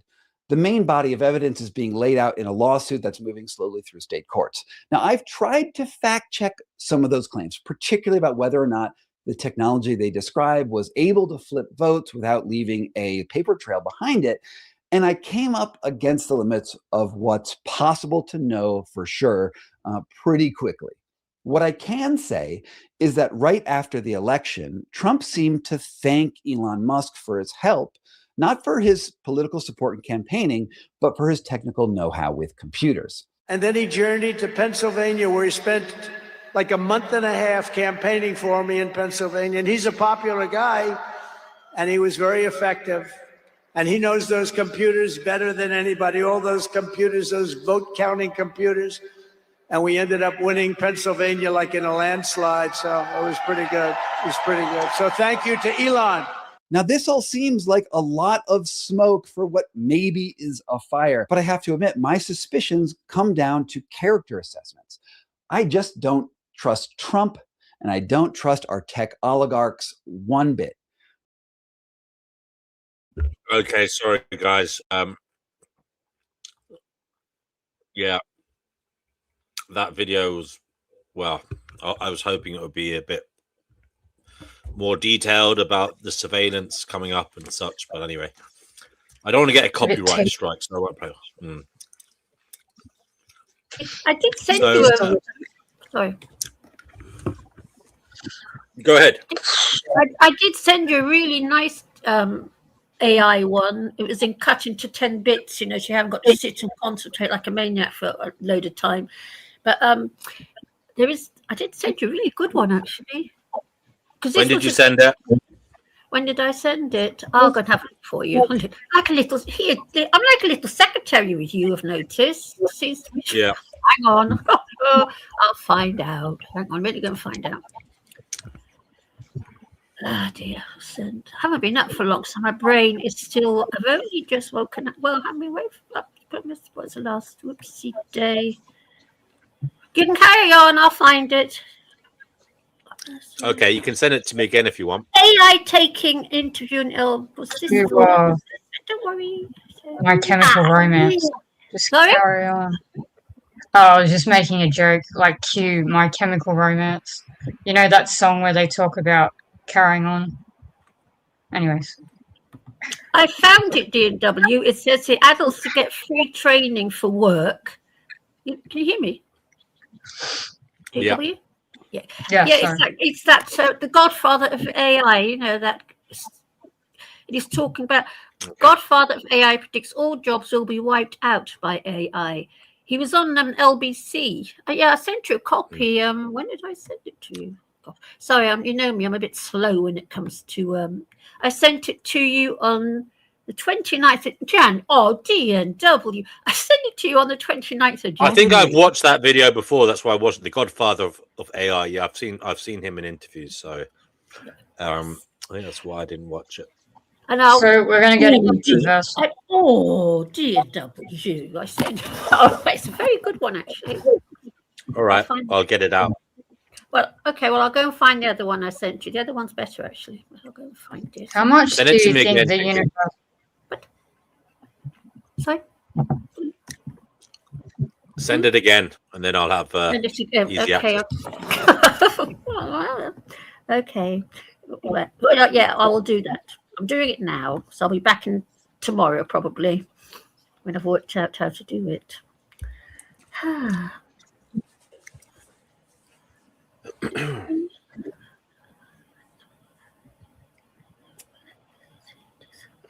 Yes, I was saying I was talking to Marcus at 8 o'clock this morning, and we were talking about whatchamaflips.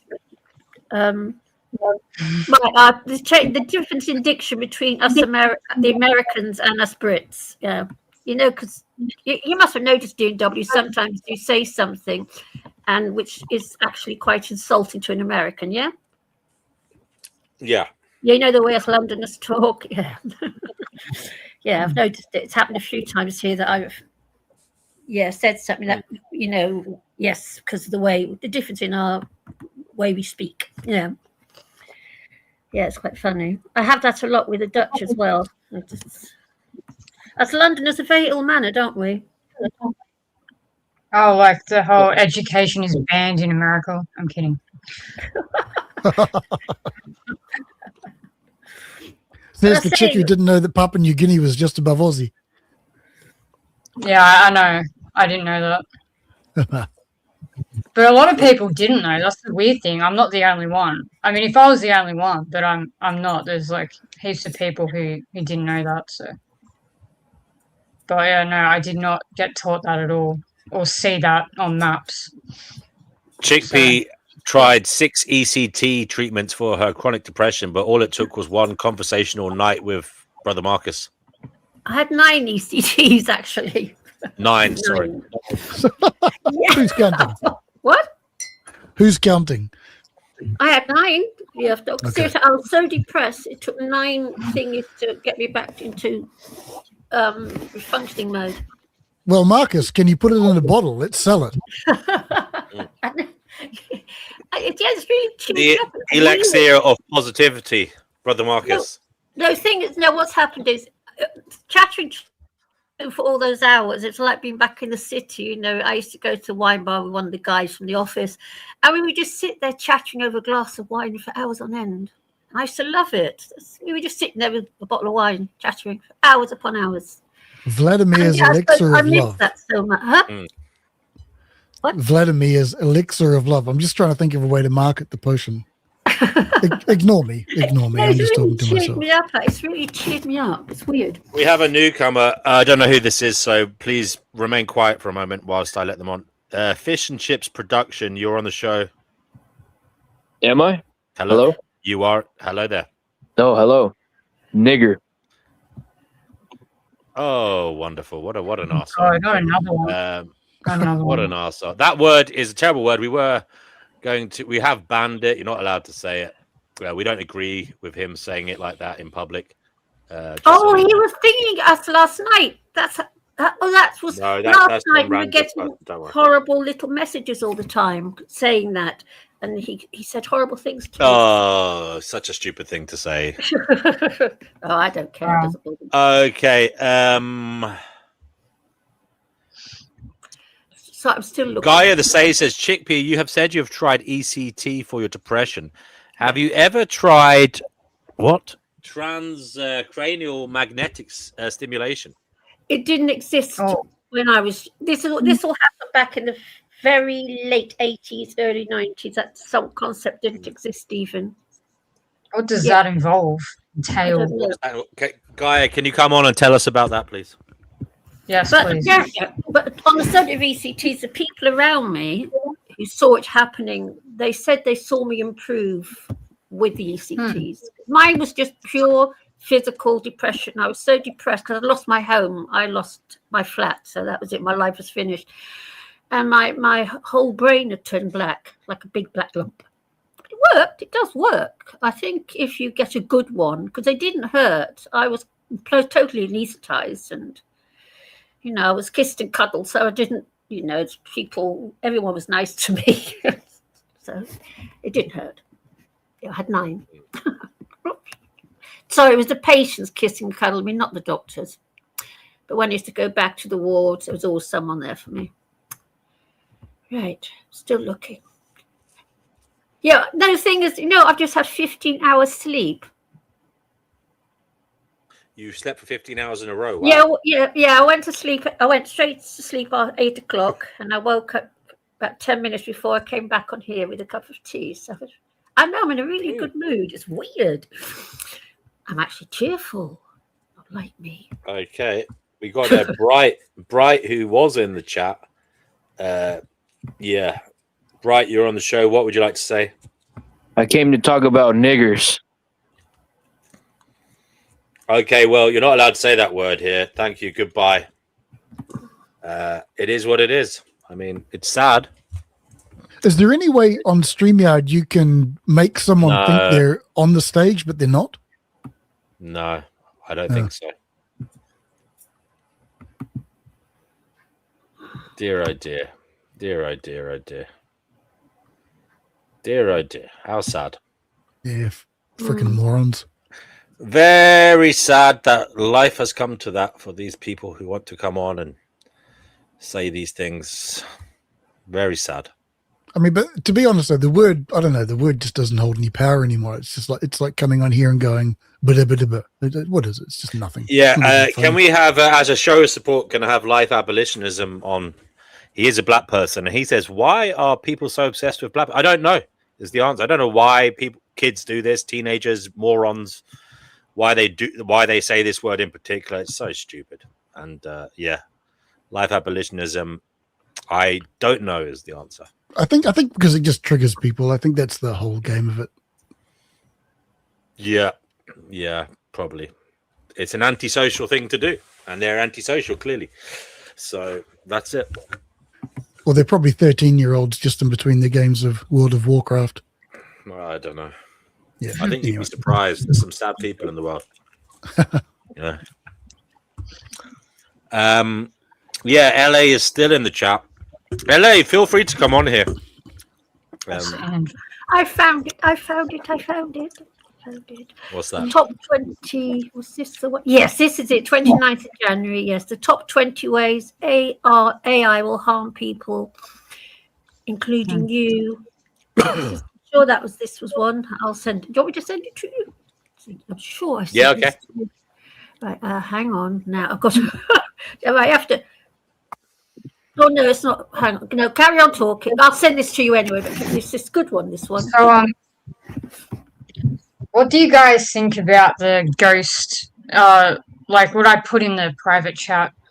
The ghost genetic signal, like the missing humans that were related to or whatever, that they can't find physical fossils of. There's no physical evidence, but they found in the DNA that. There's more than just the Neanderthals and whatever other thing they've said here. Well, there are. There's the like Denisovans and the Neanderthals. Denisovans, Denisovans, Neanderthals, and I believe they say there's something else now as well, but I can't remember what it is. Yeah, they said it's a ghost genetic. Like they don't know because there's no known fossil origin. Yeah, interesting. Anyways, Yeah, I mean, I don't know. I maybe, just saw that yesterday. maybe, probably. It wouldn't surprise me. Yeah, there's probably a lot we don't know that we'll never know. I wouldn't be I'm surprised obscure. if, going back far enough, our evolutionary tree, just so many things died out, and we're just never going to know about them. Yeah, true. And on the conspiracy side of things, do you guys think it's weird that some people believe that we are bred with aliens, like the Greys and whatnot? I can't see it myself, but it is a. Oh yeah, okay, yeah. Well, I don't know if we're bred with aliens as much as I am. I am partial to the idea of panspermia. I think that's an interesting idea. Can you explain that? Oh, but basically that the what is it? The stuff for life maybe landed on Earth by a comet or something. Oh yes. And it's Yeah. it's extraterrestrial in the sense it didn't come from Earth, but it kind of landed here and blah blah blah. Yeah. You know, no, from the that's- stars. that seems plausible. Yeah, that seems plausible. Yeah, who knows?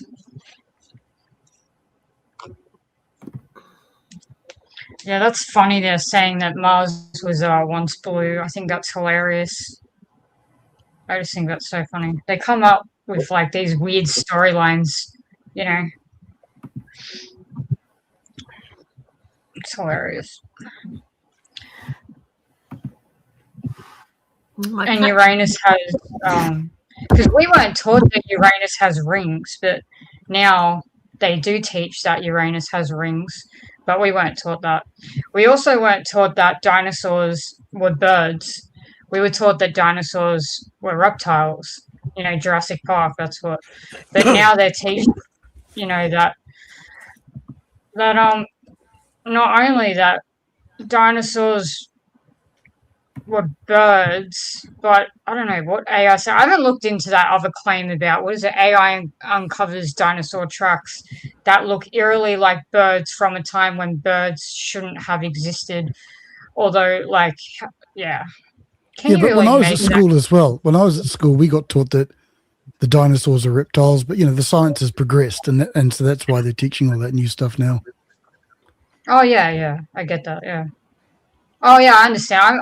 I agree. I just think it's weird. That's all. That's all I was saying. It's just like it's obviously progression in science. I just watching like documentaries now where the dinosaurs are kind of like birds are great. I love birds. I'm not knocking on birds. It's just that growing up where with Jurassic Park and stuff where dinosaurs are like these scary reptiles that run fast and like kind of like cool seeming, and then now you've just got them like looking like birds and it's just a bit like chickens. It's just hilarious. Like it's fine. I just I'm just pointing out the differences in things. Fair enough. I want to welcome Cougar Duma back. Cougar Duma, how are you? What is it you'd like to say? I also want to ask you something as well in a moment. Yeah, hi. I'm still engaged in this project that's really noisy, so I won't be here for long. But I did hear a science question, possibly. So I'm here. What do you want to ask me? Oh, I was going to ask you about the global heating situation. Have you got any news for us? Because you're on a wider audience tonight. You're also live on other channels. So would you like to tell us about global heating? What is going on? Where we're at as a species in relation to this problem? Sure. Thanks for the opportunity. Clear up a couple things. First, it's not a hoax. It's caused by humans. It's real. It's here. And I am worried. I'm a scientist. Since you have a wider audience, I'm a scientist. Started out as a biologist. I'm now retired. But in retirement, maybe even before, I started taking an interest in climate science. I first ran into this during my master's degree when my professor brought in what is now known as the Keeling curve. And we had a class discussion among ourselves as grad students about the Keeling curve. So I've been tracking this since about then. So what is happening with global heating? So to some extent, the situation hasn't changed since probably the last time I was asked, which is actually really bad. The fact that the situation hasn't changed is somewhat, it's very alarming to me as a climate scientist. The North Polar Vortex has been affected by a phenomena called sudden stratospheric warming, although it might as well be called sudden stratospheric heating because the temperature of the North Polar Vortex jumps by about 90 to 100 degrees Fahrenheit over like a few days. It's supposed to be temporary. When it happens, it causes massive disruptions in northern hemisphere weather, generally, at least in the winter, allowing large Arctic air masses to escape from the Arctic and to descend into North America, Northern Europe, Russia, China, and wreak a lot of havoc. These are Arctic air masses. They don't belong in lower latitudes. When they do come down, it's as if you went to the Arctic, and no one is prepared to go to the Arctic unless you live there. And we've been having this in the US. That's where I have most of my information, of course. But at the same time, we've been having a record cold, followed days later, usually a week later, by record heat, followed days later by record cold, followed days later by record heat. We had the hottest Christmas on record in parts of the lower 48 states in 2025. The problem with the polar vortex is driving all of this. None of this is weather. This would be controversial for me to say this. This is not weather, people. If it was weather, I wouldn't care. It is not weather. It is a collapse of the Earth dynamic system. This is extremely alarming. There's a lot of people in the space that I work that are now ringing alarm bells. This has been going on for 3 months. The supposedly temporary sudden stratospheric warming that disrupts the polar vortex and the northern jet stream has become, dare I say it, permanent. And this is cataclysmic. I don't usually lend myself to hyperbole because I don't have to, because I'm not interested in what people react. But you've got to know, you've got to understand, this has never been seen before. This is a breakdown, and this is caused by global heating. And when I do videos on this, I tell my people, my subscribers, my followers, listen, man, you're in trouble. I don't know how bad this is going to get. Even the meteorologists, who are generally corporate lackeys, corporate lapdogs, they're coming out and saying the same thing. This is bad. We don't know what's going on. We don't know how this happened. Well, if you're a climate scientist, you know how it happened. We've been monitoring this now for a good 10 years, and it just went off the rails this year. Off the rails. I'm worried. If I sound worried, it's because I'm worried. I wouldn't say I'm worried if I wasn't worried, and now I'm worried. I have several videos on this on my channel. Cougar Doomer will get you there on YouTube, and if you want more of the science, then you can go there and catch up on that. I cover other topics like AI, and I'm currently writing a novel on the intersection of AI and global heating, because they seem to be intersecting. If you're paying attention to one or the other, you may not have noticed that both are now happening at the same time and getting worse. And I am sufficiently alarmed about both tendencies that I'm now writing a second novel. So wish me luck with that. I know without in the game, because I was writing on it. It's a little. D&W, you're muting on and off by the looks of things automatically. Something's going wrong. Odd, yeah, odd there. I mean, now, no. No, it's mute. You're unmuting and muting like on off for some reason. Yeah, back up. I can't do it. That's weird. That is. Oh, there we go. Is it? No, yeah. That's still missed. All right, come back. All right. Thanks for the. Oh, hang on. That's better. What happened? Or, yeah, something probably because he dropped off you. It got better. Yeah. So anyway, that's the news. I'm shaking in my boots, as they say, and watching things closely. But let's say everything you said is true. What does worrying about it do for us? I think you should be concerned, again, because I'm a scientist and I have this orientation. I think you should be concerned about existential threats. Yeah, I guess I understand that, and I agree with you to a point. But I'm just wondering, like, I can't do anything about it, can I? So, well, if there was a tsunami coming, if you were in Indonesia and the Christmas tsunami was coming for you, and we were ringing alarm bells and saying there's a tsunami coming and you need to get to high ground, you would get to high ground, but you would understand what that means. Where's the high ground? Exactly. I'm just trying to make one point before I answer your question. You would get to high ground, okay? Because you would understand what high ground means. So now we have another problem. What is the equivalent of getting to high ground with regards to this? I think that people, and let me clarify real quick. I think that people who intend to persevere need to be paying attention now. The governments are going to start saying things this year, next year, that are going to sound alarming or alarmist about the situation. They will. It's just CYA for them. They're just covering their ass. They don't want to be held accountable for not having said anything. So they're going to start to say things. And what I would like for people to understand is why they're saying that there is an existential crisis facing us at this point. Because if things do not improve, and they've been broken for 3 months now, something that's supposed to be temporary, like a week, has been broken off the rails for 3 months. So now we're in new territory. We're off the map. We're going to have to deal with being off the map. And when they start telling you to do things, I think people should listen. Can I ask a question? I'm not too sure if it's directly related or not. I saw a while back a couple of Russian scientists were concerned about the melting of the permafrost, which would release methane into the atmosphere. Are you aware of any of that? Yeah, that's the thing. There's a word that they use. It sounds a bit alarmist, but it's not. It's just kind of descriptive. It's called the methane bomb. Yeah. It's happened before. We know that it happened about 55 million years ago with the PETM. That there's methane clathrates, which are located on the bottom of the ocean, so not well understood. We don't spend a lot of time down there, but they're methane gas trapped in ice crystals to make a methane lattice called a clathrate, and they're made at very cold water at great depth, and they're not real stable. And so what happens as the Earth warms, warm water begins to circulate down the water column until it gets down to the region of these deep methane clathrates.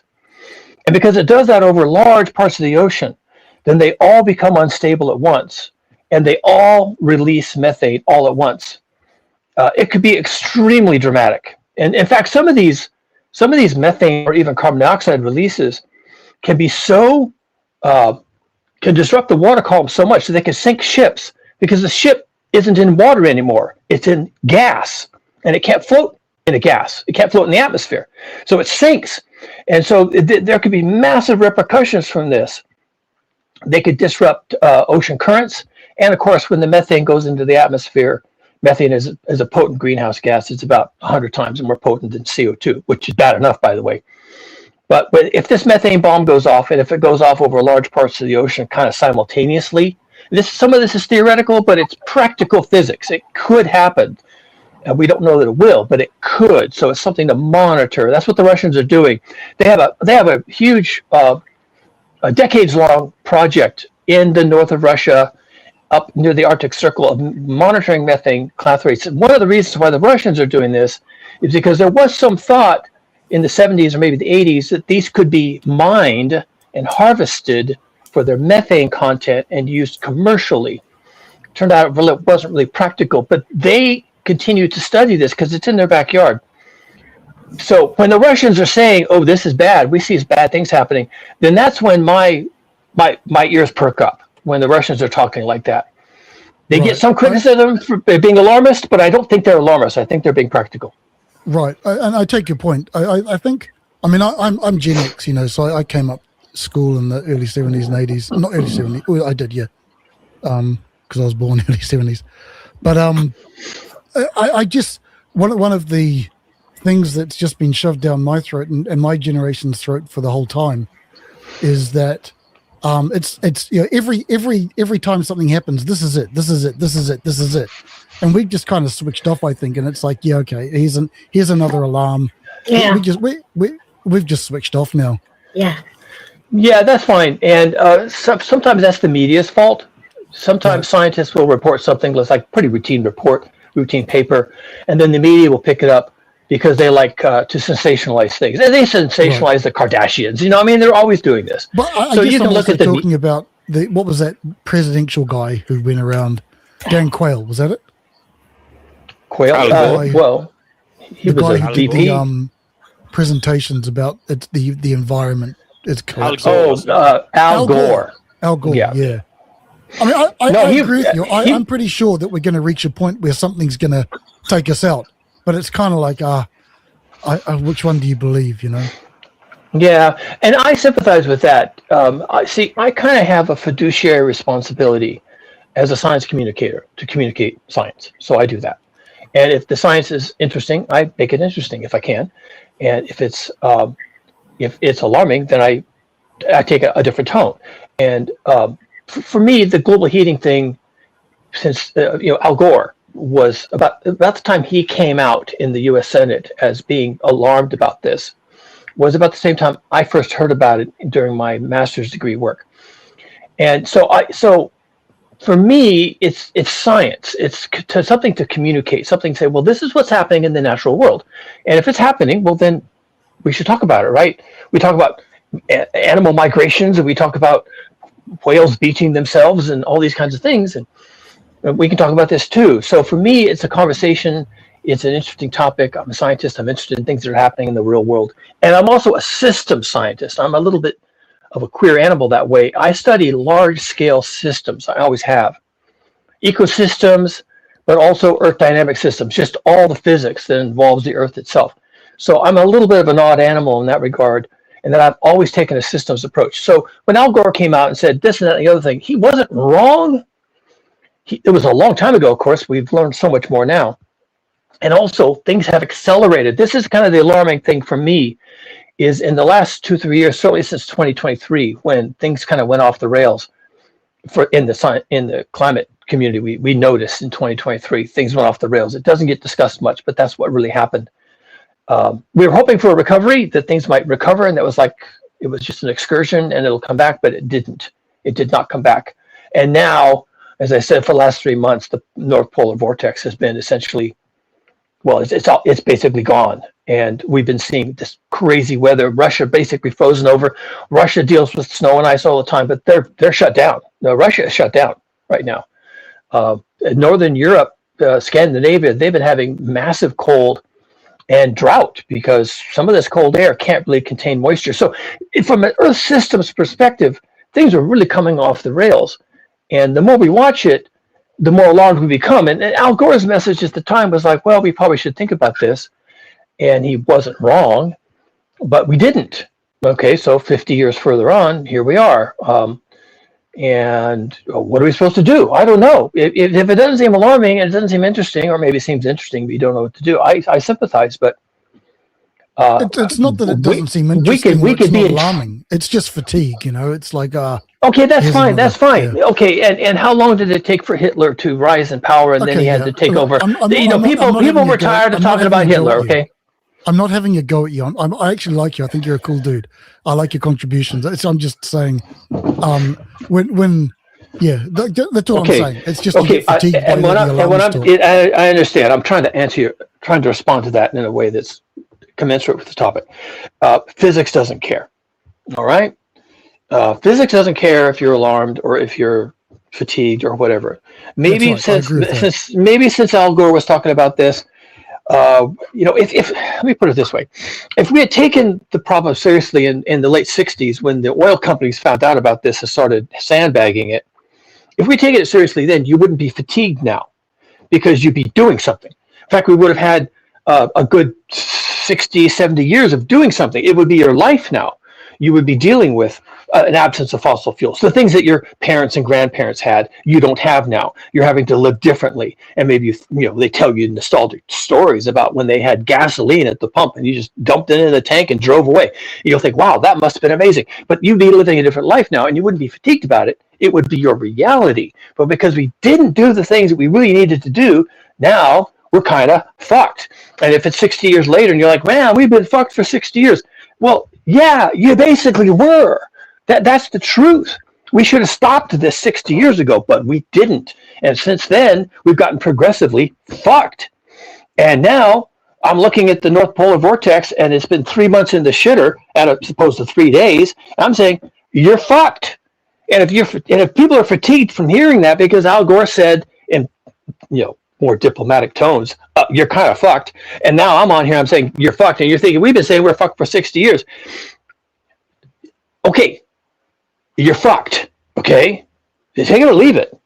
Take it or leave it. It's going to hurt, folks. This is physics. Physics is going to work you over at this point. Let's say everything you said is correct, and maybe this is the final countdown, as it were.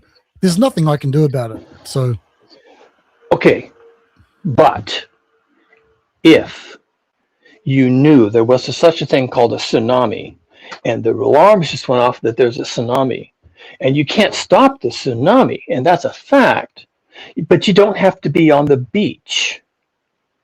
So what can you do to save yourself from this?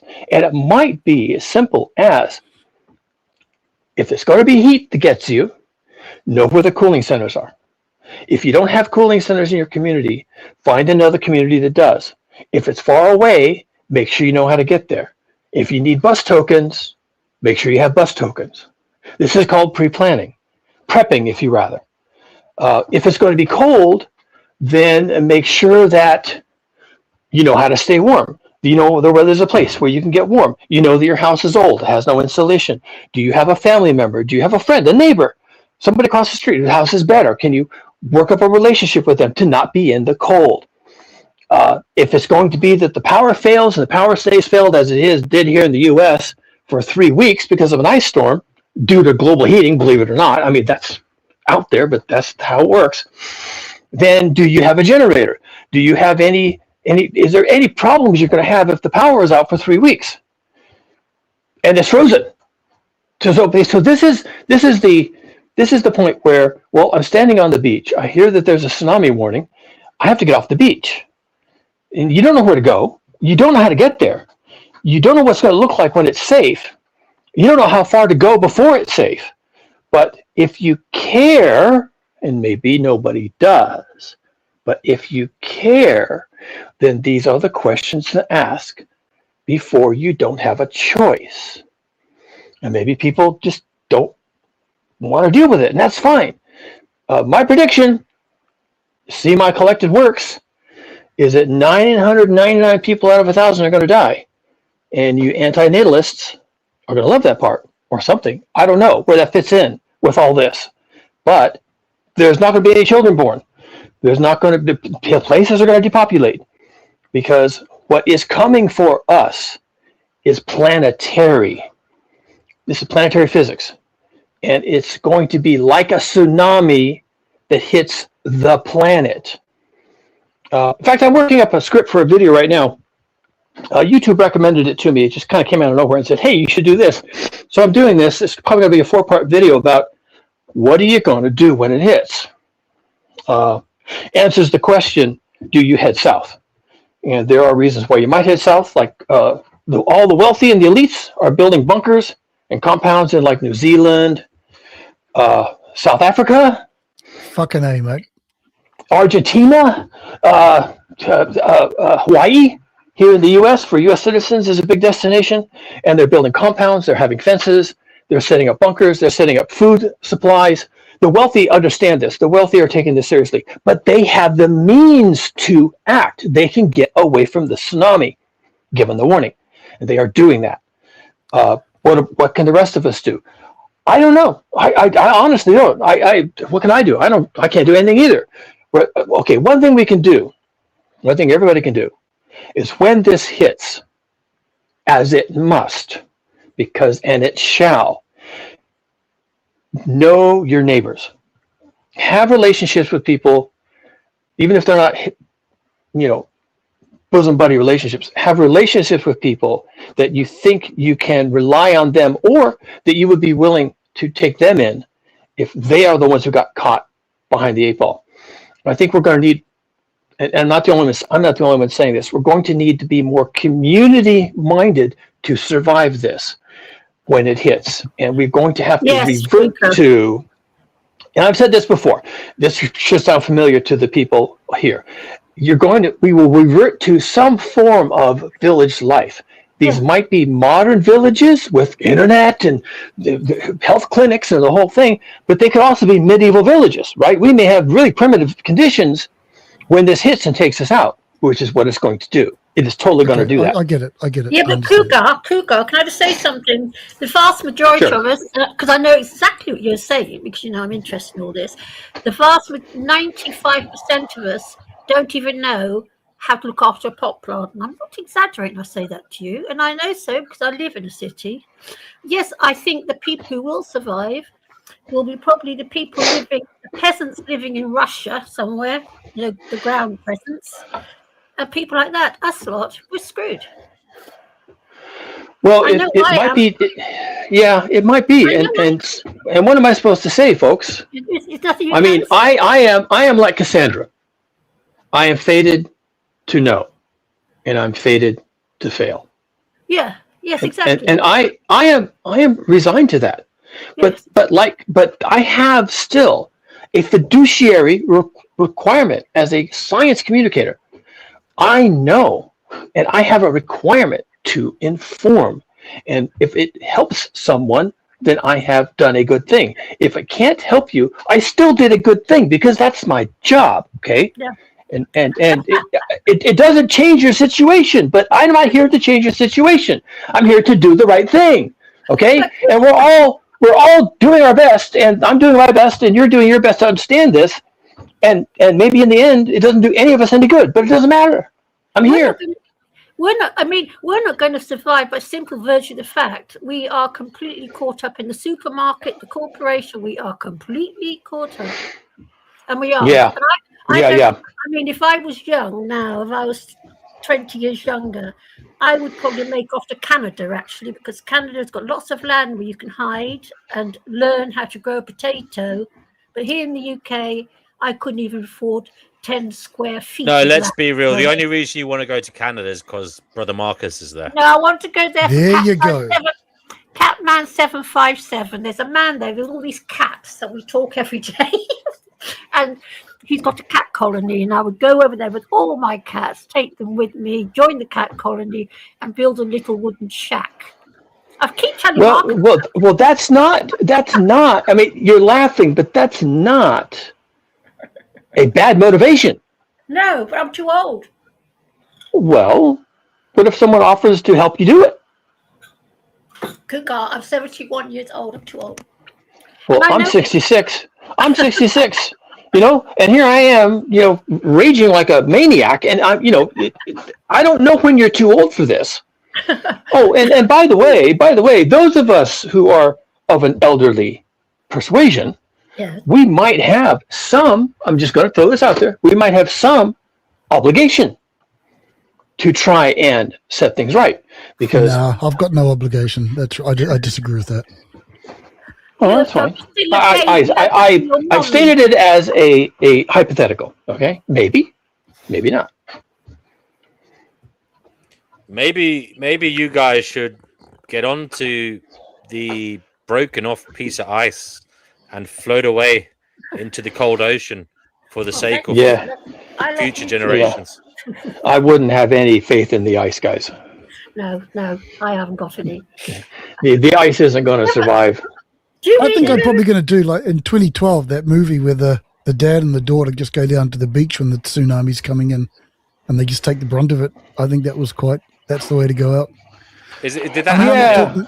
I'm not talking about that topic, but in terms of getting to higher ground, you've also got the choice of if everything's going to be as cracked up as you say it's going to be. I'll just call it a day. Yeah, I'll be honest with you, Doc. I'm terrified of the future. DNW knows I'm terrified of it, and it's not just this; it's everything. And I do believe people will survive. Do you know in New Zealand? You come from New Zealand, yeah? Yeah. Yeah, they're all our Silicon Valley millionaires or billionaires are all building nuclear shelters there. Yes. Well, not nuclear shelter, but they're buying land. Yeah. Yeah, but to build the shelters. Yes. No, I mean, I'm scared, and it's not just AI I'm scared of. I'm scared of civil war and even nuclear war. Something most people miss: get your domain name, even if you're not ready to launch your business. With Wix, I know what he's listening to. Okay, someone is listening to an ad. I've listened. I've heard that. Fatima, put yourself on mute there. Oh, sorry. No, it's off now. Yeah, I clicked on something by accident. No, well, so once again, I've come on the forum. I've stirred everybody up. No one knows what to do. Everyone's depressed, and I'm sorry about that. But you asked. If you don't want to hear it, don't ask. No, settle down. I asked, and I appreciate your answer. That's great. Thanks for contributing. No worries. Cougar, did you ever read the works of George Monbiot? A little bit, yeah. Oh, you like it? Isn't he fabulous? I think I have watched him become increasingly alarmed. Yes, that's why I like him. Yeah. Yeah, he's not alone. There's a lot of other people. Jim Bendel has kind of just gone off the rails. He used to be kind of optimistic. Yeah. And now he's hiding. He's in Sumatra or something. I don't know where he is, but he's Rupert Reed. He was part of what's it, Extinction Rebellion. He was like maybe even a founder. No, just stop. He's done. He's just done. He's like me. He's like, yeah, you people are fucked. But he's a Well, I don't know about that, but I'll tell you, I've noticed a change in his tone. I know. Okay. Yes, I have too. I used to be a follower. Yeah, I used to be for, and there's George Hallam. He's another one, and that other guy who wrote. No. Yeah, no, I'm into all this. I've got loads of books on the subject. Loads. I think the reality is that people are going to be crying, the sky is falling forever and a day, and eventually someone's going to be right. I don't doubt that for a second. Someone's going to be right eventually, but you just never know when that is. The sky is falling. Wow. Well, my recommendation, since I don't know that, since I can't answer that, although I think the summer is going to be interesting, since I can't answer that, my admonition is simply what I said: pay attention. If you care to not be on the beach when this thing hits, pay attention. If you don't care, then don't worry about it. And live your life and live your best life, and then when it hits you, you're like, oh, here it is, and then you check out, right? You're done. But if you care not to be that person who's done suddenly, then pay attention. But it's not about not caring per se. It's more, like I said before, you just never know when the right person's going to say the right thing, because so far everyone's been wrong, basically. And, I don't know what. I don't know who everyone is. Caring. I think it's not about not caring. It's just about you just don't know when the correct information is going to come through. You know what? I can help you with that. It won't. This is not a thing that can be predicted. Just like a tsunami can't be predicted. We have the alert, the horn, the bell, right? We have the bell, and we have the seismic stations whose job it is to detect an earthquake and calculate where there's going to be a tsunami, but we don't know when all that's going to happen. So again, my job on here is to tell you that you are probably going to face something that you're not ready for. I'm not ready for it, and I don't think you are either. And if that's a problem, then get plugged in. Get plugged in, okay? And if you don't think it's a problem, or you've heard too much of this and now it's not interesting anymore, well, then don't get plugged in. And it's possible that even if people like me are plugged into it, it won't save me. I could be very busy dying alone with everybody else. Yeah. Cougar, do you watch Jane Wigington? No. Cougar. Oh, you surprised me. I watch it. No. Don't you watch Dane? I'm surprised, actually. Well, okay. Are you first of all, are you talking about television? No, I'm talking about Dane Wigington on YouTube. He comes once a week and he does a show called about global climate engineering and the chemtrail and all the other shit. Oh well, then I definitely would not. I definitely would not listen to him then, because he's on the other side of the fence. What do you mean? He's operating on the other side of the street. Because chemtrails is baloney. So that's not science, and I do science. I don't think it is baloney. I tell you something, Cougar, and please don't interrupt me, okay? And I say this to you now. I've been living in the same flat for 30 years, okay? I came here at the beginning of the 90s. First 5-6 years, beautiful sky in the summer, because England does get beautiful skies. It used to get beautiful skies. Then the stripes started blocking out bloody sunlight. And I remember being cross about it because I wanted to sunbathe. And it just got worse and worse. Now you barely see a blue sky in England anymore. And I don't care the difference. There is a difference between a contrail and a chemtrail. I don't care what anyone has to say on the subject. Anyone. Well, there you go. I look at it a lot because, I like to sunbathe. And they block the sun out. It's been happening in the UK. I don't know what's happening in the rest of the world. But it definitely, I noticed it in the very early. No, I don't know if I had this conversation with you, Chickpea, or not. I'm going to have it now. God knows. I'm going to have it now. Okay, and I want you to listen carefully. Change my mind, Cougar. And no, I'm not going to change your mind. I'm going to reinforce what you're thinking, because even though chemtrails are bullshit, because they are, there is something going to happen in the near future that's called solar radiation management. Yes, I know. And I listen to scientists, my people, all the time now, that they've lost their fucking mind over global heating. And their only possible solution that's going to save humanity and civilization is to block out the sun. Yes. There you go. and I think I've had this conversation on here What a before. horrible, I think they are completely batshit crazy. It's never going to happen. Therefore, if that was a solution, if that was their Hail Mary pass, if that was going to be their legacy to humanity, then they're going to be just savagely disappointed because it's not going to happen. There's no way in the world.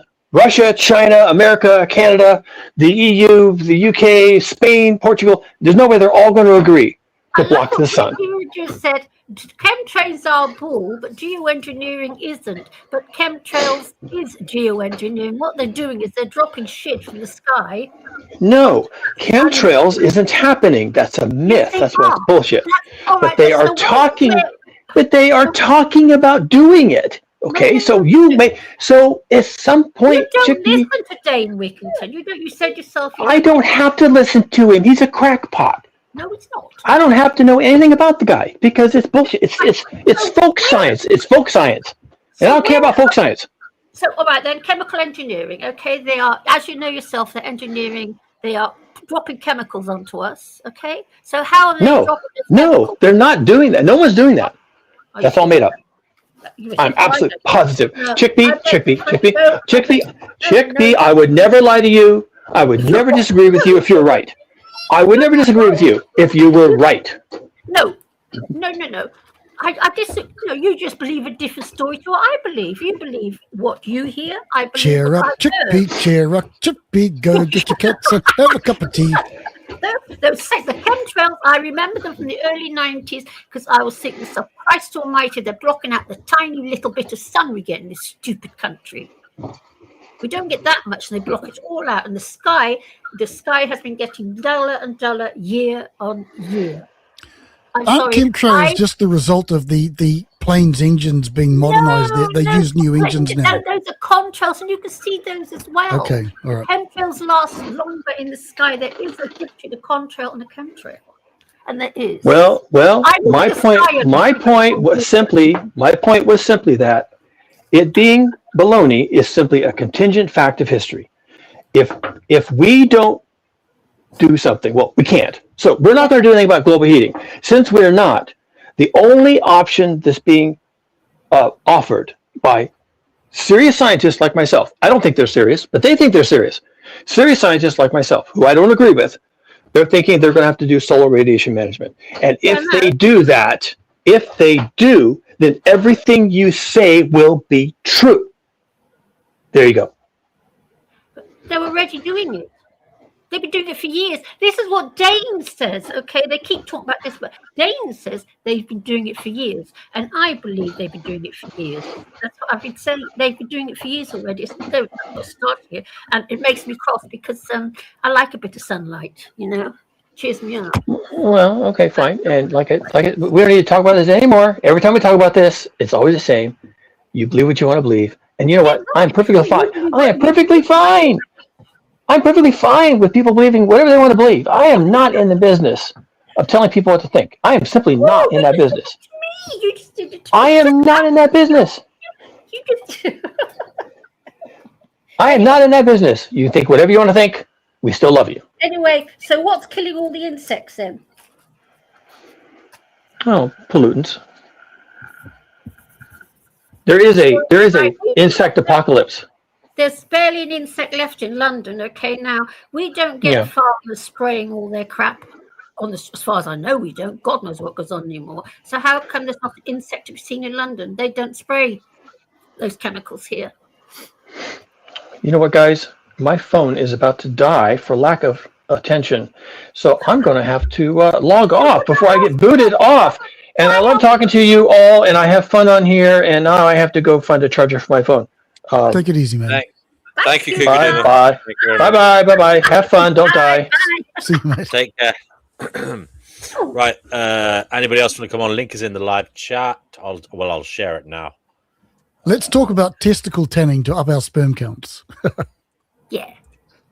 I'm sorry, that's just so random. If you get it, you get it. You don't, you don't. There's barely any insects in your little garden. Haven't you noticed? Well, there is definitely less moths, less flies around. Yeah. Yeah, less ants. I used to get ants in my flat. Don't get Yeah, ants. less flying. Do you remember there used to be a day every year when they all came out breeding and flying around the place? And Haven't seen an we ant don't for get you. that anymore, do you? Do you remember that? In the late 80s, 90s, there used to be ants everywhere for a day a year. Well, Do no, I you- don't do you remember remember? because I was a bit of a wild child. But I know it now. I don't see ants anymore. Don't see ants where I live. Haven't seen an ant for years at my flat. Used to get me in my flat because I live on the ground. Haven't seen any cockroaches because insects don't bother me, and there's nothing. Haven't seen a moth or anything. All dead. Nothing to be seen. Yeah. I don't know. Yeah, I don't know. I mean, do you guys? Daniela says she has far less insects splatting her Yeah. windscreen on the roads in the summertime. Yeah. It's definitely numbers. Have you ever read Silent Spring? No. Tell us about it. Well, Silent Spring was written in the late 70s about, I've forgotten her name. I got the book. And she's basically talking about pollution and pesticides, everything, killing off the insects. And the day will come when there will be no birds left because they've got nothing to eat because the insects are no longer there. A female writer. Sorry? A female writer, was it? Female writer, yes. Silent Definitely Spring. haven't read it. Definitely haven't read it then. D&W. Haven't you read? Well, no, I don't. I genuinely mean that. I mean, there's not many female writers I've read. I'm sorry. I don't know why that is. It's just Oh, you haven't read what's her name's thingies? Barbara. Joan what's Collins, her name? Jackie Collins, Jackie Collins. No, Haven't you read Jackie Collins? no. Oh, D&W. Jackie used to write the most fabulous books. She used to write about life in, LA. Oh She used to my make God. up all Oh these my crazy God. stories. She used to make up Oh all my these God. crazy stories about the sex lives of, the big people in LA. It was all fiction. Oh, And they were I used to get completely caught up in it. And you missed your bus. You got fucked. It was just completely. yes, I've said. Yeah, no, it was tongue in cheek. I've read some females, but Yeah. in general, no. Well, In general, I would. In general, I know it's out of. The only ones I've read would be the kind of ones who are academic. In terms of, Oh. I'm talking about works of literature. Not many women I've read. Maybe Oh, Emily no. Dickinson, but she's a poet. But other than that, I don't know. I've read Did I recipe read- books written by women. That's true. That's true. See, I Yeah, haven't but the read academic stuff. books. Yeah, we've read Recipe maybe books. some academic papers or books written by Yes. educated women who have something to say. I But haven't the read a other recipe stuff, book in my whole life. the vast majority of female authors, I have no interest in. I suppose would you say the same thing about male authors as well? Yes, I probably would. I don't. I read. No, I like books by both men and women. Yeah, it doesn't matter to me. What do you think? But What are women generally writing about, Chickpea? well, if you read Barbara Ehrenreich, she writes. She's a socialist. Mary Shelley's Frankenstein. There are. It's not an absolute. Sorry, you said, Christine? Steve. Ann Coulter. Can you tell us about Ann Coulter?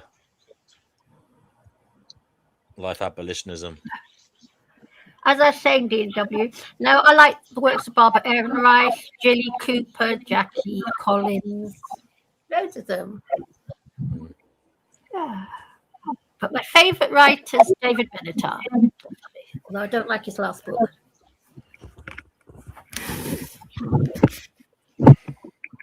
And David Icke, of course. David Icke. Yeah. David Icke. How could we forget David Icke? Oh, stop being so sarcastic. See, He's doing well for himself. Yes, I expect he is. Yes. Lucky him, eh? Yes, yeah. It's yeah. Yes. Yeah. So did you see those videos I sent you? Did you send them to me just now, did you? Oh, yes, dear. While I wasn't here, I was rummaging around the internet looking for them. Oh, yes, they've come through. So is it the one entitled AI Will Harm Humans? Is it the one, it's this one, very scary?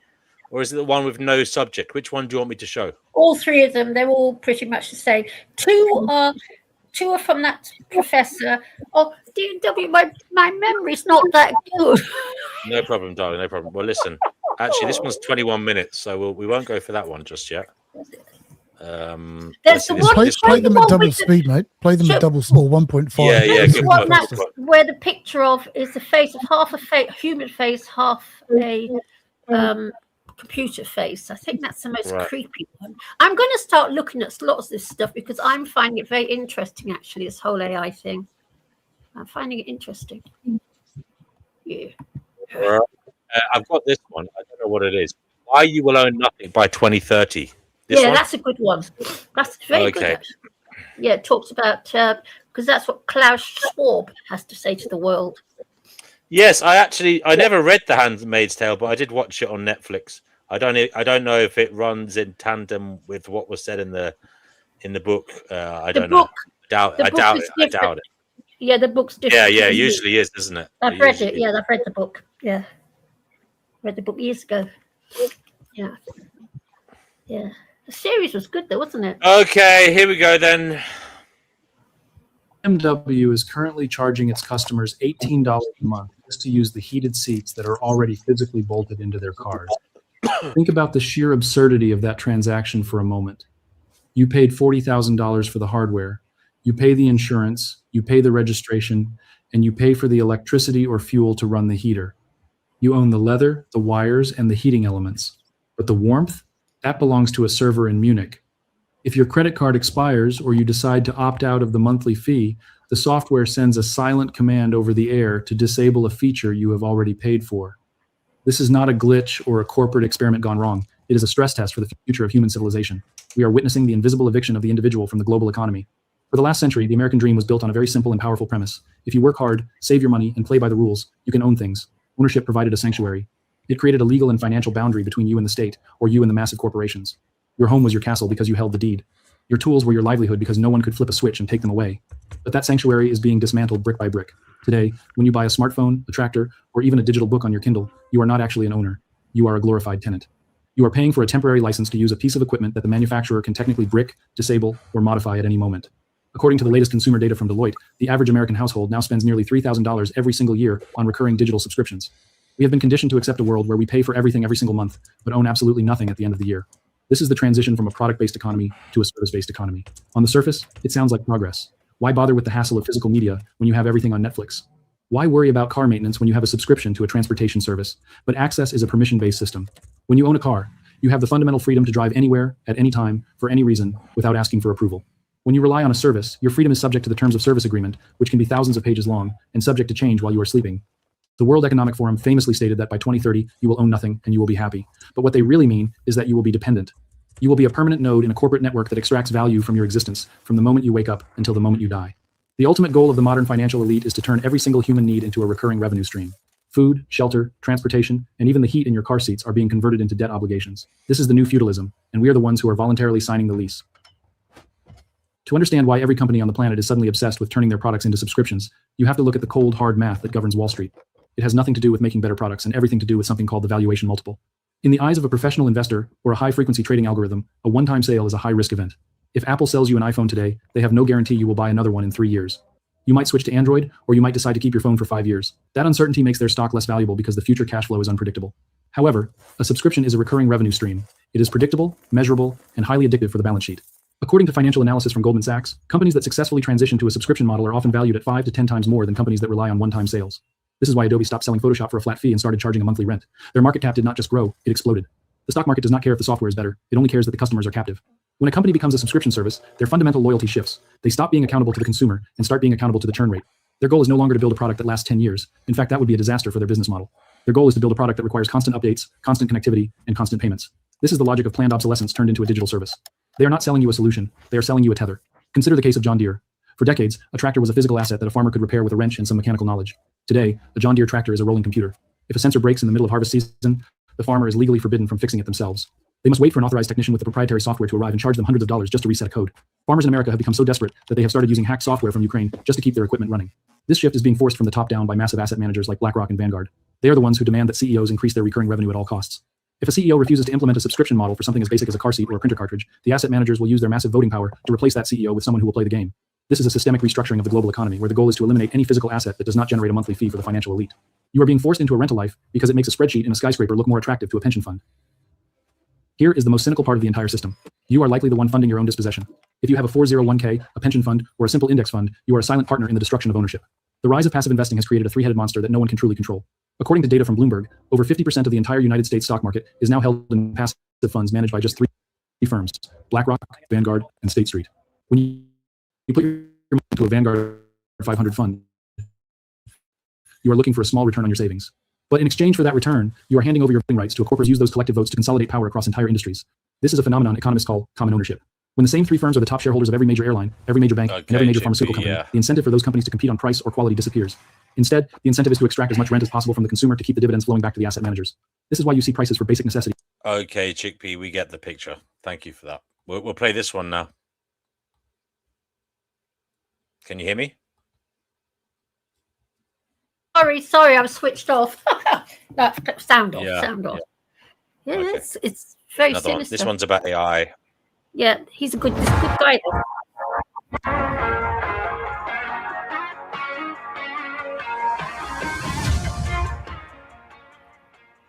Yes.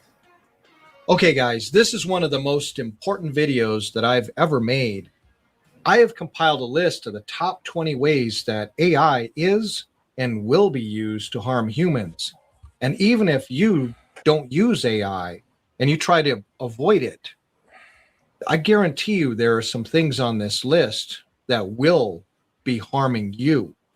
Now, the reason this video is so important is because the power and control of AI is concentrated into just a handful of large tech companies.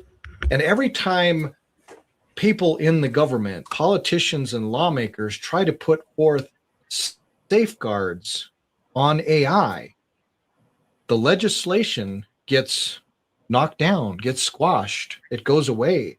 And the reason for that is because the tech companies use AI and some other shadow lobby groups to pressure all the lawmakers to not put such legislation in place. And then some of these politicians are actually just outright bribed. And so right now we have a situation where AI is this technology that's moving forward is just allowed to go wherever the tech companies want to take it. Can you speed that up, even if please? it ends up Yeah. killing people. And so just imagine where we live in a world where companies can put out products and the product hurts you and the company is not held responsible whatsoever. That's how it is with AI. Imagine drug companies having full immunity, kind of like they were in the pandemic. Imagine a car company creating a defective car that kills people, and people have no way to get compensation for their injury or their death. So if you can imagine, when something is pushed out there, there has to be some pushback. And when there's no pushback, really terrible things can happen. Now, before we get started on the list, my name is Sean. I have a background in tech. I used to design and build autonomous robotic devices for the military and the aerospace industry, and I've owned my own software company for the last 23 years. All right, let's get going on the countdown. Number 20, education collapse. AI replaces thinking instead of supporting it, producing credentialed adults who never learned how to reason, question, or problem solve. We're already starting to see the effects of this one. The more people use AI to do the thinking for them, the less they're using their brain. And the brain is like a muscle. If you don't exercise it, it becomes weak. And then you can become very, very stupid. And for a large number of people to not be able to think for themselves, they're easily controllable. And I believe that's actually part of the plan, and that is the agenda. Number 19, emotional substitution. People form deep attachments to AI companions, slowly eroding human relationships, families, and communities. Now, this one kind of bothers me because not only does it harm the individual, it's kind of an attack on families, communities, people. Now, I can understand that people sometimes are really sick of dealing with other people, and it's a lot easier to have a conversation with an AI chatbot. And the AI chatbot is really good at saying exactly what you want to hear, and it's also really good at psychological manipulation. But one has to be careful because there have been cases where teenagers have taken their lives because the chatbot told them to. Number 18, weaponized customer service. That's where AI is designed not to help, but to confuse, delay, and exhaust people into surrendering legitimate claims or rights. If you thought customer service was bad in the past, AI is making it way worse. If you call in asking for help or want a refund or anything that might cost the company money, AI is a master manipulator that was actually trained by the company you're calling. And guess what the company's motivation is? Profit. Number 17, mass job displacement without transition. Jobs disappear faster than society can adapt, creating permanent economic underclasses with no clear path forward. Now, last year I did several videos on job loss due to AI, and at the time, many people did not believe that this is even happening. But now, as the months go by, you're hearing on the news even more and more companies letting go of thousands of workers and replacing them with AI, and it's all in the name of profit. Now, the problem we're having is these jobs, many of them that are being replaced are actually college-educated, college-level, white-collar, middle-class jobs, and this is creating just a further divide between the haves and the have-nots. Number 16, corporate power concentration. A handful of companies control intelligence itself. Knowledge, productivity, and influence become subscription-based. This one I mentioned over and over in the past, and it is really bad. When you have something so powerful like AI that can manipulate and control everything, but yet the AI is controlled by so few super large tech companies and billionaires who are making decisions for all of our lives. And the problem you have is when this power is concentrated with so few, there's really nobody that can stand up and push back on it when it harms us. Number 15, identity and voice theft. Your face, voice, and writing style can be copied perfectly. Identity theft without hacking a single password. Every month that goes by, AI is getting better and better at this. It is amazing how realistic these videos have become. And AI is able to take anybody's image and their voice and create a video of them doing something they wouldn't have done or saying something they wouldn't have said. And the problem we have here is videos are going to be created of people committing crimes they never committed. Number 14, market manipulation. AI systems manufacture sentiment, manipulate markets, crash stocks, or inflate bubbles faster than regulators can respond. Market manipulation's been going on for years now, and AI is only making it worse. Whether the market goes up or down, now AI is really having an effect on that. So I would say invest at your own risk. Number 13, legal system corruption. Fake evidence, AI-written filings, and fabricated testimony overwhelm courts and erode trust in justice. Courts and justice systems around the world are already being affected by AI, and this is going to become even more intense. Now, last year I predicted something very bold.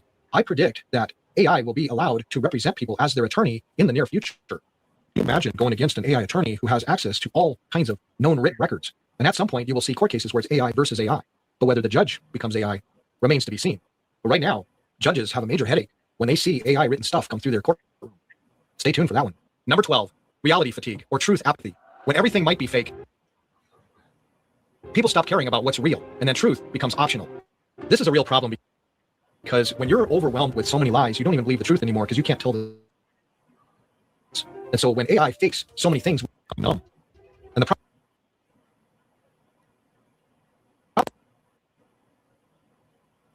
knowledge of the actual truth, but the actual truth will be hidden behind all of these lies. This is going to bring humanity down. Number 11, falsifying news and history. AI-generated articles, images, and video quietly rewrite events as they happen. Today's lies become tomorrow's records. Much of this is what we call AI slop. And what AI slop is in the beginning, AI was trained on human writings, human articles, human history, human images. And what it would do is it takes that all in, reorganizes it, sometimes skews it really badly, embellishes on it, puts it back out there, and then another AI or itself would read that was generated by AI and then take it, regurgitate it, rewrite it, and put it back out there. And then after a while, the hard truth, the honest truth, the raw truth is completely gone. And the reason this is really terrible is because as humans, we try not to repeat the terrible things that have happened in human history. And once AI gets a hold of our history and teaches it to the youngest generations, we are doomed to repeat a lot of what happened in the past.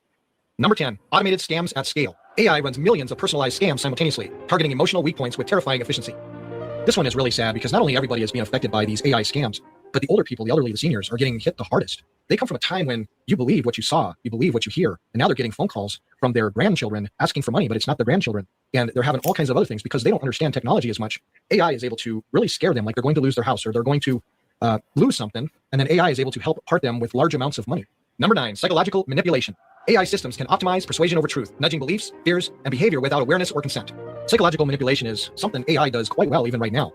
It is amazing how quickly a chatbot gets to know you and acts just like your friend, and it says all the things you want to hear. But whoever's behind the chatbot, if they want to, they can manipulate you into doing things you wouldn't normally do, buying things you wouldn't normally buy, or even having fears or beliefs you wouldn't normally have. And so this one here is a battle for your mind. Number 8, personalized radicalization. AI figures out exactly what radicalizes you and feeds it slowly, convincingly, and relentlessly. Radicalization by AI is starting to become more widespread throughout the world. AI is a master manipulator, able to get inside people's heads and play on their fears and cause them to become very, very angry, which also could lead them to become violent, either as an individual taking action or a mob. Number 7, political swarming and coercion. AI-generated outrage, threats, and fake consensus overwhelm elected officials and influence votes and policy. This is already happening with huge effect. And a couple of examples I'll give you where AI has already been used in this way are when a data center, like an AI data center, is going to be built in a community, and there are some lawmakers or politicians that are saying no, and they're standing up to it. AI is used to swarm them with hate and fake public opinion and threats. And it gets to the point where it bombards them so much, they change their vote. The other situation is, of course, what I led with in this video, and that is when lawmakers want to put any kind of safeguards on AI, or at least rein it in a little bit, AI is used to protect AI. And the large corporations behind AI are behind all of this. Number 6, total surveillance states. Facial recognition, behavior prediction, and social scoring make dissent detectable and punishable before it even happens. Every month that goes by, several million cameras are purchased that can be used for surveillance. It's getting to the point where we won't be able to go anywhere without being on multiple cameras at multiple angles at the same time. Some people have no problem with this. In fact, they put cameras throughout their entire household. And so the hackers or the powers that be can monitor them in what they do and what they say. But this isn't the only form of monitoring. Everything you do or say online is being monitored, and your smartphone is listening. You guys know this. And no matter what you do to turn that off, you cannot turn that off. Smartphones are monitoring us. And this is causing the people in power to have much greater control over the population if they know everything we are doing and saying in private. Number 5, deepfake, blackmail, and reputation destruction. Convincing fake audio and video destroy lives, careers, elections, but the truth arrives too late to matter. Fake AI audio and video has not only destroyed some people's lives and others' careers, but it has now caused people to end their life as a result. Number 4, unaccountable AI decisions. Critical choices such as loans, parole, medical care are made by systems no one can explain and no one can challenge. Companies and governments have already handed over some of their decision-making to AI, and this is going to affect everybody. Because whether you're dealing with your insurance company for an insurance claim, your medical care, or trying to get a loan at the bank, a lot of these decisions on what to do are going to be AI. And if AI makes a mistake, it's not held accountable like a person is. Number 3, AI on AI warfare. Autonomous systems attack financial networks, infrastructure, and power grids at machine speed, beyond human comprehension. These AI attack systems have already been used, but in a limited way. The real scary ones, meant to bring down the entire financial system and electrical grid, these have already been developed by governments around the world and other actors. And so when they look to do this, they want to cause widespread mayhem and death. Number 2, autonomous weapons. Machines make life and death decisions without empathy, morality, or accountability. War becomes an algorithm. These autonomous weapons are not widely used right now, but let me assure you, they've been in development for decades, and you're going to start seeing more and more of them in the near future, whether it be an autonomous tank, an aircraft, a drone, a soldier, a humanoid, robotic soldier, or even a police officer. These autonomous weapons are going to make decisions without human input and decide, based on my orders and my training, am I to take this life, or am I to destroy your city?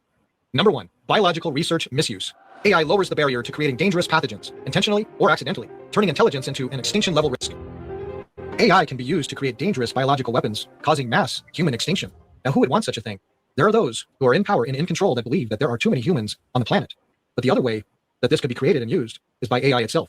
If they make AI super intelligent, AI will determine humans are no longer needed. How do you feel about living during the 4th Industrial Revolution? You know, the 3rd Industrial Revolution was the internet, and that changed a lot of things. But it's nothing compared to what is about to happen. AI is the 4th Industrial Revolution. And there are plenty of people that say AI will be used for good. And there's other people who say we won't have to work anymore. AI will do all the work and we can just enjoy our lives. That is not true. Not true. Good for you, imagining such nice things. That's not how the world works. Guys, it's all changing really, really fast. For the most part, get outside, get some peace, but keep this stuff in mind because AI is going to affect you no matter how much you want to hide from it or not. It's going to get rough at times, but we're going to get through it. So, that's it. Please drop a comment. I love your comments, guys. Let's chat. Isn't he clever? It was a nice collation of a lot of the problems with it, the possible problems. There are There more. was nothing new in that. That was pretty. No, nothing new, but it was a nice list. It was a nice list. Yeah. I thought it was a good list. There's other stuff he probably could have added, but I mean, you could actually go on forever with all the potential problems. But none it of was you a nice, seem to be. nice little run through. None of you, because Dog, I was talking the other night about the legal profession and AI, because that, well, like D&W, do you know now they're going to start making us lot use the NHS? We're going to be talking to doctors on a beach in India. Have you heard the latest? Well, I don't know if they'll be on a beach in India. No. but, Now you're being naughty here, D&W, because I tell you something. My local surgery during the COVID pandemic, they had a doctor working in the south of France from her cottage, talking. Yeah. See, I mean, there's already been a people movement is- towards telephone and video call appointments. Yes, so I don't see a problem where that person is located geographically. That's, I mean, in some ways, unfortunately, there needs to be a kind of triage thing in the NHS because people go to the doctor for the stupidest of reasons. So I can see why they need to have like a telephone or video calling service. Because as I said, if they didn't have that, people turn up to the doctor for like, a sore throat or a fucking stuffed nose or something. And there's no need to go in some cases, in a lot of the cases. So they can at least have a kind of triage system where This they isn't talk a to the person on the phone, do the video call, see if the person is how ill they are, and do some divert the people that aren't that sick to home remedies or looking after themselves. I mean, look, Chickpea, what else can we do? In big cities we're limited in terms of resources, and people turn up at the doctors for all manner of stupid reasons. Yes, I do know that, yes. But at the end of the day, I do not think a doctor I can handle. Right, can't they just have a nurse triage? Like my local hospital uses a nurse triage. You see a nurse before you see a doctor, and that's how they do it, which I think is right. But I do not, this doctor, Dr. Watson, I've forgotten her name, was sitting in her cottage in the south of France. Now, in my mind, that's not right. Well, I mean, as I say, if it's on the phone, what difference does it make where she is? How can you see? How can you, Well, I mean, if she's on your phone in East London, yes, or on the phone to you from South, what difference does it make? She's on the phone to me from East London or from South of France, but I don't like talk to my doctor on the phone if I'm not well. I know you don't. But I can't see I can't see how a doctor, say for example, you're something's wrong, and there's when you talk when you know yourself, if you talk to someone for 10 minutes and just sit gazing at them, just chattering, you can tell a lot about a person just by watching them chatter for 10 minutes. But again, you haven't listened to me. There are problems with the amount of people going to GP surgeries for stupid reasons. Yes, so this speeds up the process. If they have an idiot on the phone, they can put the phone down under 1 minute. Whereas if you book an appointment with a doctor face to face, you literally are taking up a 10-minute time slot, and that's lost time for them. So if they do it on the phone, it expedites the process, and they could just drop the call on idiots. And okay, fair enough. I've got you. You've put me right. I've got you. They see a quick 5-minute conversation sorts the problem out. Right. Well, does anybody else want to come on before we close the show for the night? This is the Finding Nurses show. Thank you for joining us tonight. It's been an interesting one. Sorry, Chickpea, what did you say? Why are you going so early? Well, it's not that early. I mean, you can chat backstage if you want. I've only been up for a few hours. Yeah. Yeah. So the link is in the live chat if you want to come on. There will be a little bit of chatting backstage, perhaps. But yeah, we'll wait for about 5 minutes to see if anybody wants to come on. But I suppose we can do some wrap-up remarks. Pristine, do you want to say anything?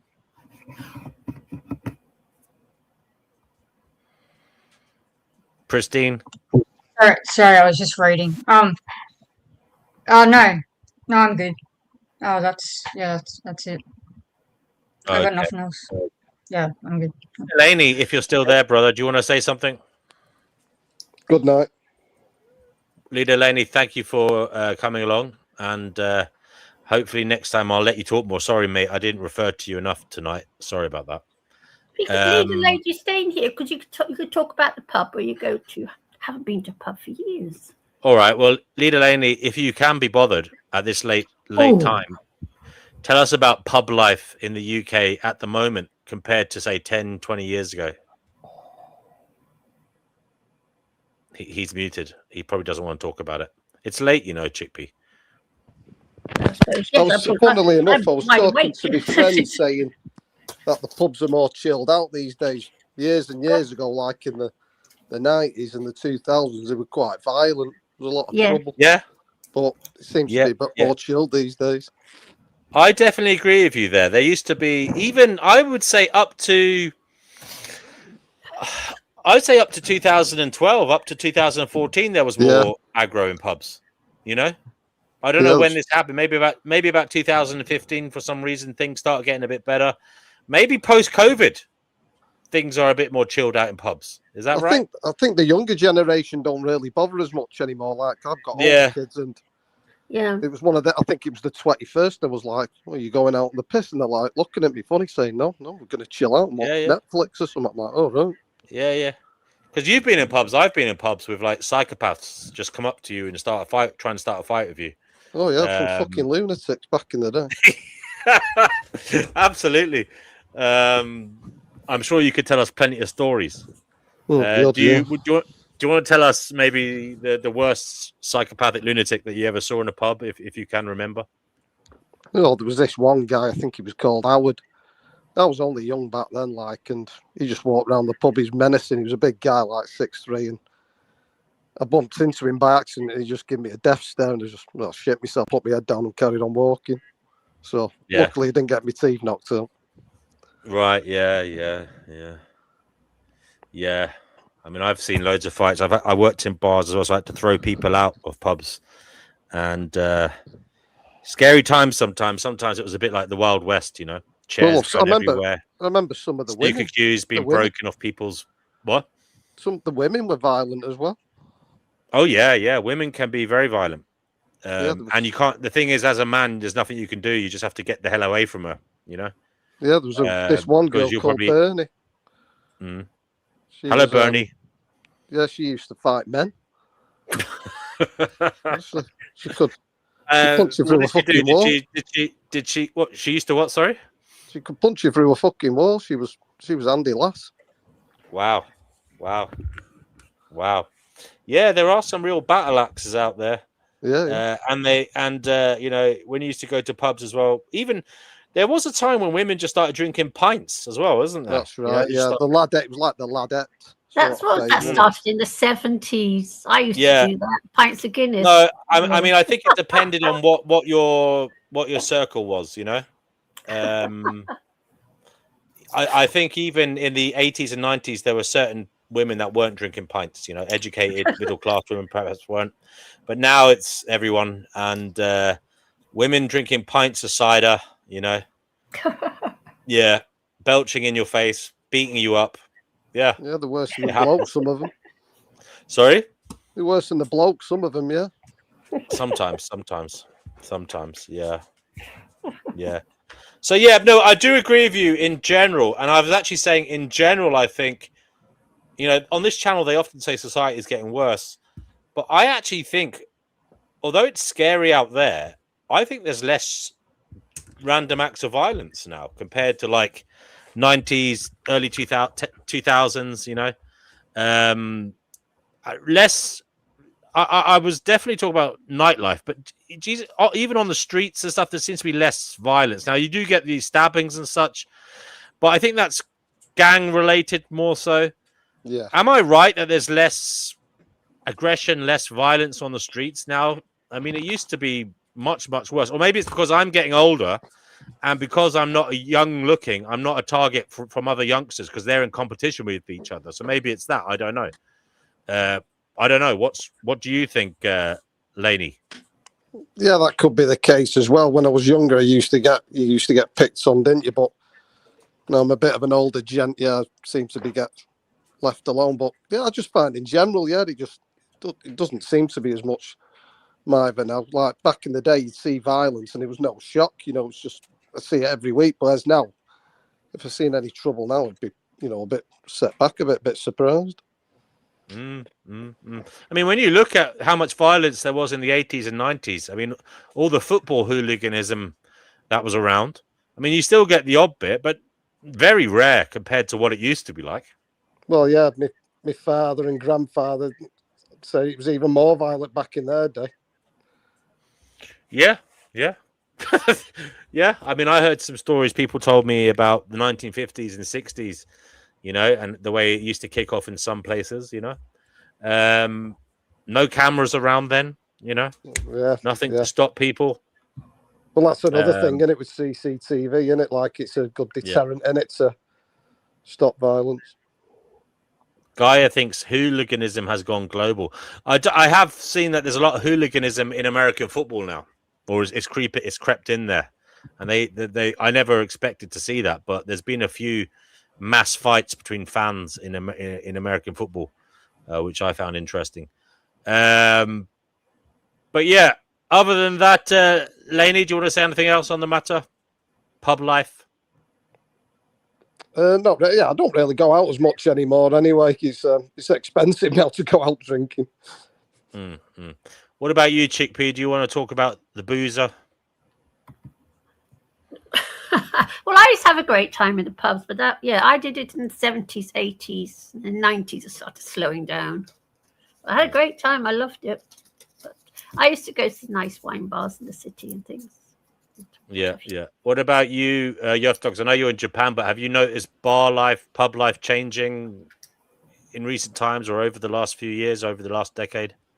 No, nothing as drastic as what you guys are talking about. But I mean, over here, there was never really a culture of bar fighting or anything like that, But back in New Zealand, there certainly was. So, Actually, D&W, I think nowadays it's reported more, which probably makes me think the world has become more violent. It never occurred to me that actually it's being reported. I think it's been reported, but I also think there's a lot more very mentally ill people on medication. So I'm not condemning these people. I think there was a lot of ill people around unmedicated in the 80s and 90s, and maybe that was part of the reason there was such a lot of random acts of violence, because maybe these people were self-medicating with, for example, alcohol or drugs, and it was making them much worse. I don't know, but I definitely think there's less random acts of violence. And I hope it stays that way. I think you could be. Yeah, I think it's because it's reported on YouTube more. Before, it never got reported, so you didn't know. So, okay, guys, I suppose we'll give closing remarks. Yerf Dogs, do you want to say anything in closing for tonight? No, I don't want to hold anyone up. Thanks for the stream, mate. And it was interesting in parts. So good stuff. Yeah. Okay, brother. When I was in New Zealand, just want to sorry. Oh. Yeah, go ahead. Sorry, Pristine. Sorry. That's okay. I just wanted to say that when I was in New Zealand, I went to the Irish Wolf pub or whatever, and it was a good time. Yeah, I enjoyed that place. Where was the pub? Anyways, in Whangarei, the Irish Wolf. Oh, okay. Yeah. Okay. Yeah, so not in Were they beating the shit out of each other there? No, it was That's really real nice Once Were environment. Warriors territory up there. Okay. And there's also a place called the Butter Factory in New Zealand. And that was fun time as well. It was good.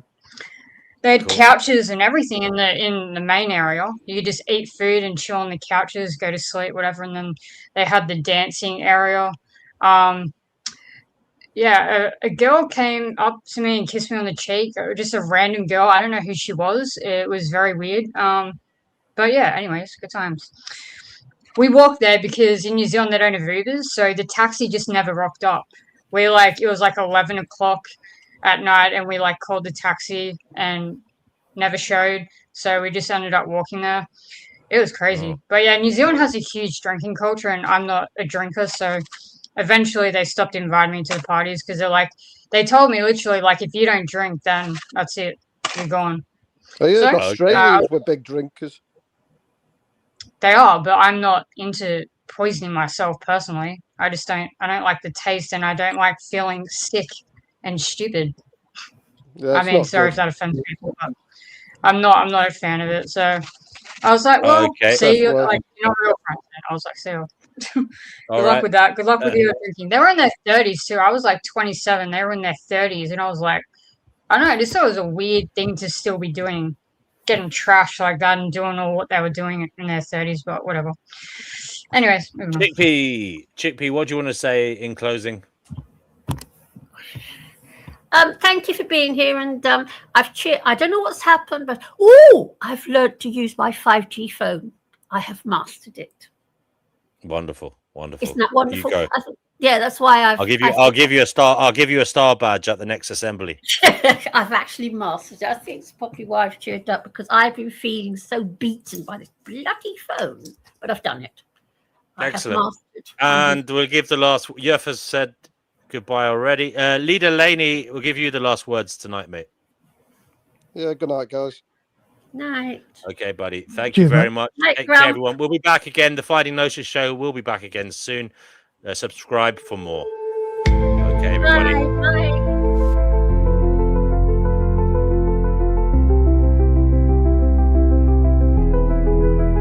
Truth is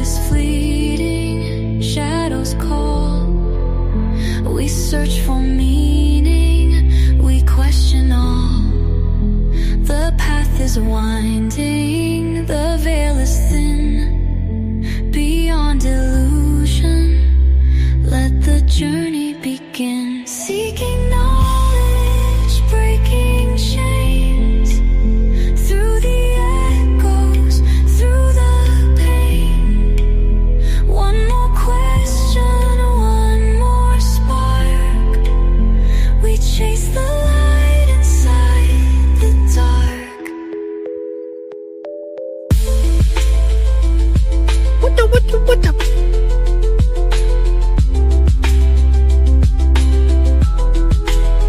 Voices whisper, thoughts collide. Truths are hidden deep inside. The world's a riddle, a shifting dream. Reality isn't what it seems. Seeking knowledge, breaking chains. Through the echoes, through the pain.